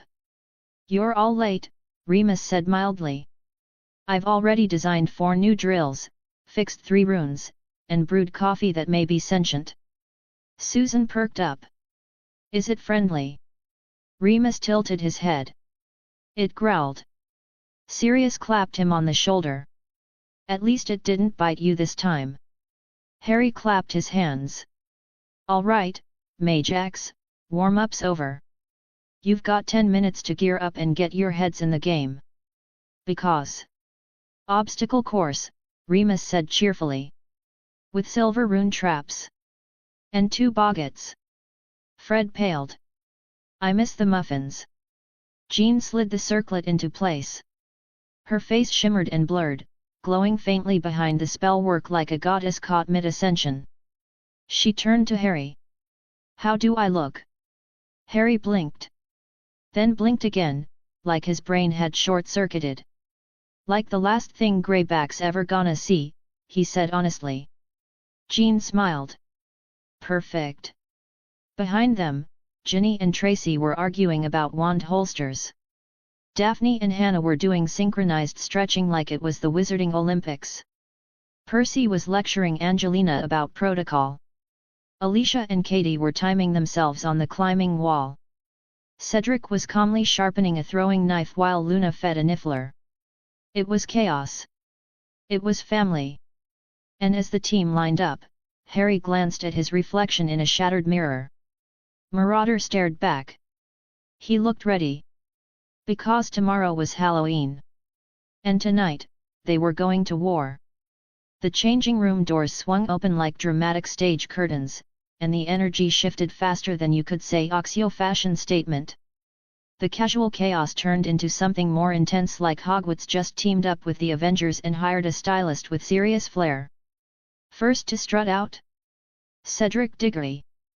This boy walked like confidence had personally sculpted his jawline and then asked for his autograph. His new armor was Hufflepuff meets Special Ops, black and yellow tactical gear that hugged his frame with just the right amount of respect. His gauntlets shimmered with rune-forged plating, his boots were straight-up dragon hide, and his hood flickered with golden mist that could make a Dementor do a double take. Harry Potter, 13 years old and already fluent in savage snark, stage whispered to Jean, "Badger has entered the chat." Cedric didn't miss a beat. "Still not calling myself Badger." "Not yet," Harry said. "But give it time. You'll get a chocolate frog card, Cedric Diggory, aka Badger." Striking fear into Death Eaters and composting their bodies with style. Jean, 14, red hair braided with charm-infused strands that glowed faintly, grinned. "I'd totally collect that." Cedric gave a mock bow. "Only if you promise to trade me for a phoenix." "I don't trade," Jean said, eyes glinting. "I hoard." Susan Bones nearly choked laughing. Harry looked at Jean like she'd just cast a confidence on his heart. Which, let's be honest, she kind of had. And then the room temperature dropped like someone summoned Elsa with bloodlust.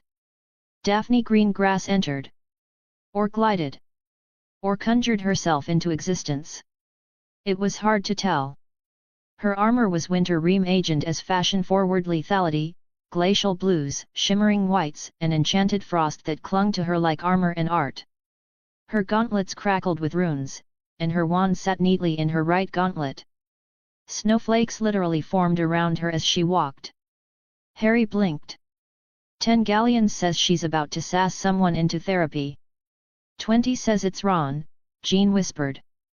Daphne's gaze locked onto Harry. "You look like a Gryffindor cosplaying as Iron Man on laundry day." Harry bowed. "And you look like Elsa if she decided murder was a winter sport." Daphne gave a sugar-sweet smile. "Excellent.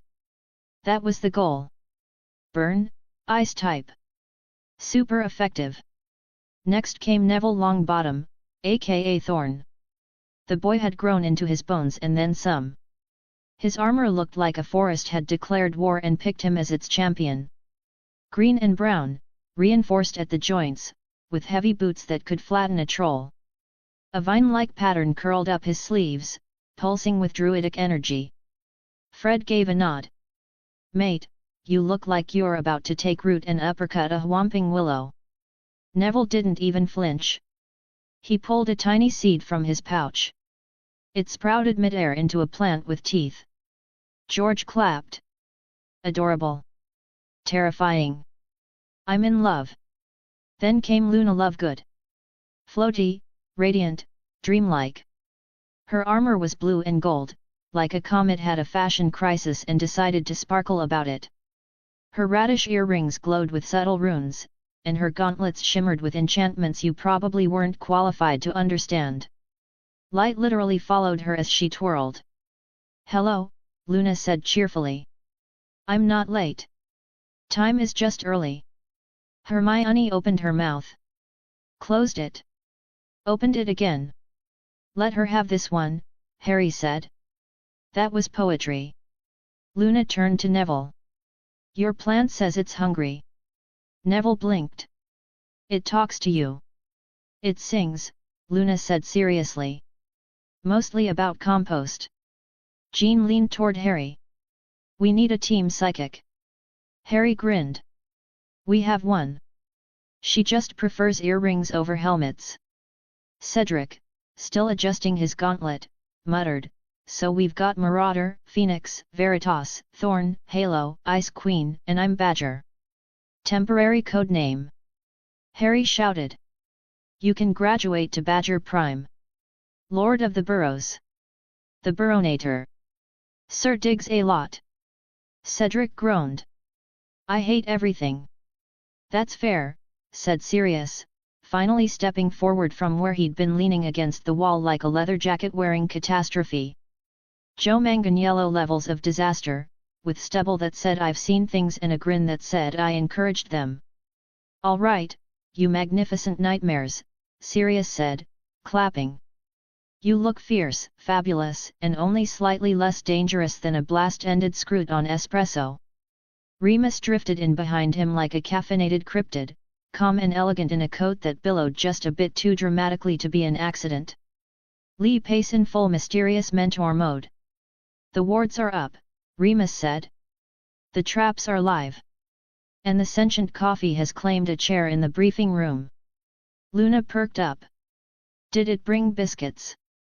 "It brought existential dread," Remus replied calmly. Harry clapped his hands, grinning like a war god at a fireworks display. "MageX. This is it. Last prep night before the mission. Tomorrow, Halloween. Full moon. Costumes optional, danger guaranteed. We're not just fighting monsters. We are the monsters they fear." Jean raised a fist. "Let's make them believe it." The team stepped forward, boots thudding like a heartbeat. War was coming. And MageX was ready. Chapter 59, Chapter 58. The room of requirement had outdone itself. The second wave of students emerged from the changing alcoves, each clad in customized armor that blended Quidditch gear with battle-ready enhancements. Harry gave a low whistle. "We are the hottest army Hogwarts has ever produced." Cedric tossed a small spark of light from his gauntlet. "And the best armed." Remus stepped forward, the room darkening slightly as the training protocols began humming to life. The faint scent of wet fur and blood filled the air. The simulation wasn't just magical, it was visceral. Sirius grinned, clapping once. "All right, kids. This isn't just about hexes and cool armor. You're about to train against Fenrir Greyback and his pack. Real feral, real fast, and very murdery." Remus added, his voice calm but stern, "Normal spells won't do jack. You can stun them, delay them, trap them, but if you want to take one down permanently..." He raised his wand. "You use silver." With a flick and a muttered incantation, Argentia Sagitta. Remus conjured a glowing silver arrow, shimmering in the air before him. "Repeat after me," Remus said. Argentia Sagitta. As everyone practiced the words, Sirius grinned. "It channels your intent into a single focused form. You can launch it from your wand, your gauntlet, or even transfigure part of your armor to create one, but it requires a steady aim, strong will, and a good supply of sass." Harry raised an eyebrow. "You made that last part up." "Prove I didn't." Hermione raised her hand. "How long does the spell take to cast?" "Faster the more you practice," Remus said. "Right now? 3 seconds. Eventually? You'll do it mid-duel." Neville stepped up, aimed his wand, and whispered, "Argentia Sagitta." A shimmering bolt formed at the tip of his wand, then fizzled out like a disappointed firework. Remus gave a kind nod. "Closer. But you need to focus on intent. Imagine protecting someone." Neville tried again. This time, the arrow formed solid, humming with magic. "Brilliant," Remus said. "Everyone else get to work." The room rang with murmured incantations and glowing silver bolts. Fred managed to shoot one that bounced off the ceiling and nearly took out George's hood. "Oi! I just got this enchanted. Call it crash testing." Ginny's arrow hit a conjured werewolf target dead center. Ron managed to summon 2 at once by accident and nearly impaled Percy, who only looked mildly annoyed. "Hermione, of course, summoned a perfect arrow on her first try, then enchanted it to home in on moving targets. Because of course she did. Once everyone had the basics down, Remus clapped again. All right, into the simulation zone. These won't be holograms. They're magical constructs that fight back. They will try to bite, slash, and maul you. That's what werewolves do. Sirius leaned in. The goal isn't just survival, it's strategy. Cover each other.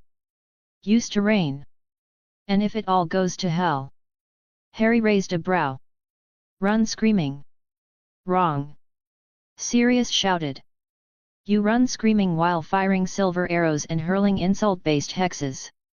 The steel doors opened with a low hiss, revealing a dark forest under a full moon, howls echoing in the distance. Jean stepped beside Harry. Showtime. Harry nodded, flicked his wand, and conjured a silver arrow that gleamed like starlight. Let's hunt some monsters. The moment the squad stepped into the simulation zone, the doors slammed shut behind them with a boom that was way too dramatic for anyone's emotional stability. Imagine a thunderclap crossed with a judge's gavel and the final buzzer of a Quidditch match. Yeah, that kind of ominous. The forest ahead looked like it had been designed by someone who thought Fangorn was too cheerful. Twisted trees. Creepy mist. Moonlight that had clearly attended the Evil Lighting 101 class at Villain Academy. And then came the howls. 1. 2. A dozen. Ron yelped. Nope. Nope, nope, I'm allergic to werewolves.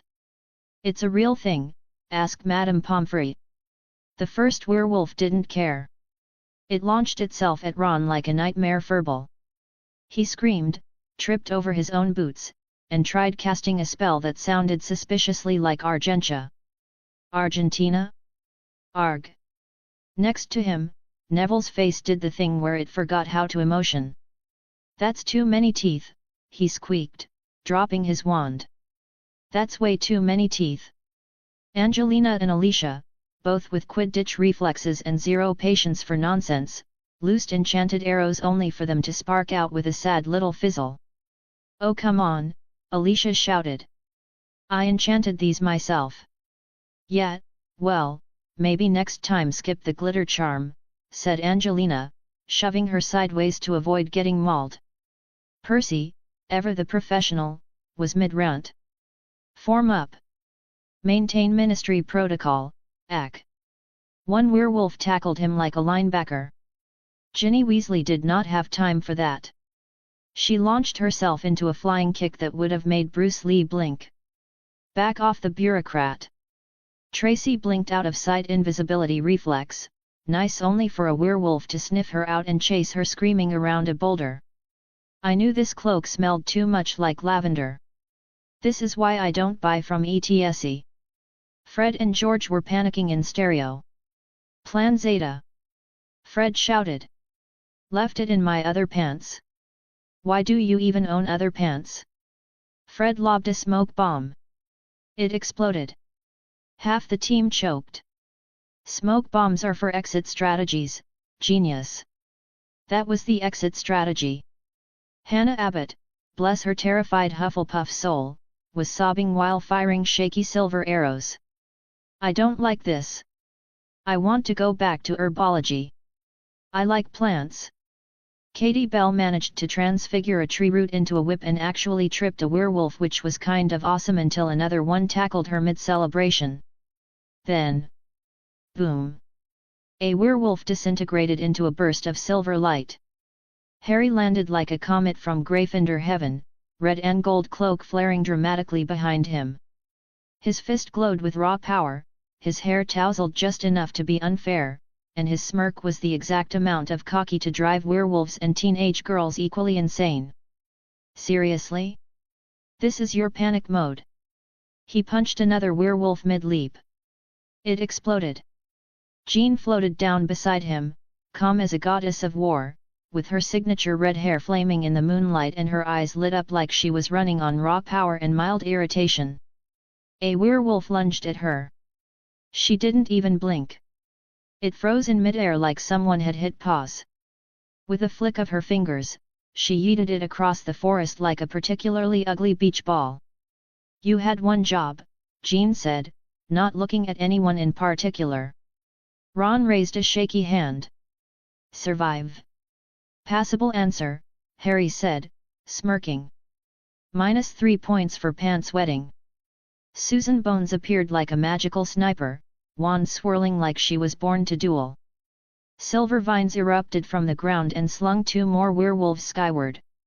You're lucky I added the emergency anti-bleed charms, she muttered. Otherwise, you'd be painting the dome with your internal organs.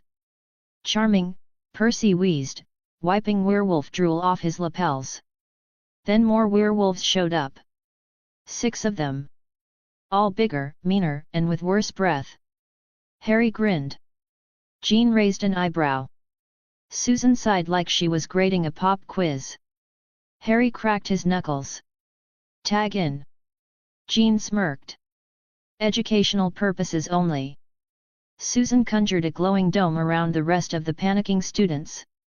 Lesson 1, Don't panic. Outside the dome, chaos had a name. 3 of them, in fact. Harry flew like a human missile, slamming werewolves into the ground hard enough to leave craters.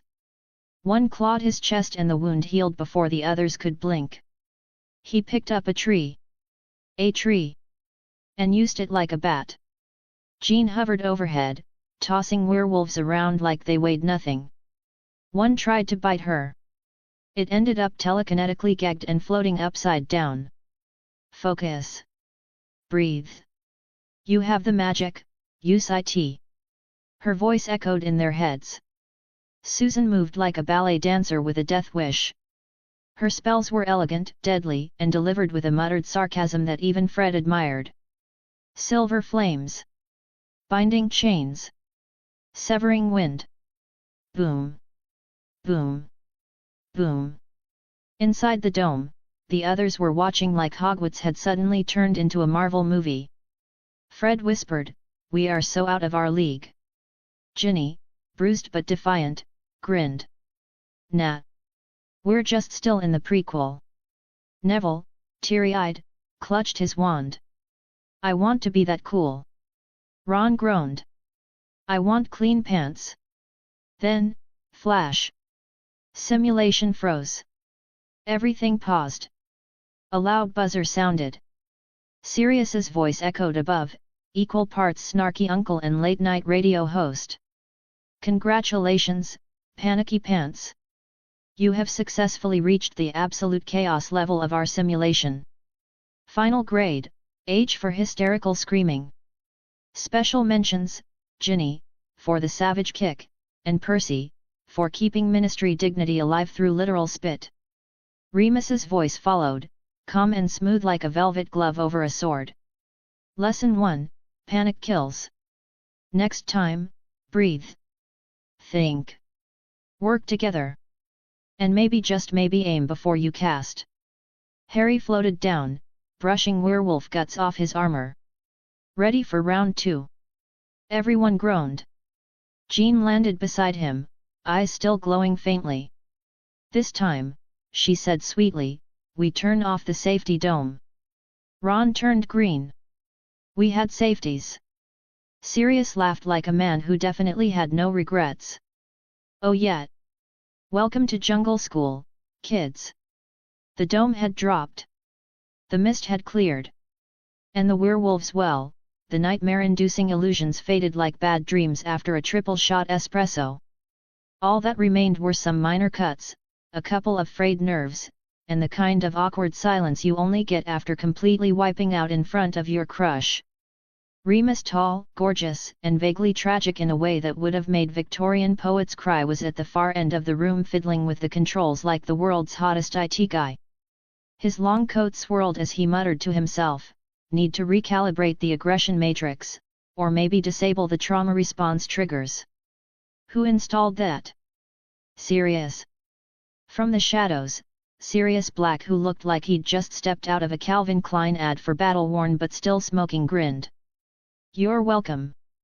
Harry, now 13, and fully embracing his destiny as a sass-fueled, wand-slinging action hero, paced like a general about to deliver the speech of the century. In one hand, he held a broken werewolf fang. In the other, what might have been a demonic pine cone. His cloak billowed for dramatic effect, because of course it did. Jean Grey 14, glowing with latent cosmic rage and hormones, stood by a conjured column like a queen surveying her realm. She wasn't glowing right now, but the way she stared could melt steel. Susan Bones, the literal embodiment of tea-sipping judgment, floated a delicate porcelain cup beside her like she was about to interview someone for crimes against common sense. "All right, team," Harry began, voice equal parts coach, warrior, and teen heartthrob. "Let's debrief. And by debrief, I mean lovingly roast you for the utter chaos that was round 1. Some scattered laughter. Mostly nervous. "We're not here to shame anyone," Jean said smoothly, folding her arms. "Except Ron. We always shame Ron." "Hey!" Ron protested. "I didn't even die this time." "Which is honestly a personal best," Hermione muttered. Harry grinned. "Look, you all survived. That's the good news. The bad news? You fought like you just woke up from a nap and remembered halfway through that your wands were decorative. Cue Cedric, Daphne, Neville, and Luna, the magical mutants. AKA the Hogwarts ex-babies. They looked like they'd just been caught shoplifting from Honeydukes." Harry started with Cedric. Tall, rugged, with the kind of jawline that could probably deflect spells. "You've got claws, healing, enhanced senses, and ABS that are frankly unfair for a 16-year-old. You could have body-slammed those werewolves." "What happened?" Cedric ran a hand through his hair. "The smell hit me like a bludger to the face. Blood, sweat, wet fur, it was too much. I couldn't focus." Jean nodded. "Sensory overload. Classic feral type issue. We'll start training you to filter out the noise. You ever tried meditating? With wolves around? With chamomile tea? It's Logan's secret weapon. That, and Canadian beer. You get the tea." Next, Daphne Greengrass. Ice Princess incarnate. "Literally. I panicked," she admitted, jaw clenched. "I was about to cast, but I was afraid I'd hit someone else. My sister always said." "Screw your sister," Susan interrupted sweetly. "She's not here. You are." Harry stepped in. "This is the place to make mistakes, Daph. Here, a misfire means embarrassment. Out there, it means someone doesn't come back. So next round? Freeze everything. Trees. Wolves. Ron's eyebrows if you have to." "I heard that." Neville was next. The plant whisperer. Currently wishing the floor would swallow him like a hungry mandrake. "I dropped my wand," he mumbled. Susan blinked. "You command the raw essence of nature. Why do you need a stick to do it?" I panicked. My palms got sweaty, and all I could think was, "Please don't let Luna start talking to the wallpaper again." "Rude," Luna said serenely, from where she was hanging upside down on a boulder. Harry crouched next to Neville. "Your magic is primal, Nevada ancient. Druid stuff. The kind of power that made the Romans rethink conquering Britain. I want to see roots tearing through the floor. Ivy on the ceiling. I want the plants to go full Jurassic Park next time." Neville looked terrified. But also a little proud. Then came Luna. "Oh, Luna." Jean eyed her warily. "You didn't use your powers at all." "I was communing," Luna said dreamily. "The wolves were loud. But the unseen mushrooms of consciousness were louder. I asked them to shush, but they were in the middle of a concert." "You were negotiating with hallucinated fungi while we were getting mauled." "Not hallucinated," Luna corrected. "Just very shy." Harry nodded solemnly. "Cool. Just maybe throw a jinx or two next time while chatting with the ethereal mushroom choir. Luna smiled. I'll try. But Kronos still hasn't forgiven me for interrupting tea with the temporal foxes. Hermione looked like she wanted to launch herself into the astral plane. All right, Jean said, clapping her hands. Take 5. Breathe. Hydrate. Then we run it again. Only this time, try not to cry or summon sentient moss monsters. Tracy Davis poked her head out from under a conjured rock. Is it over? Tracy, Sirius called. You're invisible, not intangible. Next time, try not hiding under a boulder with a face like a scared puffskein. Also, Harry added helpfully, your invisibility spell only covered your clothes. We could all see you. Tracy shrieked and vanished again. From the sidelines, Fred and George took notes. This is gold, Fred whispered. Naked under the invisibility cloak, great name for our next prank. Ginny rolled her eyes.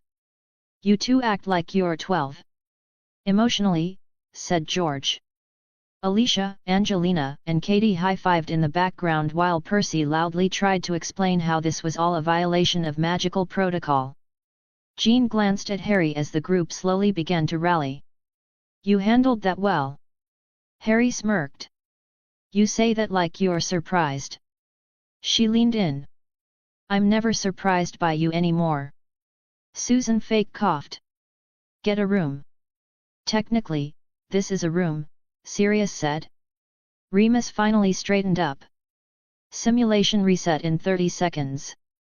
Are we ready? Harry looked at the team, bruised, embarrassed, and just the right amount of angry. He smiled. Let's see what you've got. Round 2 was about to begin. And this time, they'd bring the chaos.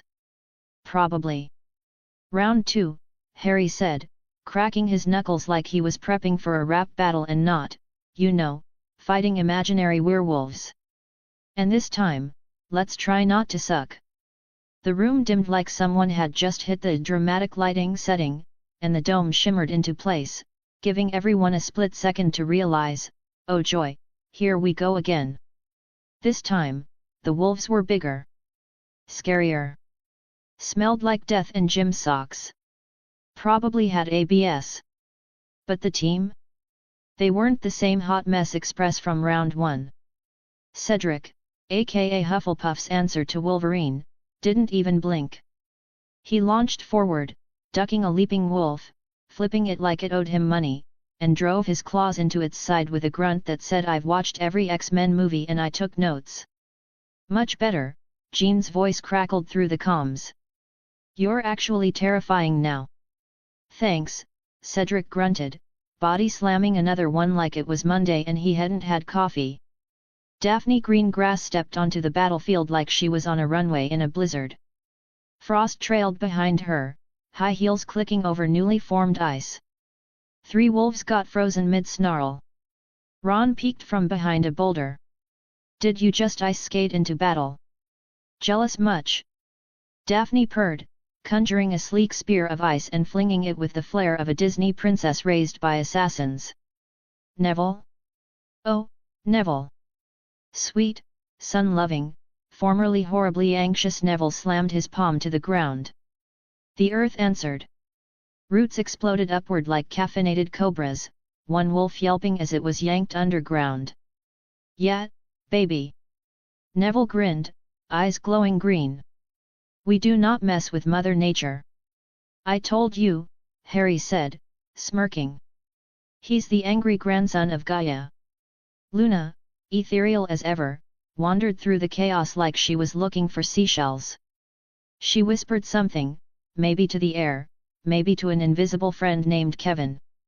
Suddenly, the wolves paused. Then started attacking each other. One began howling at its reflection. Another tried to court it. What did you do? Jean asked, blinking. I told them love is an illusion, Luna said serenely. Also, one of them now believes he's a fox named Reginald. Susan groaned. Okay, yeah. Witchcraft. Definitely witchcraft. Yes, Luna agreed. Tracy Davis, now visible enough to be annoying, zipped between the wolves, muttering through comms. Dropped a stun trap behind the big guy. 10 seconds till kaboom. You still invisible? Cedric asked. Still fabulous, Tracy shot back. Now shut up, he's sniffing my soul. The twins and Ginny unleashed chaos. Fred created illusions, dragons, banshees, Snape in a tutu. George chucked paintballs that exploded into rainbow-colored goo and hardened like candy floss cement. Now you see 'em, Fred said. Now they disco, George finished, as a wolf slipped, flailed and face-planted. Ginny cartwheeled off a wolf's back, twirling in midair as she blasted 2 more with reductos. Her hair whipped dramatically like she was in a shampoo commercial directed by Michael Bay. Angelina, Alicia, and Katie arrived like the Avengers, if the Avengers rode brooms and had killer aim. Katie buzzed the wolves with a shocking broom enchantment. Angelina picked off targets like a sniper with perfect hair. Alicia dropped barrier spells like glitter bombs. And then there was Harry. Phoenix fire curled in one hand, wand in the other. He roared, not just for the drama, okay, maybe a little for the drama, but because he meant it, and an explosion of white gold flames burst out, clearing a swath of howling wolves. Jean, watching him from the air, face flushed, eyes wide, said quietly, "Show off." "Only for you," Harry replied, smirking. "Serious?" Remus murmured from the observation room. "Is it just me, or is your godson flirting with the scary telepath mid-battle?" "Serious," sprawled on a floating lawn chair he conjured just because he could, grinned. "My boy's got taste. He's 13. He's magic." Remus rolled his eyes with such dry sarcasm it could exfoliate skin.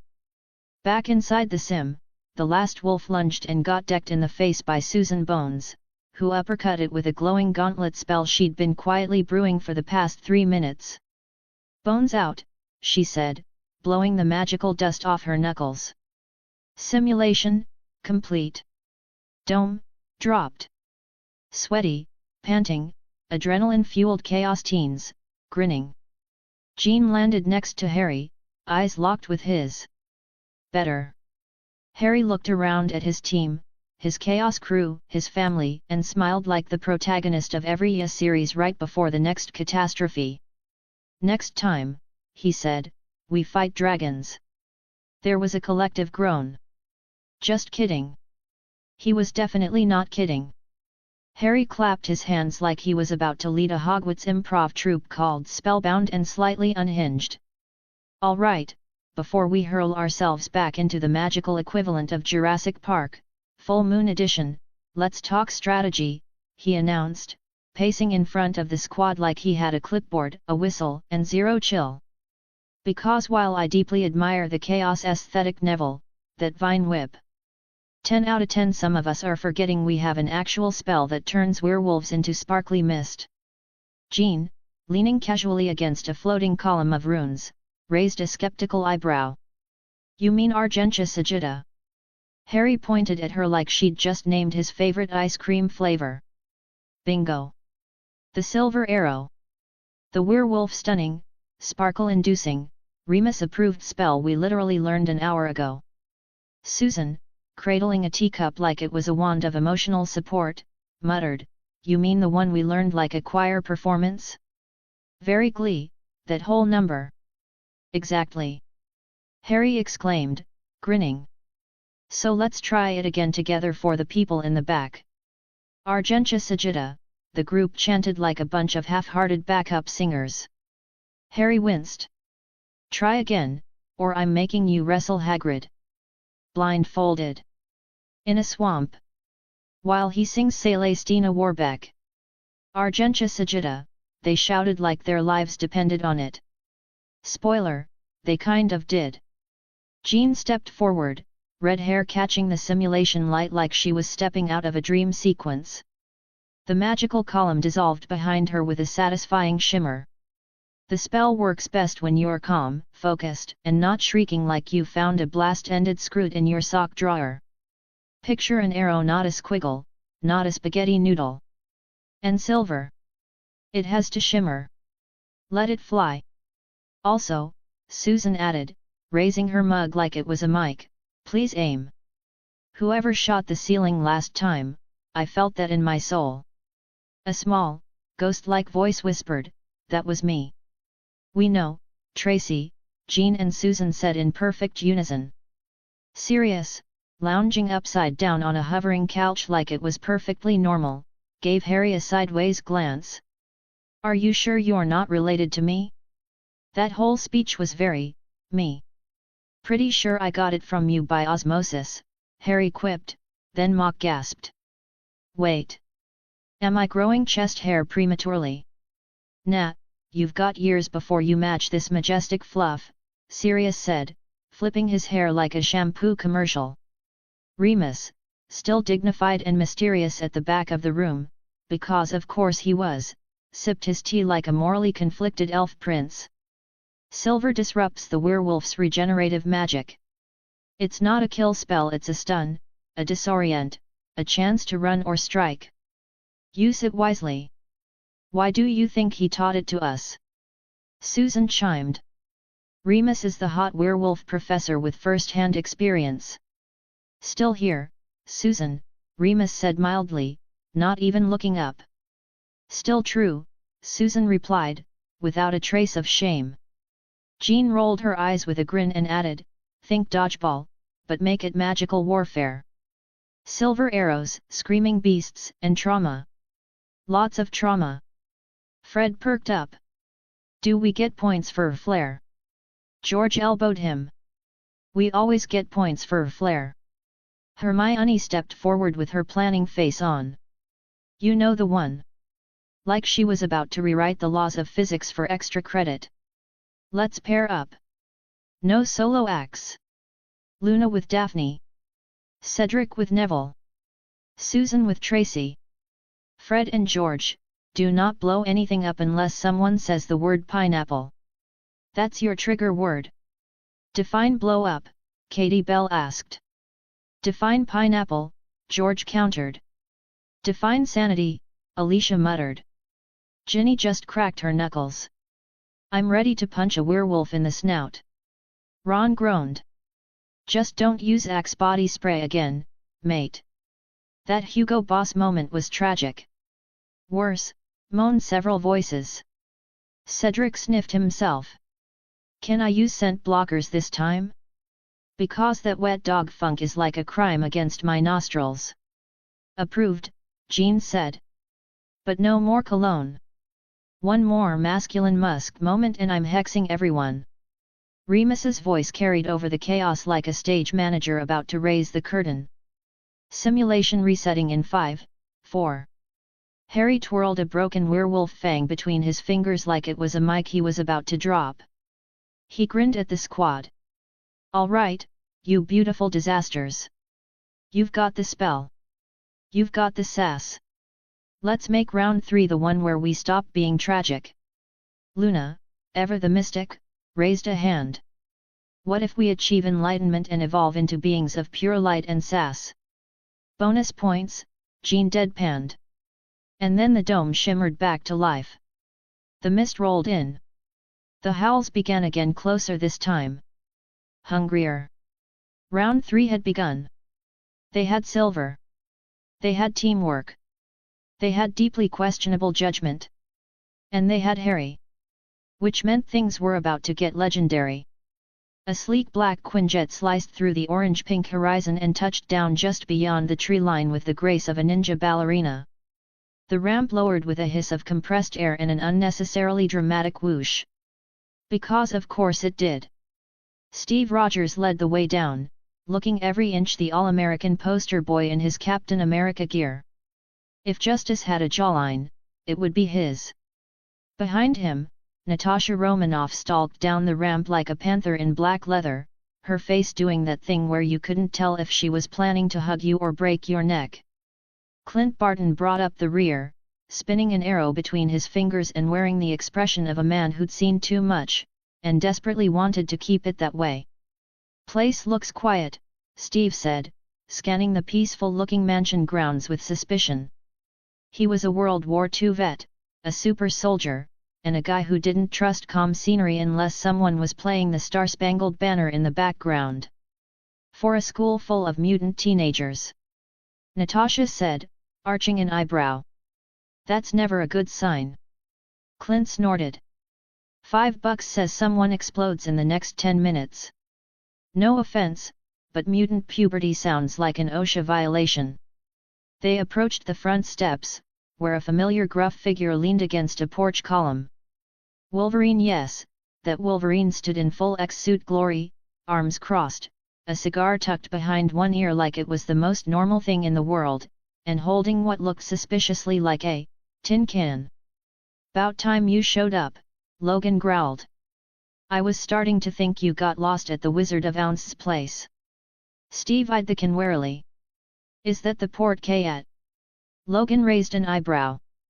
"No, Rogers, it's my grandmother's heirloom soup tureen." "What do you think?" Clint squinted. "Is that a beans can?" "Like Bush's Baked." "Was," Logan said with a shrug. "Emptied it, washed it, filled it with a little ancient British magic mumbo-jumbo, and boom, instant express ticket to wizard boarding school." Natasha crossed her arms. "And you're sure this is safe?" "Nope," Logan replied cheerfully. Steve sighed, because of course that was the answer. "Remind me why we're doing this again." Logan gave him a toothy grin. "Because Potter's throwing a magical war party, and apparently we're on the guest list. There'll be werewolves. Possibly dragons. Maybe a banshee or two if we're lucky." Natasha blinked. "Wait. You're serious about the werewolves?" "Yup." "Hogwarts," Clint muttered, "still sounds like a skin condition." "Hey doc, I've got a weird rash." "Yup, classic case of Hogwarts." "Just don't say that in front of the headmaster," Logan said. "Or the castle. It's alive. And it holds grudges." The front door creaked open, and Charles Xavier rolled out in his hover chair, looking as elegant and composed as a Shakespearean actor giving a TED talk. "Gentlemen. Lady," Xavier said, nodding to each of them in turn. "Try not to break time and space, will you? We just had the roof repaired." "Again?" Steve stepped forward and shook the professor's hand. "Thanks for letting us use your facilities. It's not every day one gets to assist in an interdimensional magical extraction mission," Xavier said with a twinkle in his eye. "Besides," Logan insisted. "I'm very persuasive," Logan added, not even bothering to hide his smirk. Natasha leaned toward Clint and whispered, "Is it just me, or is this place even weirder than the helicarrier's third sub-level?" "Definitely weirder," Clint whispered back. "At least on the helicarrier we didn't have to worry about psychic detention." At that moment, a large blue figure padded out of the doorway with the grace of a Broadway cat and the vocabulary of a literature professor. Hank McCoy, aka Beast, nodded politely to the newcomers while sipping from a cup of tea that smelled like bergamot and centuries of academic snobbery. "So," he said in his deep, theatrical voice. "You're the S.H.I.E.L.D. agents. Fascinating. I've read your files." "Same," Natasha replied coolly. "Yours were redacted." "That usually means fun." "Oh, we're just a barrel of laughs around here," Hank said, then turned to Logan.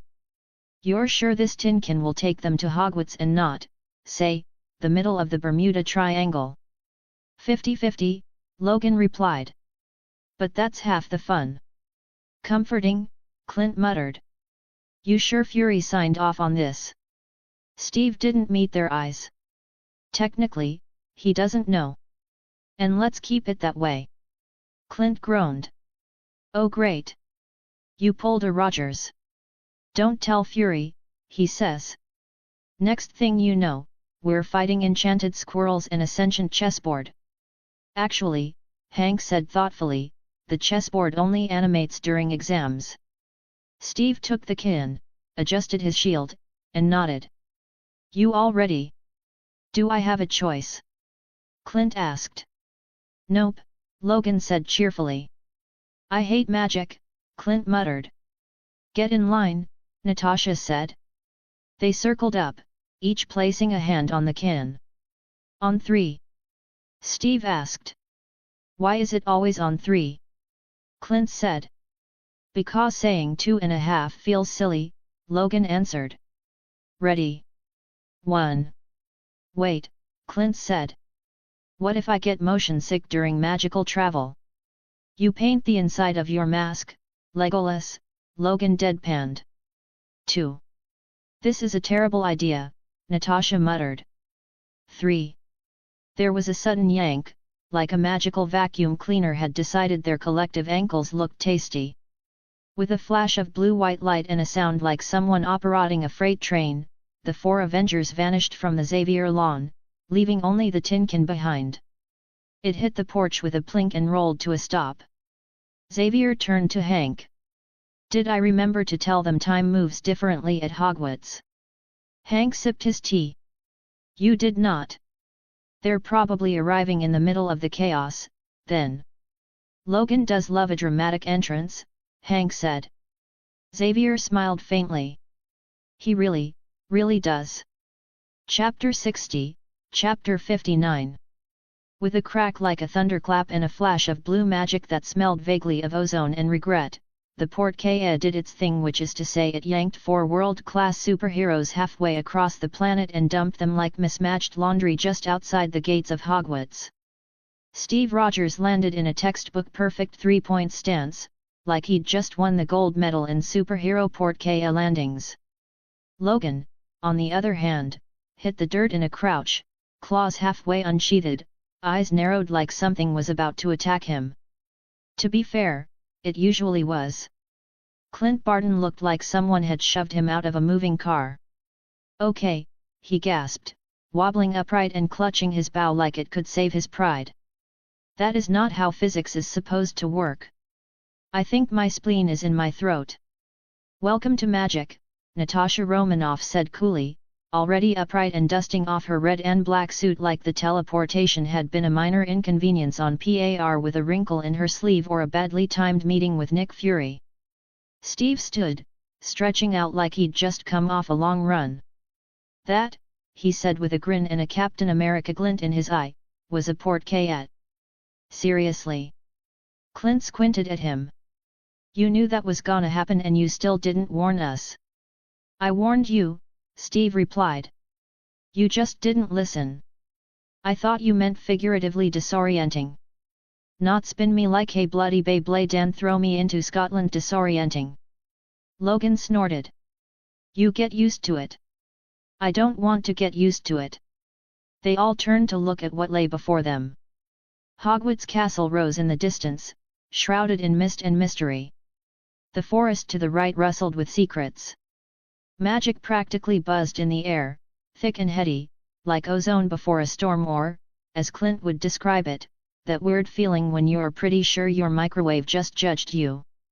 The great iron gates creaked open as they approached, and that's when they saw him. Hagrid. And really, there's no mistaking Hagrid. He was less man and more walking medieval siege weapon with a beard. He had a crossbow the size of a Vespa strapped to his back and a bubblegum pink umbrella in one meaty hand like it was the most normal thing in the world. "Ya must be the ones Harry sent for," he boomed, voice as warm and gravelly as an old kettle.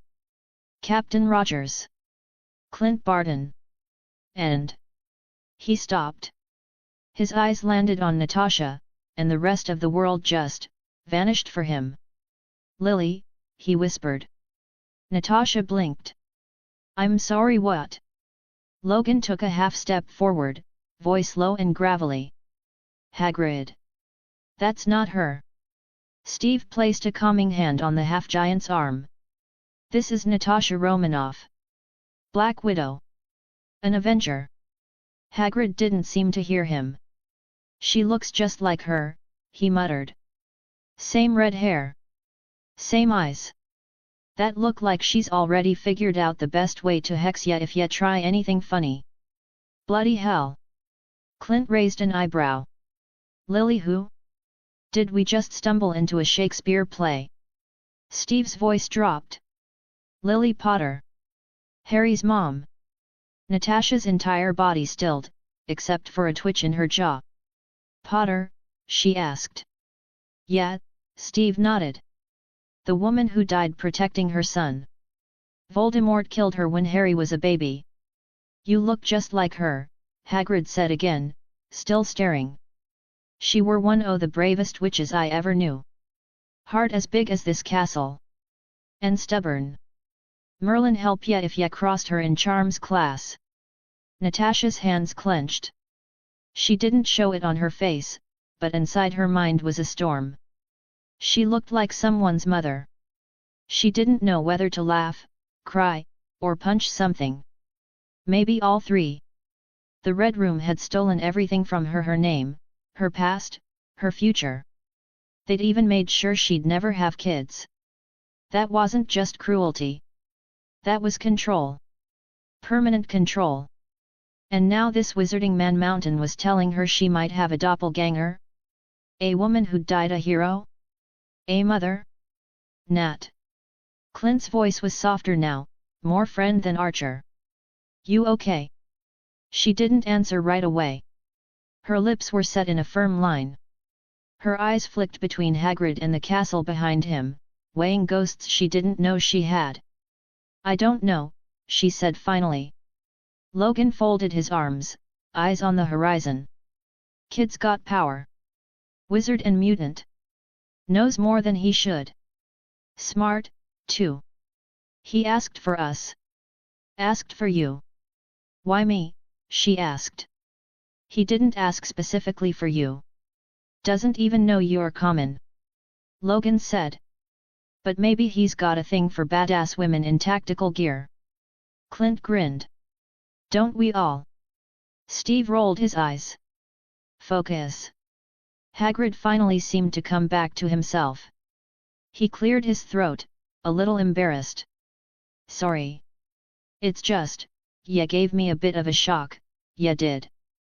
Come on, come on. Harry'll be wantin' to see yet.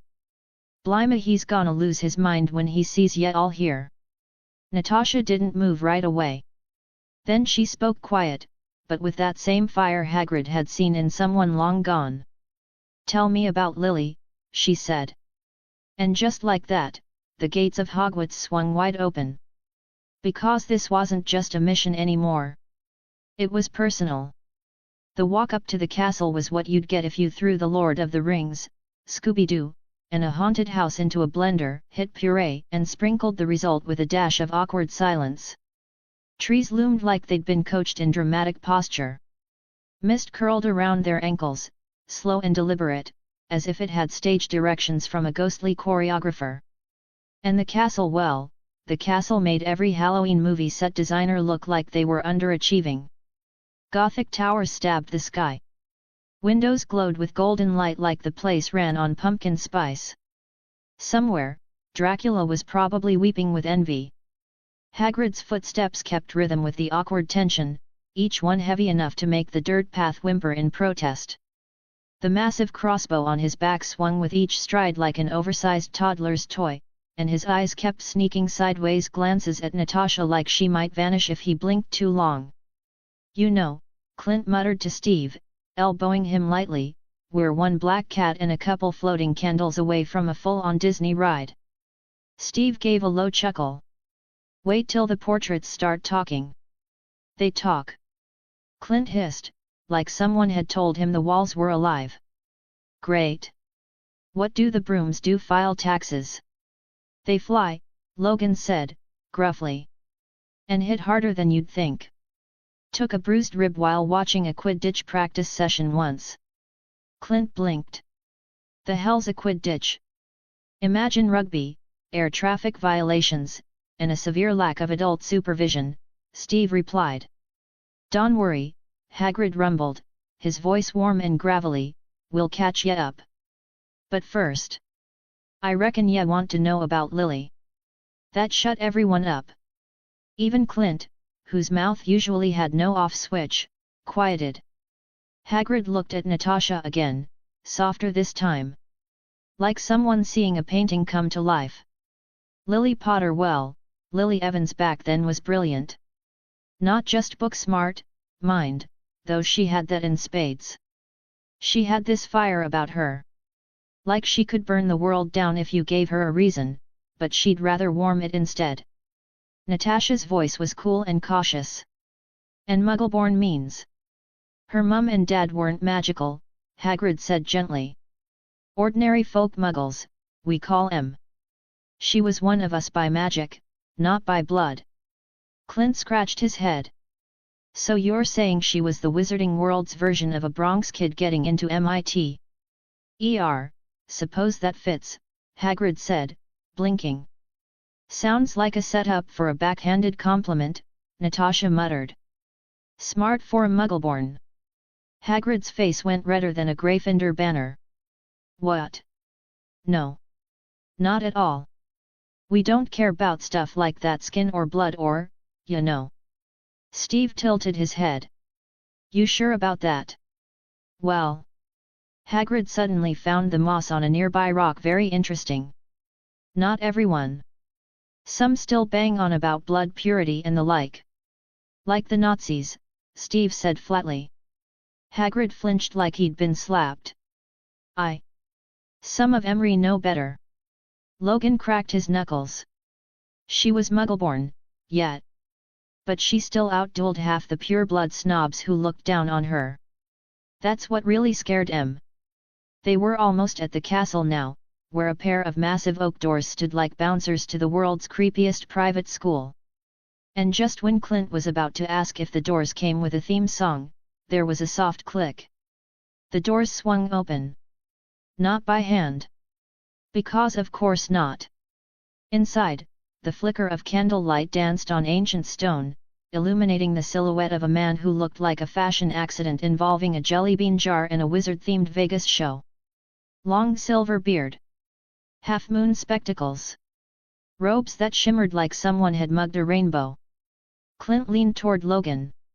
Tell me I'm wrong, but that guy looks like he's been living in a closet full of glitter for 70 years. That's Dumbledore, Logan muttered. Don't let the sparkle fool you. He's the reason Voldemort didn't win the war in 5 minutes. The man stepped forward with a kind smile, eyes crinkling like he knew all your secrets and was proud of you anyway. Ah, he said. Our honored guests. And I see Hagrid has begun the introductions. Then his eyes fell on Natasha. And something strange happened. Albus Dumbledore, unshakable master of a school that had seen dragons and dark wizards, faltered. My word, he murmured. It's like seeing a ghost. Miss Romanoff, forgive me. But you bear an uncanny resemblance to Lily Evans. Natasha met his gaze, cool as ice. So I've been told. Dumbledore recovered quickly, his smile never quite fading. Captain Rogers. Mr. Barton. Logan. Welcome back to Hogwarts. Steve gave a half-smile. Feels weird without Snape sneering in the background. Give it a minute, Steve added. Clint raised a hand like he was in class. Just to clarify, this is a school, right? One with, I don't know, homework? Exams? Maybe a nice cafeteria. Oh, don't worry, Dumbledore said cheerfully.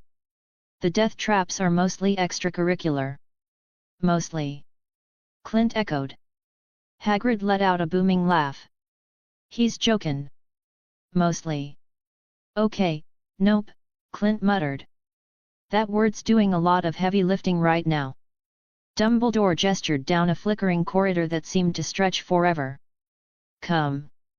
Harry and the others are waiting in the room of requirement. Clint frowned. The what now? Think danger room, Steve said. With personality disorders, Logan added. Oh joy, Clint groaned. I left one psycho training simulator just to walk into Hogwarts, extended edition. Better bring silver, Logan said, casually popping a claw with a metallic snict. Werewolves don't play nice. Werewolves? Clint yelped. There's werewolves? Is there anything here that doesn't want to kill us? Dumbledore gave him a twinkling smile. I assure you, Mr. Barton, we're all quite mad here.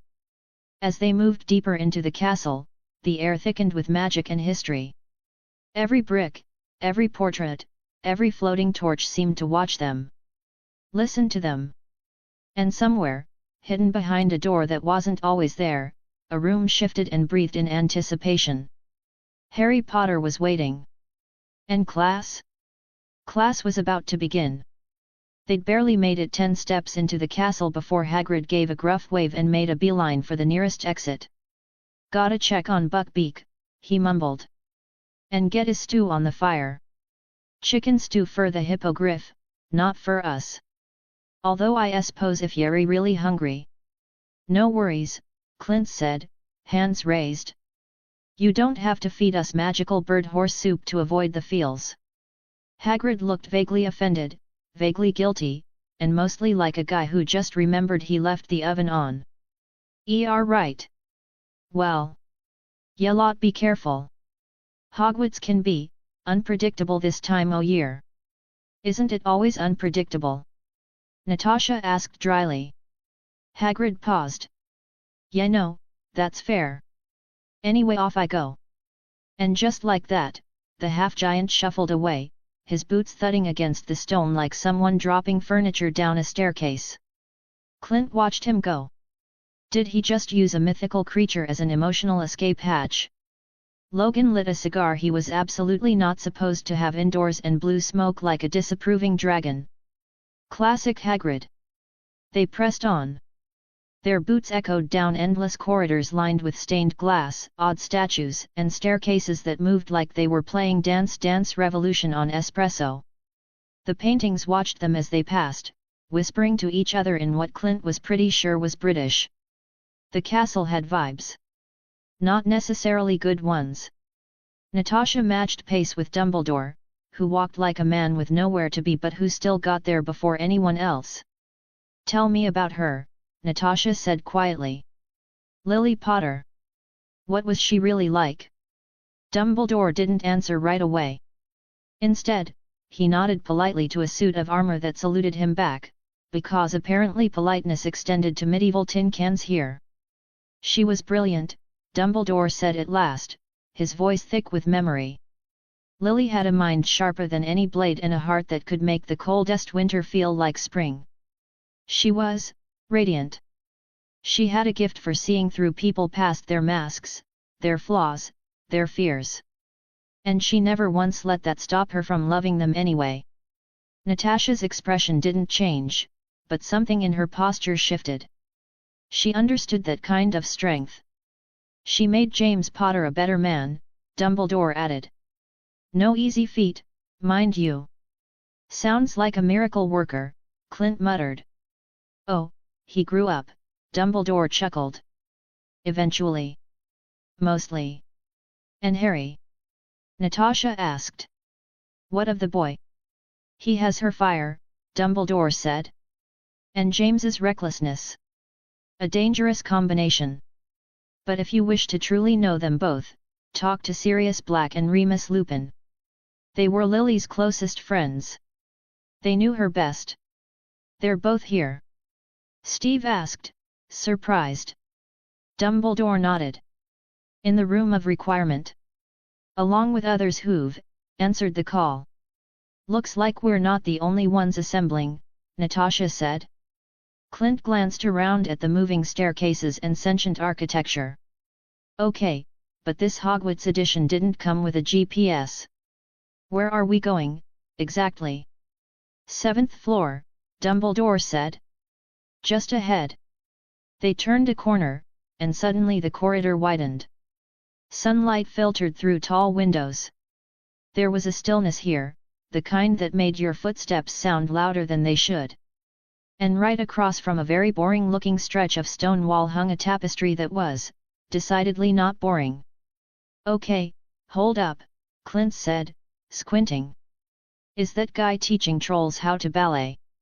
Yes, Dumbledore said, utterly unfazed. Barnabas the Barmy.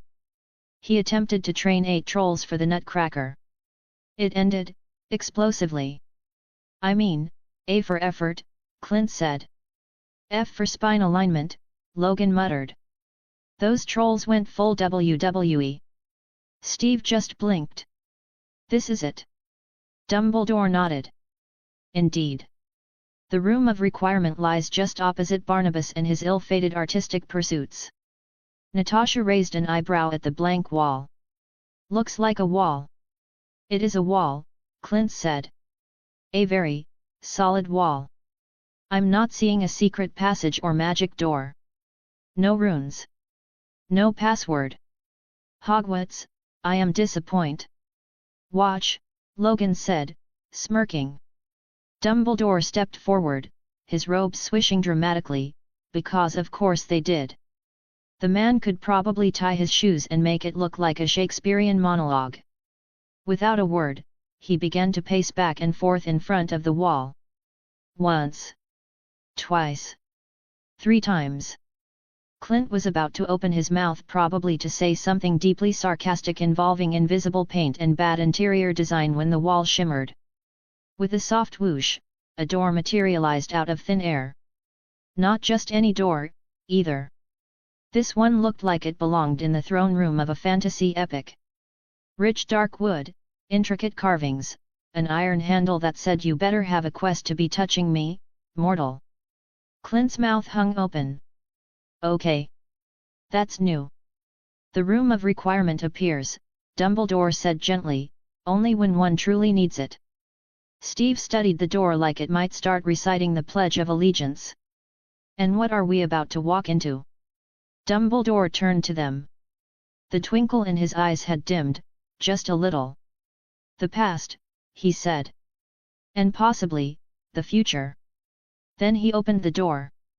The room of requirement, once it got over its dramatic flair for entrances, seriously, it was like walking into a Hogwarts version of a James Bond lair, revealed itself as something between a wizard's private cinema and the fanciest man cave on earth. Cozy lighting, glowing torches, and the faint scent of old books and fresh parchment gave the place a mystical IKEA vibe. Boots both tactical and magical thudded quietly on the smooth stone as the Avengers followed Dumbledore inside. The air crackled faintly with magic, the kind of energy that made your arm hair stand up and whisper, "This is not Kansas anymore, Steve." 2 men stood ahead at a curved viewing balcony, completely engrossed in what looked like magical IMAX. The taller one had wild dark hair, the devil-may-care smirk of a man who'd punched a cop and won, and a leather jacket that looked like it had history. Possibly a criminal one. The other wore a threadbare cardigan and had the kind of expression that said he'd seen way too much and still kept extra tea bags in his pocket for emotional emergencies. Clint leaned toward Natasha. "Let me guess, Sirius Black and Remus Lupin." Natasha smirked. "Which one do you think is which?" "My money's on Mr. Motorcycle Brood being serious." Before she could reply, the 2 men turned and froze. The leather-clad one blinked like someone had rebooted him. "Lily." Natasha blinked back. "Nope. Natasha Romanoff." "Sorry to disappoint." Sirius opened his mouth, then shut it. Opened it again. "You look exactly like her." "She's been hearing that a lot," Steve added, stepping beside her. "Seriously?" Natasha muttered. Hagrid almost cried. Dumbledore got emotional. "Now you guys. It's getting a little old." Remus stared, then turned to Dumbledore. "It's uncanny." "She could be her twin," Sirius whispered. Dumbledore cleared his throat. Yes. It is, notable. But we've more pressing matters." "Where are the children?" Steve asked. Sirius, finally recovering his motor functions, gestured toward the glowing gallery window. "Right down there." They all leaned forward. Below was the Forbidden Forest. Or rather, a simulated version so detailed even Logan's nose twitched. "Is this real?" Steve asked. Remus answered, advanced magical simulation. The room of requirement creates an environment based on the training needs. Safe-ish. Basically Hogwarts' version of the danger room, Clint muttered. With extra bark and bite. Logan lit a cigar without asking. Of course. Down below, teenagers moved like they were in a superhero movie. Tight formation, practiced movements, and expressions that said, yeah, we've done this before, and we are not here to play. That's Susan Bones, Logan said. Codename, Veritas. Magical mutant. She can tell when someone's lying. Doesn't matter if you're cloaked, hexed, or just really good at poker. Useful, Natasha said. Also terrifying. Next to Susan, another redhead hovered. Emerald green bodysuit, golden phoenix on her chest, and a matching headpiece that screamed, regal but I will mess you up. Jean Grey? Clint asked. Logan nodded. Phoenix. Yeah, that Jean Grey. Turns out, she's magical and a mutant. Magic kinda, adopted her. Hogwarts has an exchange program now. Natasha asked. Unofficial, Remus said. But magic tends to find its people. Then came the 13. Red and gold bodysuit armor that looked like Iron Man and a dragon had a baby. A red hood obscured most of his face, but the posture? All leadership and chaos. All right, Clint said, squinting. Who's Moody Jr.? That, Logan said, puffing smoke, is Harry Potter. Codename, Marauder. Natasha narrowed her eyes. Lily's kid. 13, Steve said. And already making a super soldier work for it. Kid's a magical mutant, Logan added. He absorbs abilities from magical creatures and artifacts. Right now he's got unicorn reflexes, basilisk venom, phoenix fire healing, and a serious problem with authority. Clint whistled. Armor's dragon hide. Ukrainian iron belly, Sirius said, with a touch of pride. Natasha frowned. That a real thing or a British rock band? Remus sighed. Dragon. Big one. And the black lining. A chromantula silk, Sirius added. Clint blinked. Spider. Giant spider, Dumbledore said. Think, haunted RV with 8 legs. Steve winced. That's a choice. They call themselves MageX, Sirius added. Group of magicals and magical mutants working together. Think magical X-Men, Hogwarts edition. Down below, Harry Marauder raised his wand, muttered something, and blasted one of the werewolves with a spell that combined fire, frost, and possibly righteous fury. The beast howled and dissolved into mist. Jean swooped in with telekinesis, Susan deflected an illusion, and the whole team moved like a perfectly synchronized magical SWAT unit. That's not a bunch of students, Clint muttered. That's a tactical strike team. Steve didn't answer. He was still watching, arms crossed, mouth tight. Dumbledore glanced at him. Thoughts, Captain? Steve exhaled. That's the future. Indeed, Dumbledore murmured. And it's coming fast, Logan added, flicking ash from his cigar. Natasha's eyes didn't leave the screen. Are we all on the same side? Sirius smirked. Depends on who's lying. As if on cue, Susan's head snapped up.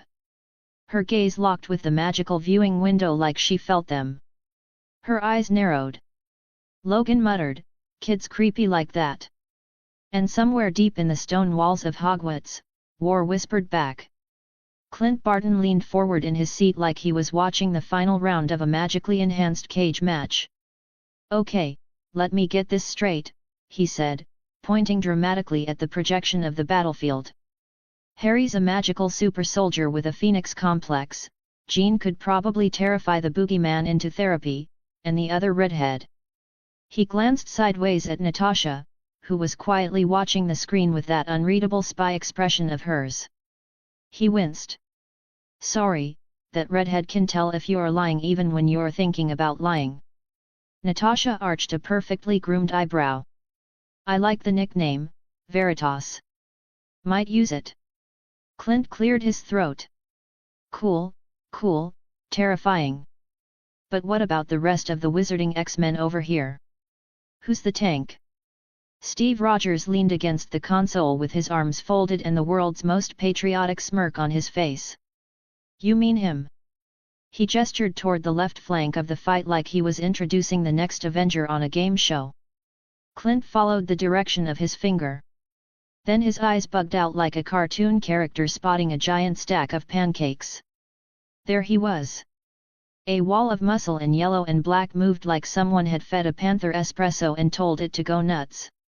His hood covered most of his face, but the glint of claws sharp, vicious talons erupting straight from his fingernails was impossible to miss. He slashed through a shadow wolf like it was made of papier-mâché, then spun, wand flicking with a smoothness that was 100% John Wick and 0% schoolboy. He should have moved like a tank.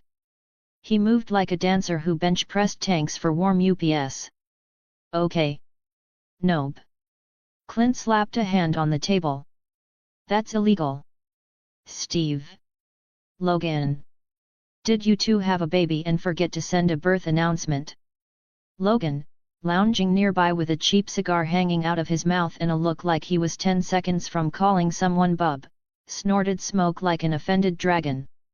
Hell no. I don't breed pretty. That's Cedric Diggory, Steve supplied helpfully. 16. Hufflepuff. Clint turned to stare at him. That's a Hufflepuff? I thought you said Hufflepuffs baked cookies and hugged people. Logan shrugged. He can bake. Then stab you with claws while his cookies cool. Feral mutation, Sirius added from behind them, hands in his coat pockets like he belonged on the cover of a wizarding leather catalog. Like Logan's, but different. His claws come out of his fingernails. Think Sabretooth, but with better skin care. Claws, enhanced strength, speed, senses, healing factor, Logan grunted. Basically, he's puberty on performance enhancers. He's still working on a code name, Sirius added. Harry calls him Badger until he picks one. Because of Hufflepuff, Clint guessed. Yup, Sirius grinned. Also, Cedric once suplexed a werewolf during simulation. Harry thinks it's adorable. Clint glanced back at the screen. Cedric had just flipped a shadow creature over his shoulder with one arm and hexed another without even looking. Adorable. I'm getting strong final boss of a magical brawler game vibes. He's a good kid, Logan muttered, almost proud. Just don't challenge him to arm wrestle. Remus calm, vaguely glowing like a druid from a fantasy novel, stepped forward and gestured toward the ice-covered part of the field. If Cedric's the tank, Daphne's our frost mage. The girl in question moved with the eerie calm of someone who could turn you into a popsicle and not blink. Her bodysuit shimmered white and pale blue, her long blonde hair glittered like frosted moonlight, and her skin looked like it had been carved from glacier glass. A literal snow queen. That's Daphne Greengrass. Code name, Ice Queen. Clint raised a hand. Okay, I feel like calling her that to her face would end in hypothermia. Her mutation gives her complete cryokinesis, Remus explained. In English? Clint asked. Natasha, still watching the battlefield with a distracted expression, said, she controls ice. Shapes it, builds it, weaponizes it. Elsa, but meaner. Let it go is officially banned in this room, Clint said quickly. I like my fingers where they are. Smart, Logan muttered. Sirius pointed again, this time at a tangle of green. And that walking greenhouse? Neville Longbottom. Code name, Thorn. Neville stood in the center of a living, shifting dome of vines and thorns. He didn't look particularly fierce, more like a quiet gardener who had discovered plant-based vengeance. His wand was in one hand, his other guiding the growth like a conductor with a symphony of angry shrubs. Shadow wolves got too close and were promptly swallowed by carnivorous kudzu. Mutation lets him control plant life, Sirius said.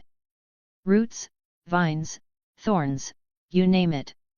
He once broke a Death Eater's wand using a sunflower during simulation.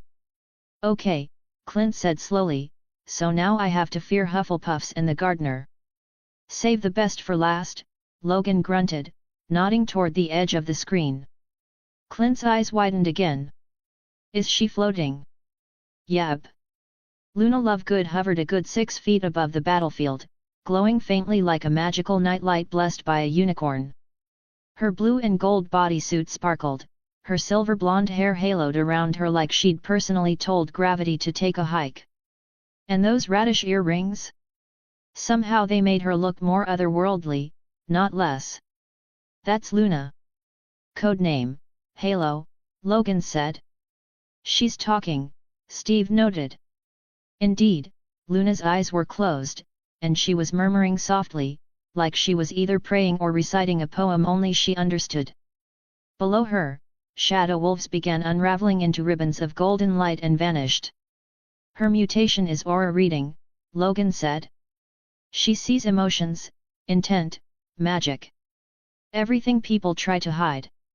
And her secondary mutation?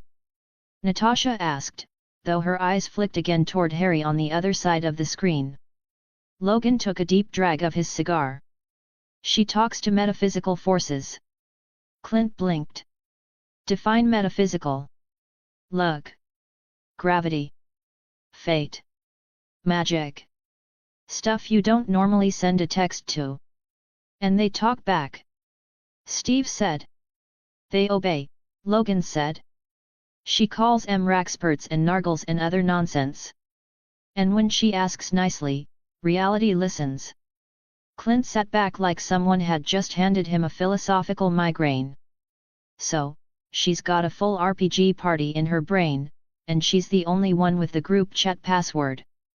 Pretty much, Logan said. And you're okay with that? No, Logan said flatly. But she once told Death to take a hike. So we're rolling with it. Clint looked around at the team, then back at the screen. I take it back. These aren't kids.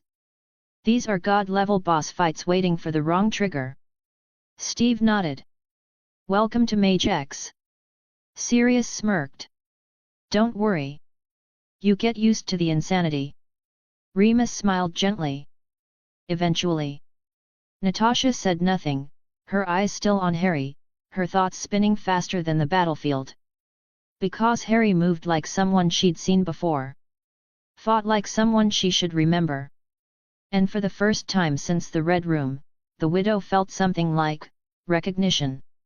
In the meanwhile, the last shadow wolf disintegrated into wisps of dark smoke, and the Room of Requirement began its slow, magical transformation. The battlefield shimmered like someone had flipped reality's scene change switch, and the dueling ground morphed back into MageX's cozy common room. Think Xavier's school meets Gryffindor Tower with better lighting and zero dress code. All right, team, Harry called out, jogging to the center of the now transformed space. Simulation's over. No more shadow monsters, flying hexes, or Daphne accidentally freezing Ron's eyebrows again. I said I slipped, Daphne muttered, crossing her arms as Ron rubbed his slightly blue forehead. Sure, Fred said. Definitely slipped, George added, grinning. Right into the direction of his face. Go hydrate, stretch, snack, collapse dramatically, whatever your post-battle ritual is, Susan announced, stepping up beside Harry. You've all earned it. Did we? Luna asked dreamily as she floated down to the couch. I feel like I earned the right to name that last creature Wibbleclaw the Doombringer. Neville gave a tired smile. I just want a sandwich. You always want a sandwich, Ginny pointed out. Sandwiches are reliable, Neville replied solemnly. As laughter echoed around the room and students began flopping onto beanbags, sofas, and magically generated hammocks, Harry glanced toward the far corner where the viewing platform and control console used to be. It hadn't completely disappeared, it had just slid seamlessly into a raised platform framed by stone archways and floating candle light. And standing there, just beyond the fading shimmer of simulation tech and magic, were familiar faces. Sirius, of course, still the rogue uncle with rockstar energy and a wardrobe full of billowing coats that screamed midlife crisis, but make it fashion. Remus, serene, wise, and radiating the same energy as a particularly well-read forest spirit who taught yoga on full moons. And beside them, unmistakable even in full gear, Captain America and Wolverine. Cap stood tall, arms crossed, that impossible sense of calm and command rolling off him like a heatwave. Logan, in full tactical black and yellow, was chewing a cigar with all the intensity of a guy mentally calculating how many stab wounds he could walk off before needing a nap. And with them, two new figures. A tall, lean man in sleek navy blue and silver armor, face partially hidden by a visor, like he walked out of a secret spy thriller and into Hogwarts by accident. And a woman. Long red hair pulled into a sleek braid. Black tactical bodysuit that moved like a second skin. Expression neutral, assessing. Dangerous. Harry's breath caught in his throat. Jean, walking just ahead of him with Susan, turned at the exact moment she felt Harry stop dead behind her. "What is it?" she asked, stepping closer, her brows drawn together. Harry didn't answer. He couldn't. His eyes were locked on the woman. The redhead. She was speaking to Captain America, nodding at something he said, utterly unaware of the emotional hurricane currently tearing through Harry James Potter. Jean reached for his hand, but when she touched him, she felt it waves of emotion crashing like a tidal wave through their bond. Grief. Wonder. Confusion. An ache that had no words. And then images. Flashes. A photograph, faded at the edges but lovingly handled. A smiling woman with vivid red hair and emerald green eyes, laughing beside a man with messy black hair and glasses. A memory not real, not even formed, just a feeling. Warmth. Safety. The scent of flowers. The sound of a lullaby. And then green light. Screaming. Silence. "Oh my God," Jean whispered aloud, and she turned fully, eyes wide. Because she knew that face. She'd seen it in Harry's mind. In dreams. In flashes of memory that were more magic than recollection. The red-haired woman standing beside Captain America. She had Lily Potter's face. Exactly. Down to the gentle curve of her jaw. The shape of her lips. Even the way she tilted her head while listening to someone speak. Harry's hand trembled as he whispered, more to himself than to anyone else, "Mum." Susan stepped up beside Jean, sensing something was off, but catching on quickly. "Jean? What's?" Jean shook her head and whispered back, "It's her. She looks exactly like Lily." Harry blinked rapidly, swallowing the lump in his throat. He knew it wasn't Lily. Logically, rationally, he knew that. But emotions didn't care about logic. Not when the face of the woman who died to save you just walked out of a superhero lineup like it was no big deal. Jean squeezed his hand. Hard. "We go together, all right?" Harry nodded. Once. Then they walked forward, every step an echo of a heartbeat from a different life. The woman turned her head as they approached. Her eyes met Harry's. And for the first time since forever, Harry forgot how to breathe. Because Black Widow just smiled, and for a single, flickering, impossibly heartbreaking moment, she looked exactly like Lily Potter saying hello. Chapter 61, Chapter 60. The world seemed to hold its breath as Harry and Jean walked forward, but time itself felt like it was dragging. Each step Harry took echoed in his mind, the way it always did when he was about to face something that didn't make sense. Like when he realized he could breathe underwater at age 6, or when he got his first broomstick and then immediately broke it by slamming it into a tree. This? Well, this was a whole new level. And then it hit him. Not a wave of magic or an attack, but something much worse: emotions. They'd come crashing through him, out of nowhere, like an old, forgotten memory suddenly pushing its way through his chest.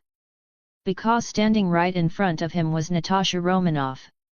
Or, more precisely, the Natasha Romanoff Black Widow herself. A woman who, for reasons Harry couldn't even begin to unpack, looked exactly like his mum. Lily Potter. The woman who died protecting him. The one who he only knew from magical pictures and blurry memories in his dreams. Harry's stomach did a weird little flip that he was pretty sure wasn't normal, and his breath caught. He wasn't sure if it was the weird emotional undertow or just his body deciding to get back at him for all the stress it had been through lately. Either way, it was like he was being yanked backward into a past he didn't even know he had.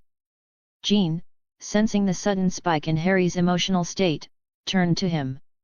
"You all right?" I think I just saw my mum," Harry muttered, still rooted to the spot.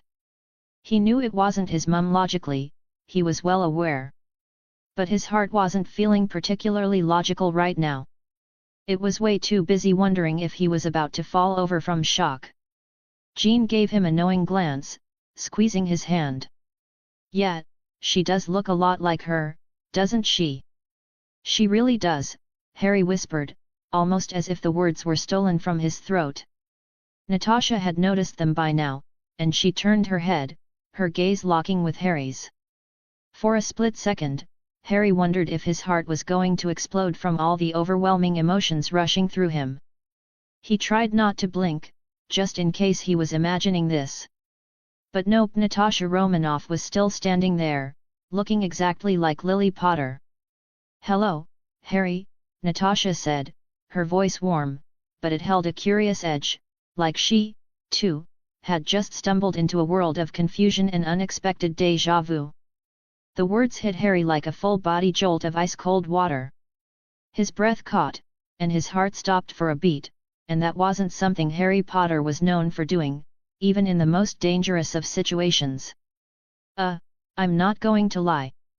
That's kind of freaky," Harry finally managed, his voice cracking. Natasha raised an eyebrow, clearly not fazed by his sudden emotional outburst. "I think I could say the same thing about you, kid."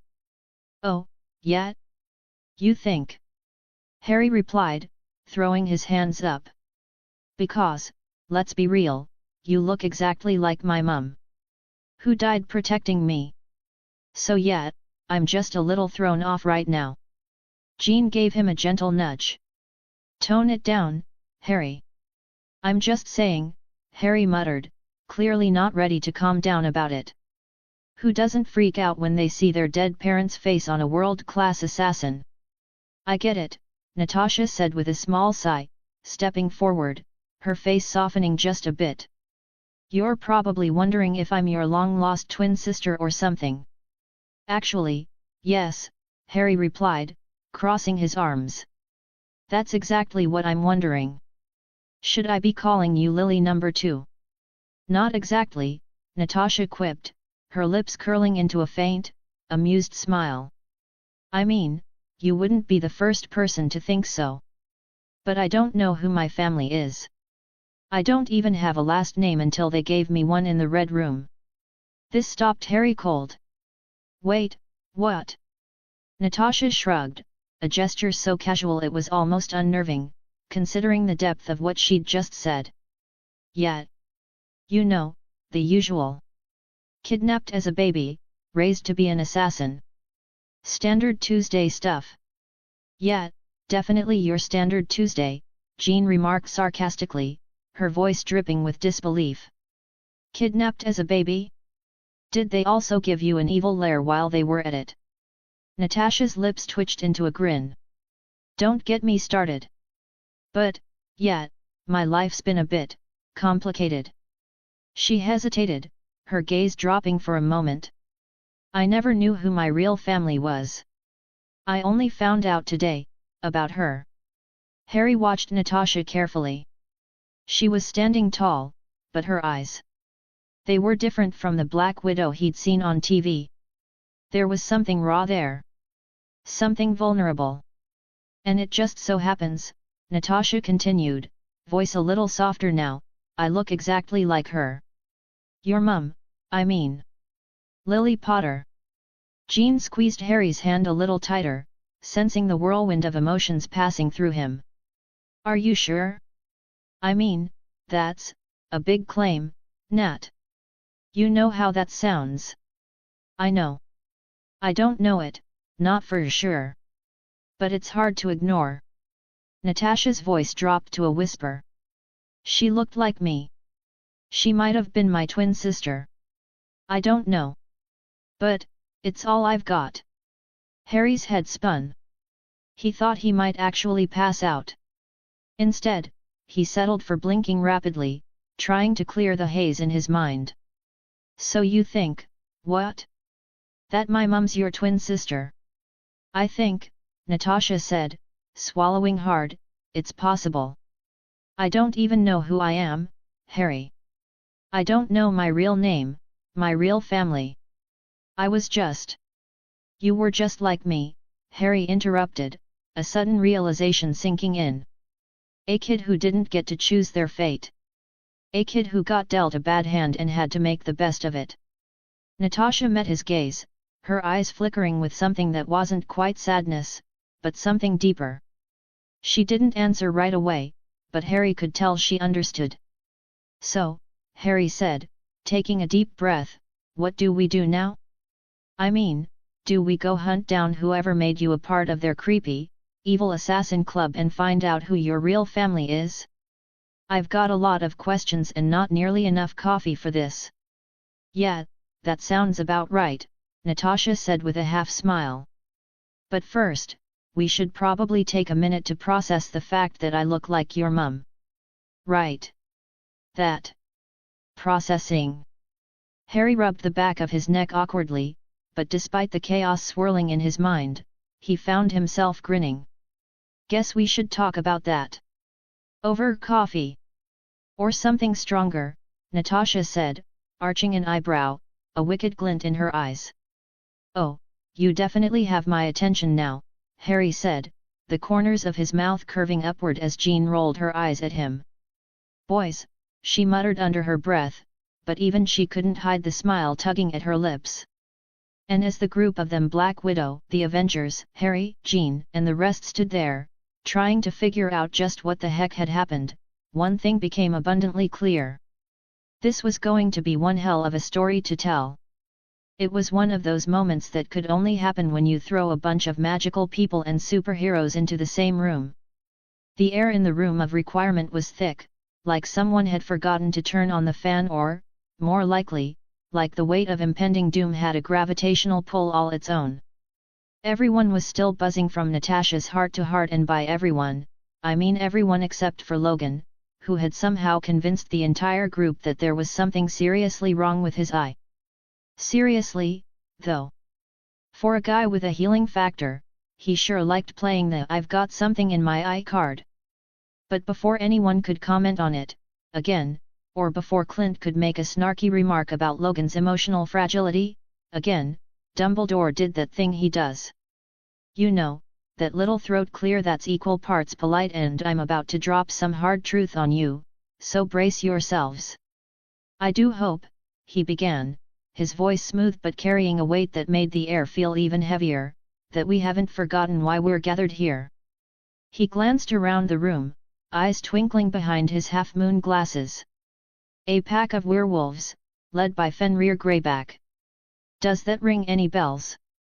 For a moment, the room was dead silent, save for Logan's dramatic eye-rubbing, which, if anyone was keeping track, was at least the 5th time. Then it hit like a ton of bricks. Greyback. Werewolves. The Forbidden Forest. Right. The thing they were all actually supposed to be focusing on. Sirius let out a bark of laughter, loud, unrestrained, and totally unhelpful. Honestly, I almost forgot there were werewolves involved, what with all the emotional breakthroughs happening. He gave Natasha a teasing look that was about a second away from getting him punched in the shoulder. But hey, no judgment. I get it. Heart-to-hearts are important. Logan scowled and shot a look at Sirius. Yeah, well, someone's gotta keep it together while you guys have a full-on group therapy session. Not all of us need to cry to bond, pal. Oh, come on, Logan, Clint quipped, leaning against a wall and crossing his arms. We know you're just trying to distract us from the fact that your claws need a good stretching. Just admit it, you're secretly excited about the werewolves, hey. Logan raised an eyebrow and turned his attention back to Clint, the fake sincerity dripping from his voice. Oh, absolutely. I mean, who wouldn't be excited about a bunch of rabid monsters showing up? Just the kind of day I had in mind, you know. Susan, looking like she was debating whether to roll her eyes or break out the popcorn, leaned in toward Harry. How are you not just exhausted by him by now? She whispered, nodding toward Logan, who had surprise started dramatically rubbing his eye again. Harry couldn't help but grin. You get used to it. Plus, it's kind of funny to watch him pretend like he's a big softy when we all know he's one rage-fueled berserker mode away from turning us all into werewolf chow. Jean, standing next to him, gave his hand a quick squeeze, her eyes flashing with that sharp focus that made Harry's heart skip a beat. Don't worry, she said, her voice a comforting whisper in his ear. We've got this. Harry turned to her, meeting her gaze with a smile that felt like it could cut through all the tension. We always got this. Before Jean could respond, Dumbledore spoke up again, his voice cutting through the banter. As entertaining as this exchange has been, I believe we should refocus on the matter at hand. Fenrir Greyback and his pack will be arriving by Port Kayat, and the time is nigh. It was like someone flipped a switch. The casual joking stopped, and everyone's attention snapped back to Dumbledore like he was holding the last cookie in the jar. Sirius cracked his knuckles, looking like he'd just finished laughing at something Clint said, probably at Logan's expense. Right, right. Werewolves, the ultimate mood killers.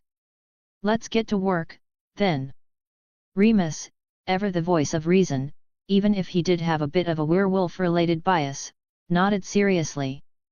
Greyback is no small threat. He's ruthless, and his pack will be just as savage. We need to be prepared. No more distractions, people. Harry glanced around the room, and for a second, the sheer force of the group's collective badassery hit him all at once. Captain America standing at the ready, his shield strapped to his back like he was about to save the world. Clint adjusting his bow, eyes narrowing as if the next thing he shot would be exactly the right arrow for the job. Logan cracking his knuckles, probably itching to throw down. Remus looking like he was mentally preparing for a fight he knew all too well. And then, of course, there was Jean, whose eyes were full of focus and something else, too, something that made Harry feel like he could take on any werewolf that crossed his path, Greyback included. Dumbledore raised his wand slightly, and the light from the tip flickered as he spoke, "We have time. The port keys won't activate until later this afternoon, according to Lucius Malfoy, who, as of now, is safely tucked away in the dungeons under the watchful eye of Severus." Clint raised an eyebrow. "You've got someone locked up in the dungeon? Hey! Kinda makes me wonder if there's a special fancy chair in there." "Don't get any ideas," Remus warned, his voice serious but with that underlying warmth that made him the group's dad figure. "We're not in the business of torturing people, well, except for theoretically, but we do need to focus." "Right," Steve said, his voice cutting through the conversation with the kind of clarity that only a guy who was practically born to lead could pull off. "We've got time to prepare, so let's use it wisely. We'll fight as a team. But we need to keep our heads." Logan snorted, folding his arms across his chest. "Heads, hey? Sure thing, Cap. But you know, if things get too wild, I'm probably gonna let my claws do the talking." "Sure, Logan," Clint drawled. "Your claws always do the talking. I just wish they'd let you say something else for once." "I can talk, thank you very much," Logan said, shooting Clint a pointed look. You're just too busy with your sarcasm to notice. Yet, Clint muttered, shaking his head. So, we ready for this or what? Absolutely, Sirius grinned. Let's go rip some werewolves to shreds. But remember, only the evil ones. We have standards. Jean smirked, her hand brushing Harry's as they stood side by side. We've got this, Harry. No matter what comes, we're a team. Harry met her gaze, his heart thudding in his chest as the room quieted again, all eyes on him. He could feel the weight of their expectations, but it didn't scare him. Not when he had Jean beside him, not when they had all each other. We've got this, he said, his voice steady. Now, let's go kick some werewolf ass. And as the team got into position, ready for whatever came next, Harry couldn't help but think, yeah, we really do. The air in the room of requirement crackled with tension. Dumbledore, the only person who could walk into a room like he was about to perform magic, even without a wand, adjusted his half-moon glasses. His twinkling eyes gave away nothing except maybe a little too much knowledge for comfort. I believe it's time for me to converse with the centaurs, he announced, voice light, but the weight of the task in his words wasn't lost on anyone. Their cooperation could be quite valuable in dealing with Greyback and his pack. I suspect the wolves won't simply lie down and take a nap. Harry glanced at Steve, who stood a few feet away, his arms crossed tightly across his chest, his shield tucked securely against his back. Steve was the kind of guy who didn't like to be idle. Harry was pretty sure that if you left Steve alone for 5 minutes, he'd start organizing the room or running laps to burn off his excess energy. All right, you handle the centaurs, Dumbledore, Harry said, nodding to him. We'll be the ones dealing with the wolves. I'm sure you've got some charm or lecture up your sleeve that'll work on them. Dumbledore smiled in that all-knowing way that made Harry feel like he'd been gently patted on the head by a wise old owl. I shall return shortly. Don't get too comfortable, Harry. And with that, Dumbledore sauntered out of the room, clearly already making plans in his head about how he would handle the notoriously grumpy centaurs.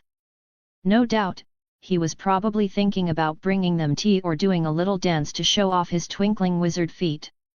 Steve turned towards the group, his face serious, but there was a flicker of frustration behind his eyes. You know, I think it'd be a hell of a lot more useful if we actually got some hands-on training. Sitting around waiting for the werewolves to show up isn't going to prepare us for the real deal. Harry raised an eyebrow. Are you suggesting that we go on a werewolf hunting spree right now? Because I gotta tell you, it's not quite as glamorous as it sounds. Steve's lips twitched in a near smile. I'm just saying we should train together. Natasha, Clint, Logan, and I can join your simulations. We've all got our strengths, but we don't know what we're up against. Wouldn't hurt to test it out. It didn't take more than a second for Harry to process that. Oh, I see. You want to see how we handle the wolves, hey? That's smart. No sense in training like it's a Saturday stroll in the park when you're about to be thrown into the middle of a pack of snarling, clawing monsters.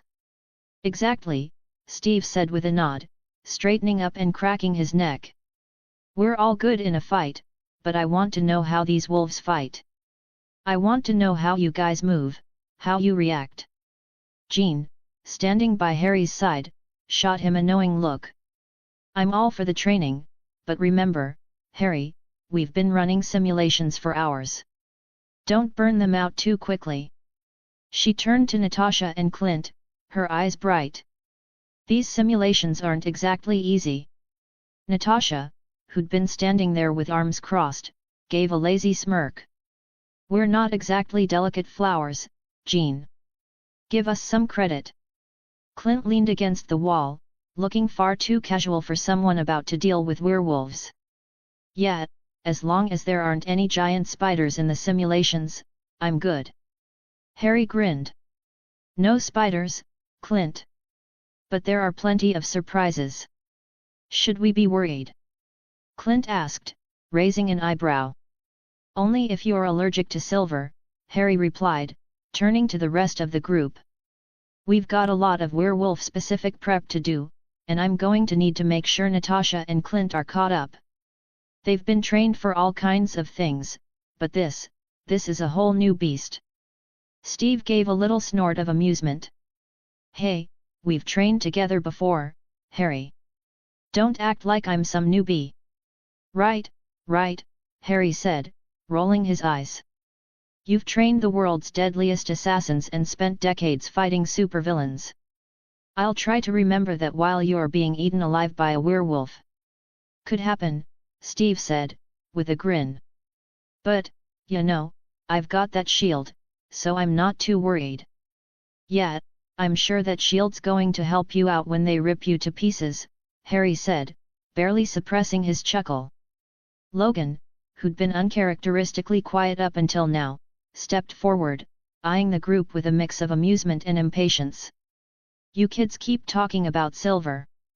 You should know by now that the trick with werewolves isn't just silver. You need to hit 'em right, or you're just wasting your time.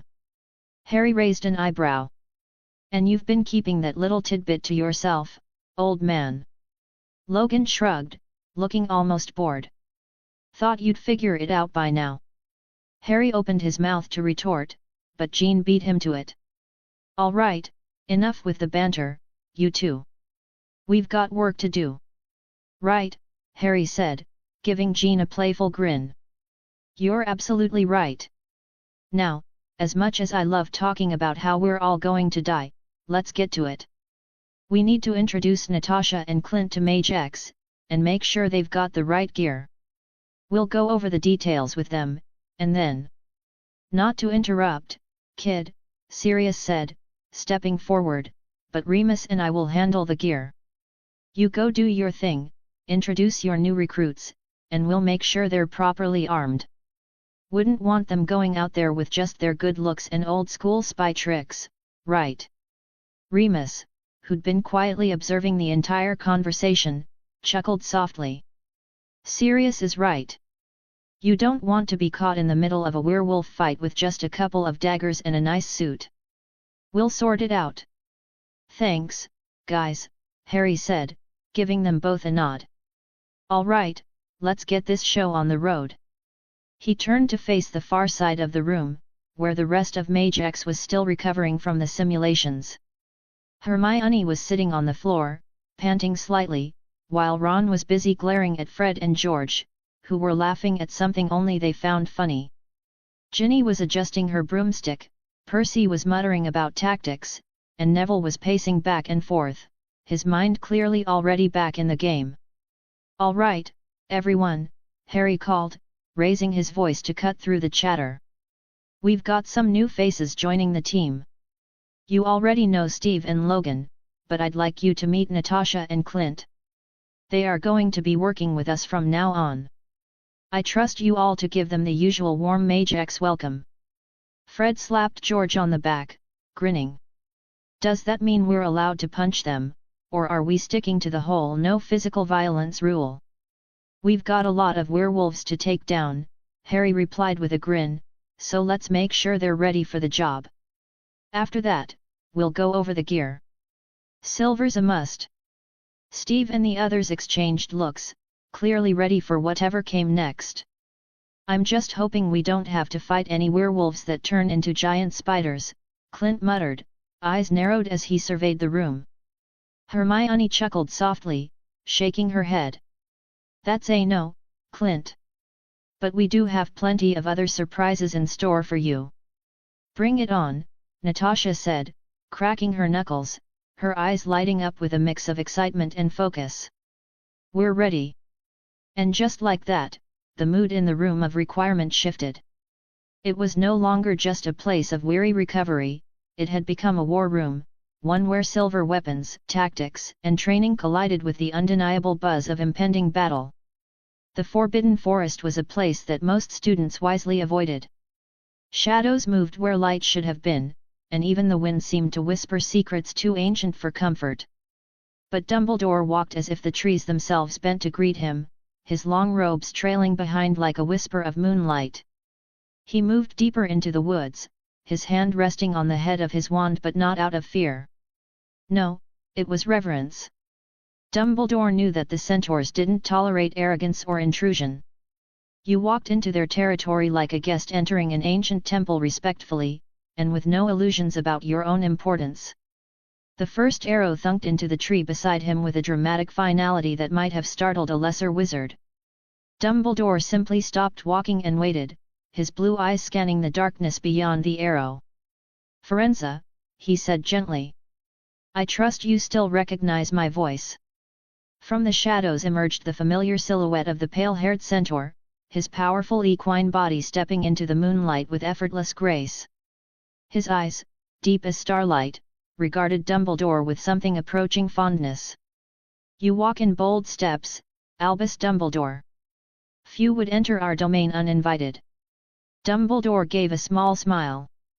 "And fewer still would dare to shoot at me, yet here I am, unperforated. A small mercy." Firenze gave a faint snort, then turned his head slightly as more centaurs emerged. Mago-Ryan, Bane, Ronan, and two younger ones Dumbledore didn't recognize. Their stances varied from cautious to openly hostile. "What brings you into the forest?" Mago-Ryan asked, his voice low and suspicious. "Surely the stars have not grown silent?" "No," Dumbledore replied, clasping his hands in front of him. "They sing louder than ever. But I fear we must now choose whether to listen, or be devoured by those who cannot hear them." Ronan stepped forward, his eyes clouded with mystery. "The werewolves." Bane scowled. "The affairs of humans. Always bloody, always selfish." "They do not seek to spill blood only among humans," Dumbledore said. "Greyback's pack is growing bolder, wilder. They mean to tear through the barriers between worlds. Magical and Muggle alike." "Let them," Bane growled. "Perhaps then your kind will finally understand that nature is not to be chained and categorized in dusty books." Firenze's gaze didn't leave Dumbledore. "And what do you ask of us, Headmaster? Warriors? Scouts? Or prophets?" "None," Dumbledore replied softly. "I ask for allies. Not pawns on a battlefield, but guides. Your knowledge of the forest, your understanding of ancient magics, your instincts, these are things we cannot afford to overlook." The centaurs murmured among themselves. Ronan stared upward as if reading invisible scrolls across the stars. Mago-Ryan glanced toward Firenze, then gave Dumbledore a hard look. "And what do we receive in return?" Dumbledore's eyes twinkled with something far older than simple amusement. "The opportunity to ensure balance. To stand for something more than prophecy. To choose your place in what is coming, instead of being swept away by it." Bane scoffed and turned away, but Firenze stepped forward. "You ask us to trust you," he said. "As we once did. That ended poorly." "I ask you to trust yourselves," Dumbledore corrected. "Because if the stars are correct, then the choice won't just be between war and peace. It will be between survival and extinction." The forest fell quiet. Even the wind stopped whispering. Mago-Ryan finally spoke. "We will consider it. But we are not your cavalry, wizard. If we march, it will be because we choose to. Not because the stars or some boy with a scar tells us to." Dumbledore inclined his head. "As it should be." Then, with the barest nod to Firenze, he turned and began walking back toward the castle, the forest opening just enough to allow him through. Behind him, the murmurs of the centaurs faded into the wind. The stars twinkled above, but they no longer looked peaceful. They looked watchful. The room of requirement had once again outdone itself.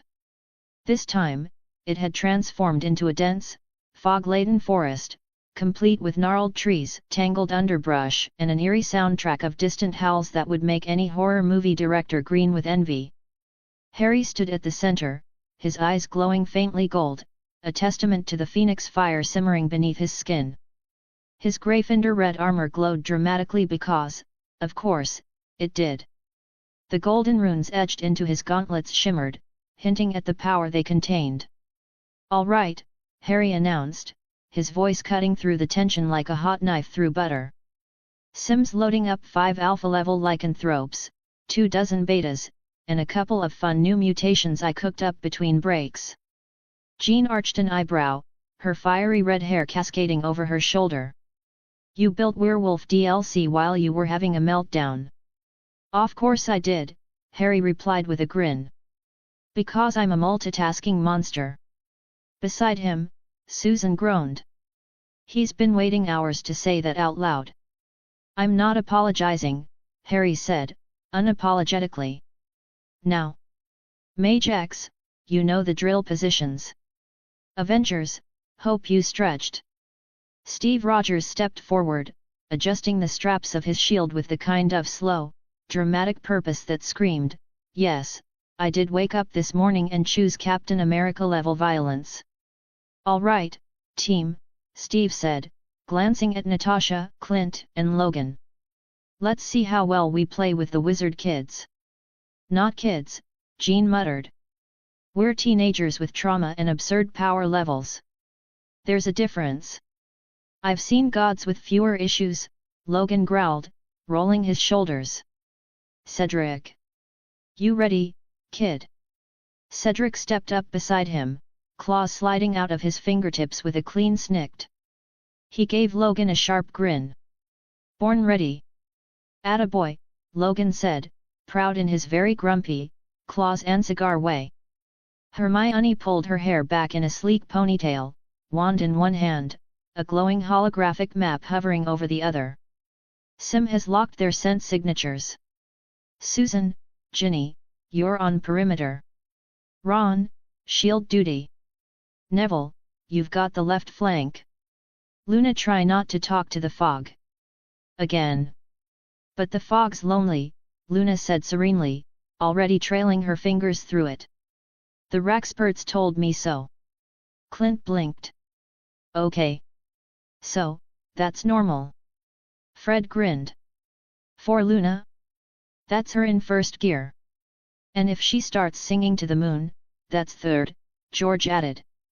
"Right," Natasha said, checking her batons. "Mentally preparing myself for chaos." "Speaking of chaos," Harry muttered, cracking his knuckles, "Sim starts in 5. Jean, you're with me." "Phoenix formation." Jean gave a sultry smile that could have melted steel. "Try not to get too distracted watching me work." Harry winked. "Only if you return the favor." Susan rolled her eyes so hard it might have shifted the simulation. "Flirting after the werewolves. Priorities, people." The countdown began. 3, 2, 1. The forest exploded into movement. From the trees burst a pack of massive beasts, fur like shadow, eyes like burning coals, and claws long enough to carve through castle walls. The Alpha, a hulking thing with a scarred muzzle and bones protruding unnaturally from its back, let out a howl that rattled the trees. And then MageX moved. Fred and George vanished in twin bursts of smoke, reappearing above the battlefield, tossing rune-enhanced fireworks like candy from Chaos Gods. Hermione and Ron worked in perfect unison, shielding spells layering like bricks as Neville summoned a wall of brambles so thick it made Fang look like a garden hedgehog. Harry and Jean were already airborne, flames wreathing Harry's fists, golden wings of fire stretching from his back as he barreled into the first werewolf like a meteor. It yelped, clawing wildly, but Harry spun midair and uppercut the thing into a tree. The tree lost. Jean wasn't far behind. She slammed a telekinetic wave outward that flattened 3 more wolves, her eyes glowing white-hot. Then she landed beside Harry, heels clicking ominously. "That one drooled on me," she said, disgusted. "It was mesmerized by your hair," Harry said, incinerating another beast mid-pounce. "Can't blame it." Meanwhile, Cedric and Logan tore through the right flank with the kind of brutal grace that made Clint mutter, "Remind me never to piss off the Hufflepuffs." Katie, Alicia, and Angelina zipped overhead on conjured brooms, launching enchanted bolas that exploded in bursts of freezing mist. Daphne, arms spread, called a wave of frost that turned two wolves into glittering statues. Susan! Steve shouted, deflecting a werewolf with his shield and hurling it into a bramble wall. That one's circling behind. I know, Susan said, eyes glowing silver. She flicked her wand, whispered a word, and the air around the sneaking wolf shattered like glass, revealing the illusion. Liar, liar, claws on fire. Natasha landed beside her, panting. That was eerie. Susan grinned.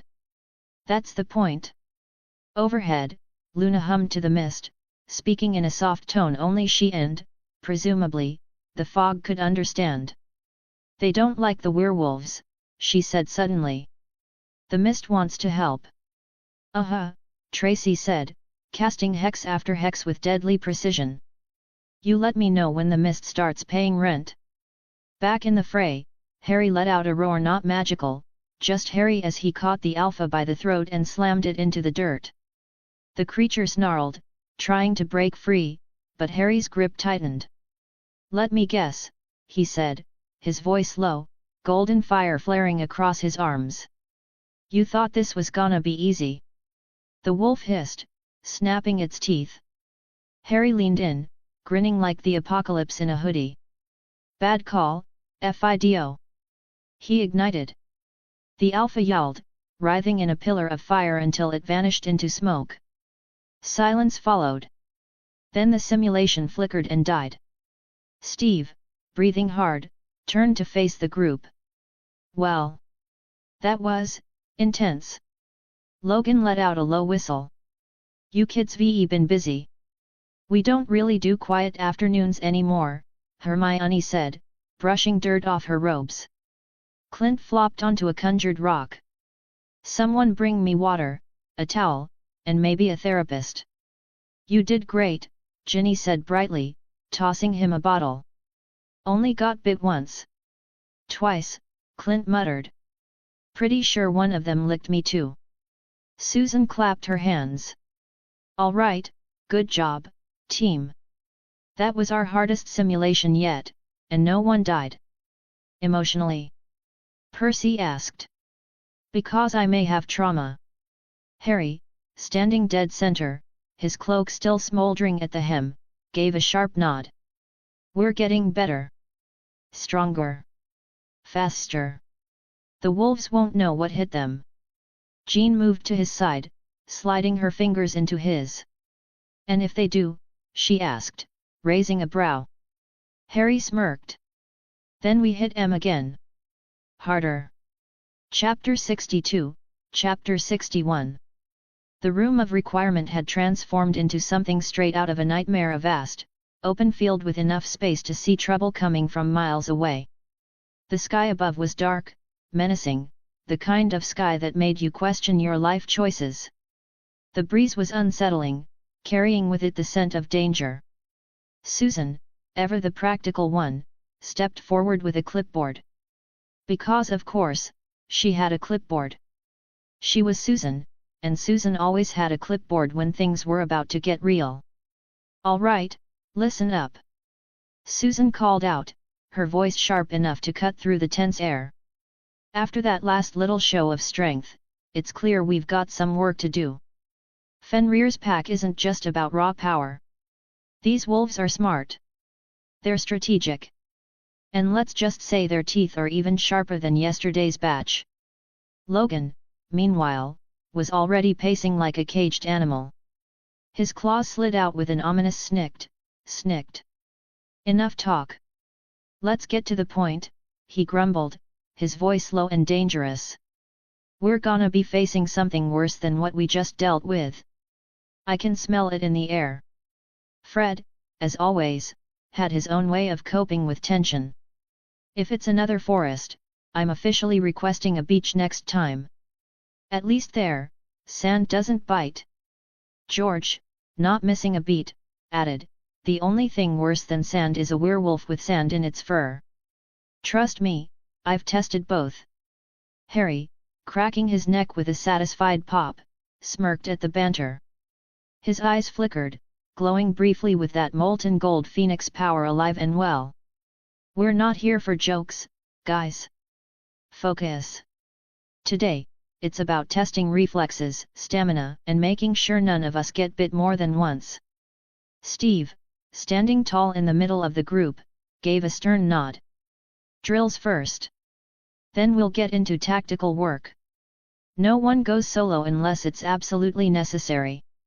We're a team, and that's how we'll stay alive. Hermione, already calculating everything in her mind, chimed in. I'll organize the pairs. Ron, you're with me. We'll cover the right flank. Ron shot her a sideways glance, looking dubious. Are you sure about this? Last time I got caught by a mutant werewolf and ended up in a tree. Hermione shot him one of those "oh, please" looks. Exactly why you're with me. I'll make sure you don't end up in another tree. Susan clapped her hands, bringing the group's attention back to the task at hand. First drill, speed and stealth. The wolves will randomly pop up. You need to stay undetected while closing in for the ambush. No one gets caught in the open. Got it. The chorus of "got it" echoed across the field, with varying degrees of enthusiasm. Good. Susan's lips quirked into a smile. One last thing, this is a mental game as much as a physical one. The pack will use fear against us. They'll try to make us second-guess ourselves. But remember one thing. She paused, looking each of them in the eye. We are not prey. Steve gave a sharp nod. Let's show them why. And then, without any more ceremony, the first wave of werewolves emerged. They popped up like shadows from the tall grass, faster and more coordinated than the last batch. These wolves were out for blood, and they were bringing their A-game. Go! Susan barked. Logan was gone before anyone could blink, disappearing into the terrain like the phantom predator he was. His claws were already out, flicking at the air like he was born for this. Cedric wasn't far behind, moving with the quiet grace of someone who knew how to blend with the environment. Hermione and Ron, partners in crime, took their positions to the right. Ron was already muttering incantations under his breath, preparing to ward off any incoming threats. Hermione, as usual, was ahead of the game. Her wand flicked in rapid succession, erecting barriers before the wolves even had time to react. Jean was hovering in the air, her eyes glowing an ominous shade of red as she surveyed the battlefield with a telekinetic fury. On your left, she whispered, her voice barely audible. Without waiting for a response, she sent a telekinetic wave smashing into one of the wolves, sending it careening backward through the trees. Clint and Natasha, always at the ready, took up positions on the far edge of the field. Clint loosed an arrow with practiced precision, taking out one of the beta wolves with a clean shot to the chest. Natasha, never one to be outdone, followed suit with a crossbow bolt that landed perfectly in another werewolf's eye. Katie, Alicia, and Angelina had taken to the skies on their brooms, firing off hexes and jinxes that knocked down wolves in rapid succession. The air around them buzzed with energy as their attacks combined to create an almost impenetrable barrier against the oncoming threat. Fred, ever the comedic genius, kept it cool. Well, this is where we see who can aim and who blows stuff up for fun. Or the ones who explode themselves, George added, throwing a magical explosive charm into the fray just to see what would happen. Hey! Percy called out, his voice crackling with excitement. Watch out! The wolves are getting smarter. They're coordinating. They're learning. Sure enough, the alpha wolf, massive, scarred, and downright terrifying, stepped forward with a growl. It was making a beeline for Hermione and Ron, its eyes locked onto them like it knew exactly who was going to be the easiest target. Ron, ever the valiant protector, raised his wand. Protego. But the alpha wasn't deterred. It growled again, a sound so primal it sent a shiver down the spine of anyone who was still human in this fight. Hermione, quick as always, slashed her wand through the air, summoning a burst of fiery red glyphs that exploded in the alpha's face. It howled in pain but didn't stop advancing. Come on, Ron! Hermione yelled, her voice tinged with frustration. We've got this. Logan, hearing the call for backup, launched himself into the fray. He collided with the alpha mid-air, and it was all claws, teeth, and snarls. But Logan was fast, and he was a pro. He slashed the alpha's flank with a vicious claw swipe, leaving a deep gash. Nice job, kid, Logan grinned, showing off his blood-streaked teeth as the alpha staggered. Harry, standing tall in the center of the field, let out a roar that sent a shockwave through the air. The team froze, turning toward him. His golden eyes burned with intensity, his wings unfurling as flames licked the air around him. We're done playing, Harry said, his voice a steel blade in a velvet sheath. Fenrir's pack is going down. Now. Jean, standing beside him, nodded. Let's finish this. And just like that, the atmosphere shifted. The remaining werewolves, sensing the power rising from Harry, hesitated. They weren't sure they wanted any part of the inferno they were about to face. Showtime, Harry grinned, fire dancing at his fingertips. Team! Steve shouted, his voice unwavering. Move out now! With that, the werewolves, sensing the unrelenting fury of the team, launched themselves into the fray one last time. This time, there would be no mercy. Only ashes. The werewolves didn't stand a chance. The moment Steve Rogers gave the signal, voice crisp, posture pure America's ass military precision, the team surged forward like a pack of Avenger-powered, wand-wielding juggernauts. If this were a movie, the background music would have been a perfect mix of heavy metal and magical chanting. Logan was the first to charge, a grizzled blur of muscle, claws, and sheer Canadian rage. Mutts, he growled, leaping through the grass like a feral missile. Should have stayed neutered. If he'd had a cigar in his mouth, it would have self-immolated from sheer testosterone. 3 on your right! Clint Barton yelled from a nearby tree, loosing arrows like Legolas on espresso. One arrow nailed a werewolf's shoulder. Another hit its knee. Like shooting furry fish in a barrel, he muttered. Down below, Natasha Romanoff slid beneath a lunging beta, legs scissoring in a textbook takedown. She flipped onto its back and zapped it with her widow's bite. Down, boy, she said, eyes already locking on the next one. Next time, ask for a dance first. Back to back, Ron and Hermione spun in their own brand of chaos. Hermione flicked her wand in a wide arc, conjuring a fiery shield shaped like a blooming lotus. Ron blinked. A giant flower? Really? It's metaphorical. Hermione shouted, spinning and blasting another wolf in the snout. Oh good! Let me know when you conjure up a metaphor that bites less. Meanwhile, Luna Lovegood was, well, being Luna. She strolled through the battlefield wearing a wolf pelt like a fashion statement and 2 pairs of spectre specs stacked on her nose. She casually lobbed enchanted pygmy puff plus highs into enemy ranks. They exploded in glitter and existential dread. One werewolf froze, eyes wide. What is the meaning of existence? It whimpered, before fainting. Don't step on the radish rune, Luna advised dreamily, as a chalk and sugar rune flared under another wolf's paw. It makes you think you're a zucchini. Percy, hurling legal-sounding curses nearby, gawked. Is she? She's Luna, Daphne Greengrass replied, not even looking up as she hexed a werewolf's limbs into wet spaghetti. That is serious. Above them, broomsticks zoomed in a chaotic but deadly synchronized aerial show.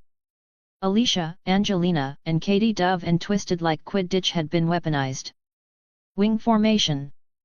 Angelina shouted.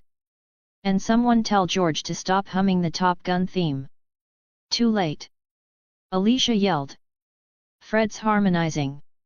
On the ground, Sirius vaulted over a boulder, transformed midair into Padfoot, and tackled a werewolf twice his size.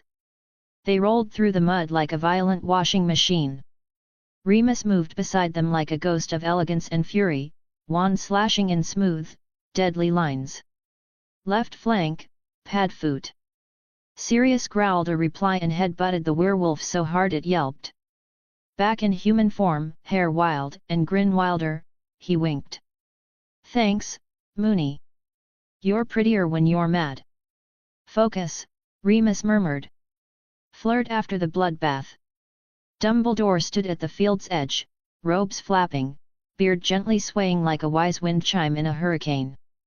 I do love when young people exceed expectations, he said serenely. Natasha landed beside him. Said every teacher right before someone blows up a classroom. And in the eye of the storm, Harry and Jean. They weren't fighting. They were performing. Harry's wings of fire spread wide, casting golden light and badass energy over the battlefield. Every movement he made looked like it should come with a slow-mo soundtrack and applause.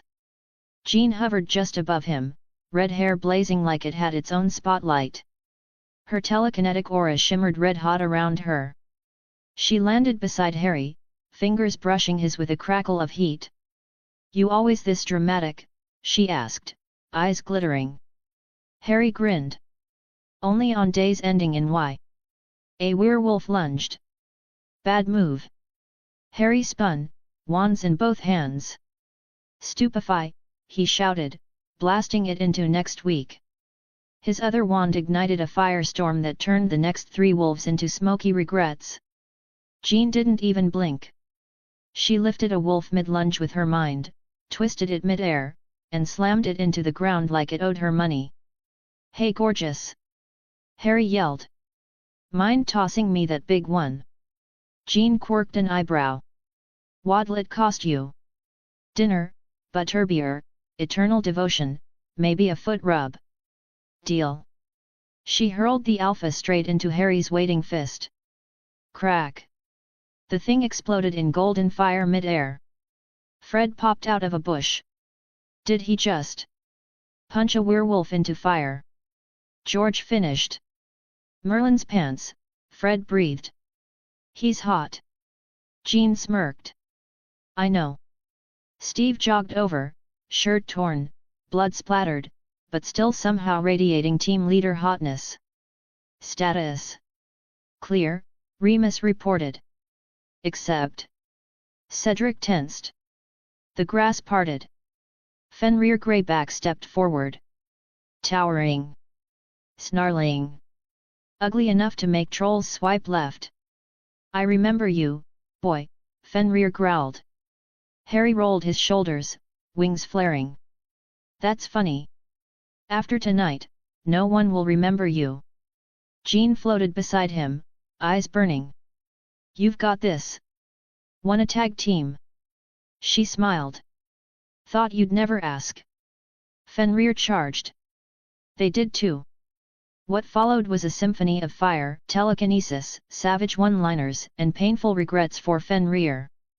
At one point, Harry yelled, I've seen scarier fleas, and uppercut the werewolf so hard it did a backflip.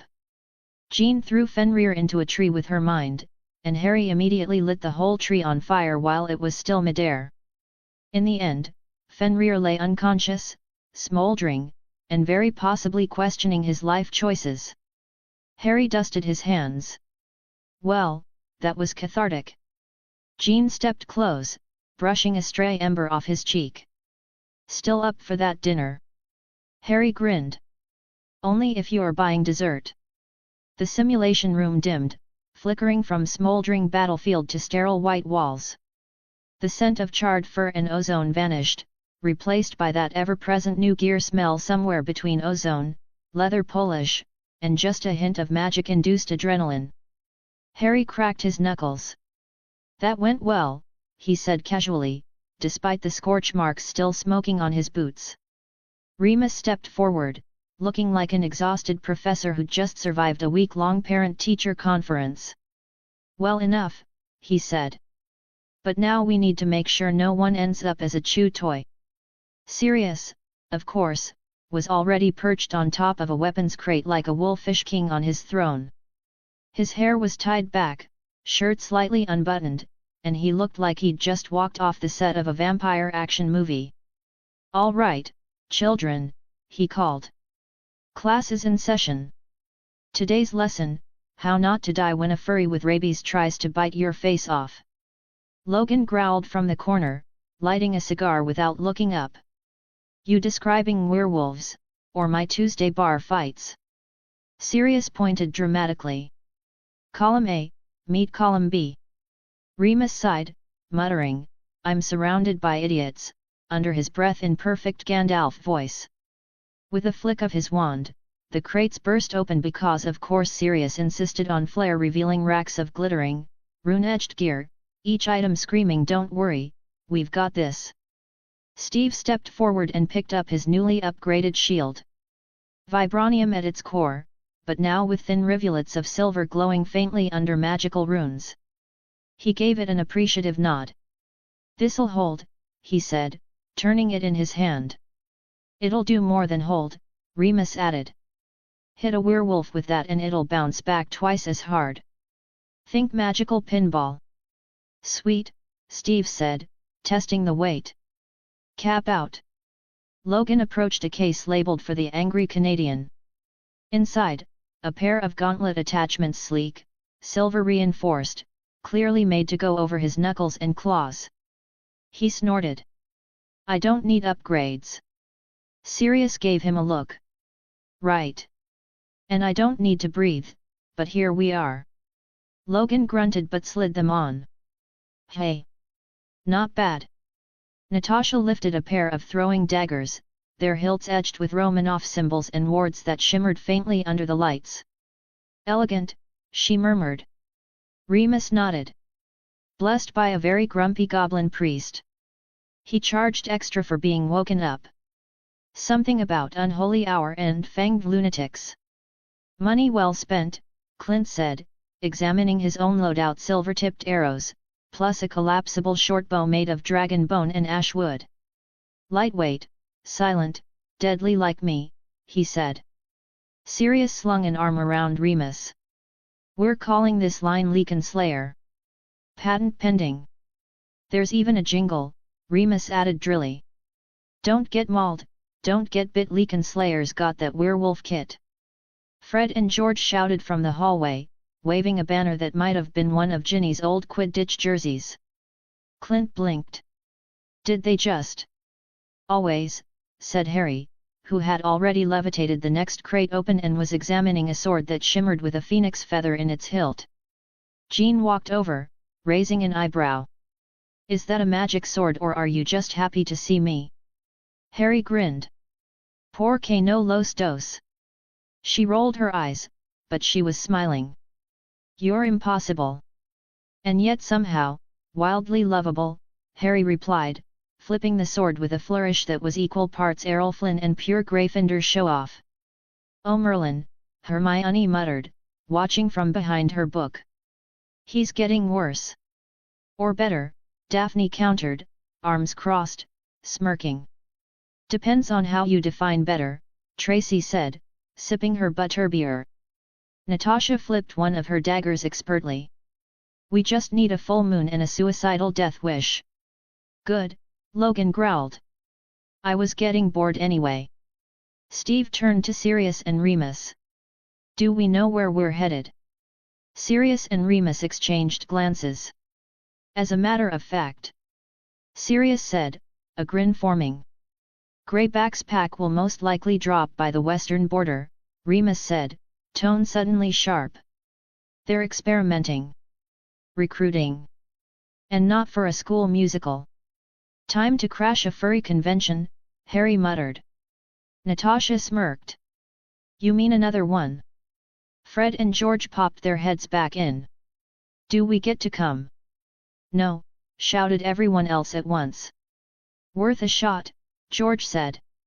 Shot worth, Fred added, winking. Ginny face-palmed. How do we share DNA? Neville leaned in toward Luna, who was currently trying to attach silver bells to a helmet shaped like a narwhal. Is that, battle ready? It jingles ominously, Luna said solemnly. And no one could argue with that. A soft pop echoed through the room of requirement. Not the loud kind that made you flinch, more like the sound of reality politely clearing its throat. All heads turned as Albus Dumbledore stepped into the room, his robes swirling like he'd just taken a detour through a wind tunnel full of glittering stardust and smug satisfaction. "Ah," he said, surveying the organized chaos. "It's good to see you all. Fully armed, moderately over-caffeinated, and at least 3 of you arguing over whether that dagger is ceremonial or decorative." Sirius grinned, lounging on a crate like it was a throne. "Welcome back, Gandalf the Gay." Remus face-palmed. "Merlin's beard, pads. I meant happy," Sirius said innocently. "Colorful robes, twinkly eyes, he practically radiates serotonin." "Speaking of radiant," Dumbledore said serenely, "I bring news. The centaurs have agreed to fight alongside us." Steve, because of course he was polishing his shield, looked up. "Wait, those centaurs? With the bows, the manies, and the whole 'we're too good for humans' attitude?" "Technically," Hermione said, pushing her curls out of her face as she glanced up from an open book titled Strategies for Diplomacy with Hostile Magical Beings, "they're half human, half equine celestial scholars who use astrology to interpret fate." "Right," Clint muttered. "Horse horoscopes." "They were reluctant, as expected," Dumbledore said. "But once I told them Fenrir Greyback and his merry band of bloodthirsty lycanthropes were planning a portkey drop inside their forest, well, let's just say Mars aligned with murder." Jean folded her arms, leather gloves creaking. "So they'll be lookouts." "They'll be much more than that," Dumbledore said with a smile. "They've pledged to fight. Not for us, but with us." "There is a difference." "Tell that to the werewolves," Natasha muttered. "Pretty sure they won't care who's in charge once the biting starts." "I care," Harry said from the corner, stepping into view. His red and gold armor shimmered faintly, a Gryffindor phoenix emblazoned across the chest plate, a wand sheathed at his wrist, and a sword Ignis slung over his back like he had a date with destiny and didn't want to show up underdressed. Jean's gaze tracked him like gravity had opinions. "Still planning to lead from the front, Potter?" He smirked. "Wouldn't feel right sending someone else to the front lines when I've got a perfectly good death wish of my own." She raised a brow. "That's not funny." "I know," he said, eyes dancing. "But I make it look good." She stared at him for a beat too long. "Merlin, help me, I'm falling for an idiot." "Join the club," Logan grunted, cracking his knuckles. "Kid's got more balls than brain cells." Coming from the guy who jumped off a skyscraper with no parachute because he thought it'd build character, Harry shot back. "What's your excuse?" "Lost a bet with physics." Fred popped up from behind a pile of enchanted nets. "Ooh, burn." George mimed an explosion with his hands.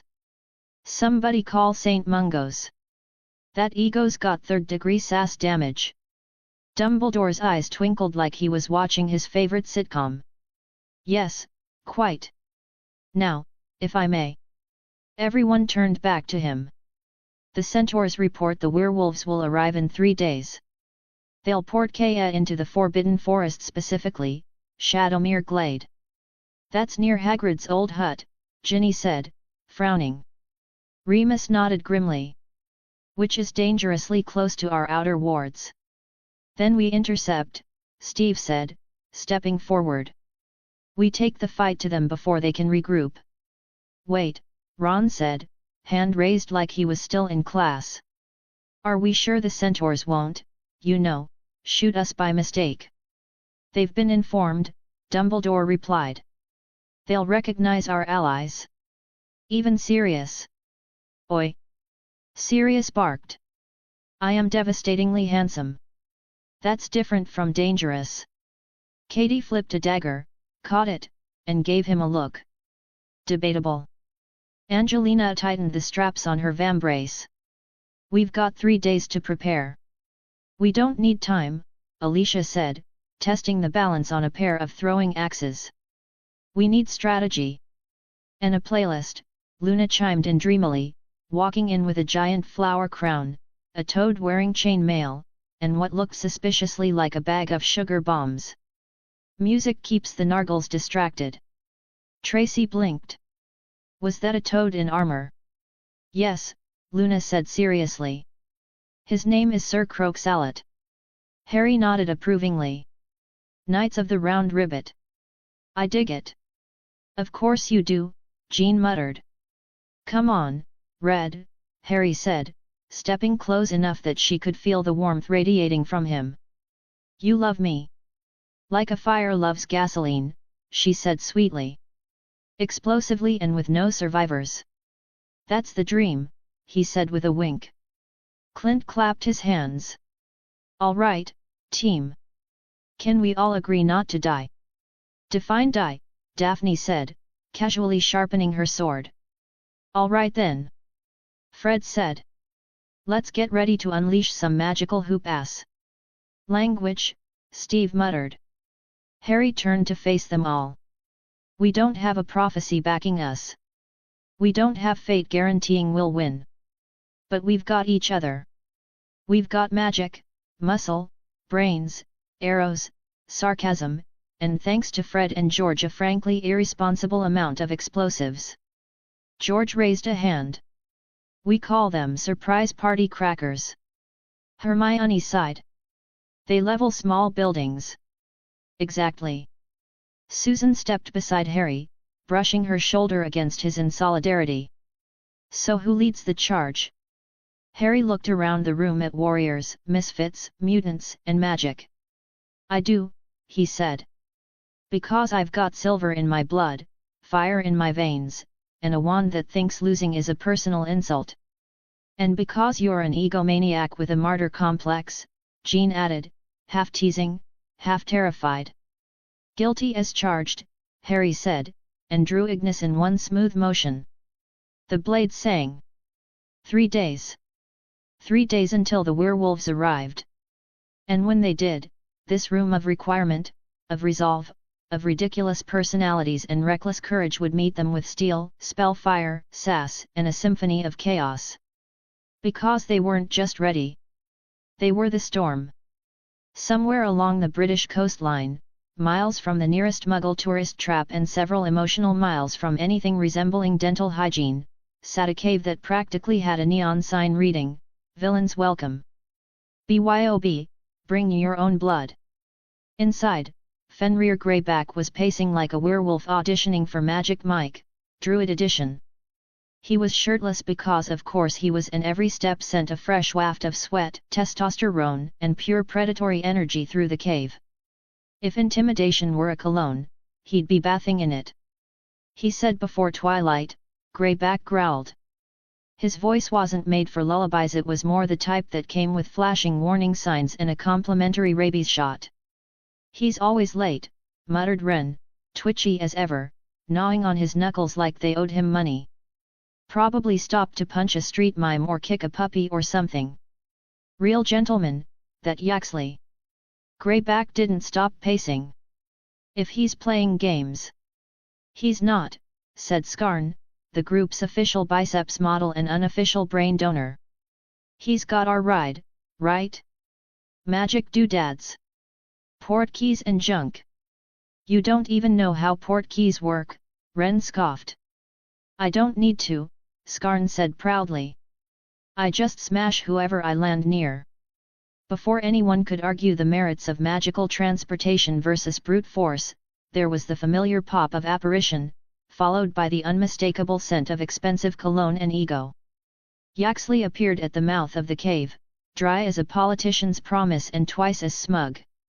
His cloak swirled behind him, as if it had its own flair for the dramatic. The man looked like he'd walked straight out of an evil perfume ad. If Sinister by Yaxley ever hit stores, it would sell out in Nocturne Alley by noon. Evening, Yaxley said smoothly, eyes sweeping the cave like it personally offended him.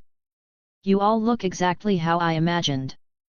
Like the Hogwarts detention list mated with a horror movie fan club. Greyback stopped pacing. His eyes narrowed. You're late. Yaxley stepped forward, each footstep a master class in dramatic tension. I'm fashionably late, he corrected. It's different. Look it up. Greyback's muscles tensed like they were considering jumping ship. I don't like being made to wait.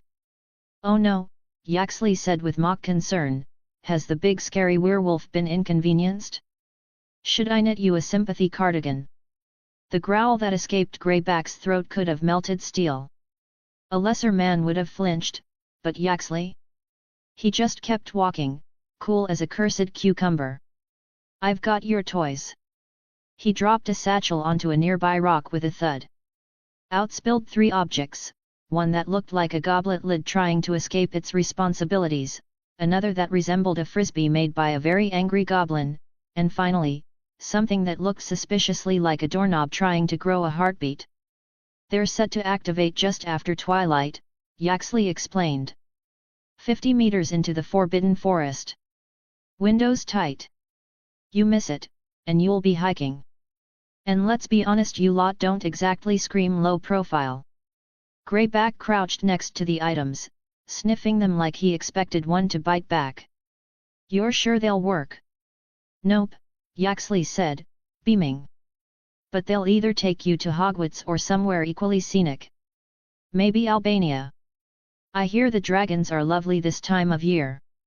Greyback stood up slowly, every inch of him radiating barely restrained violence. You think this is funny? I think you think you're scary, Yaxley replied, stepping in close. And you are to most. But I'm not most. You grow fangs once a month. I am a fang, every day.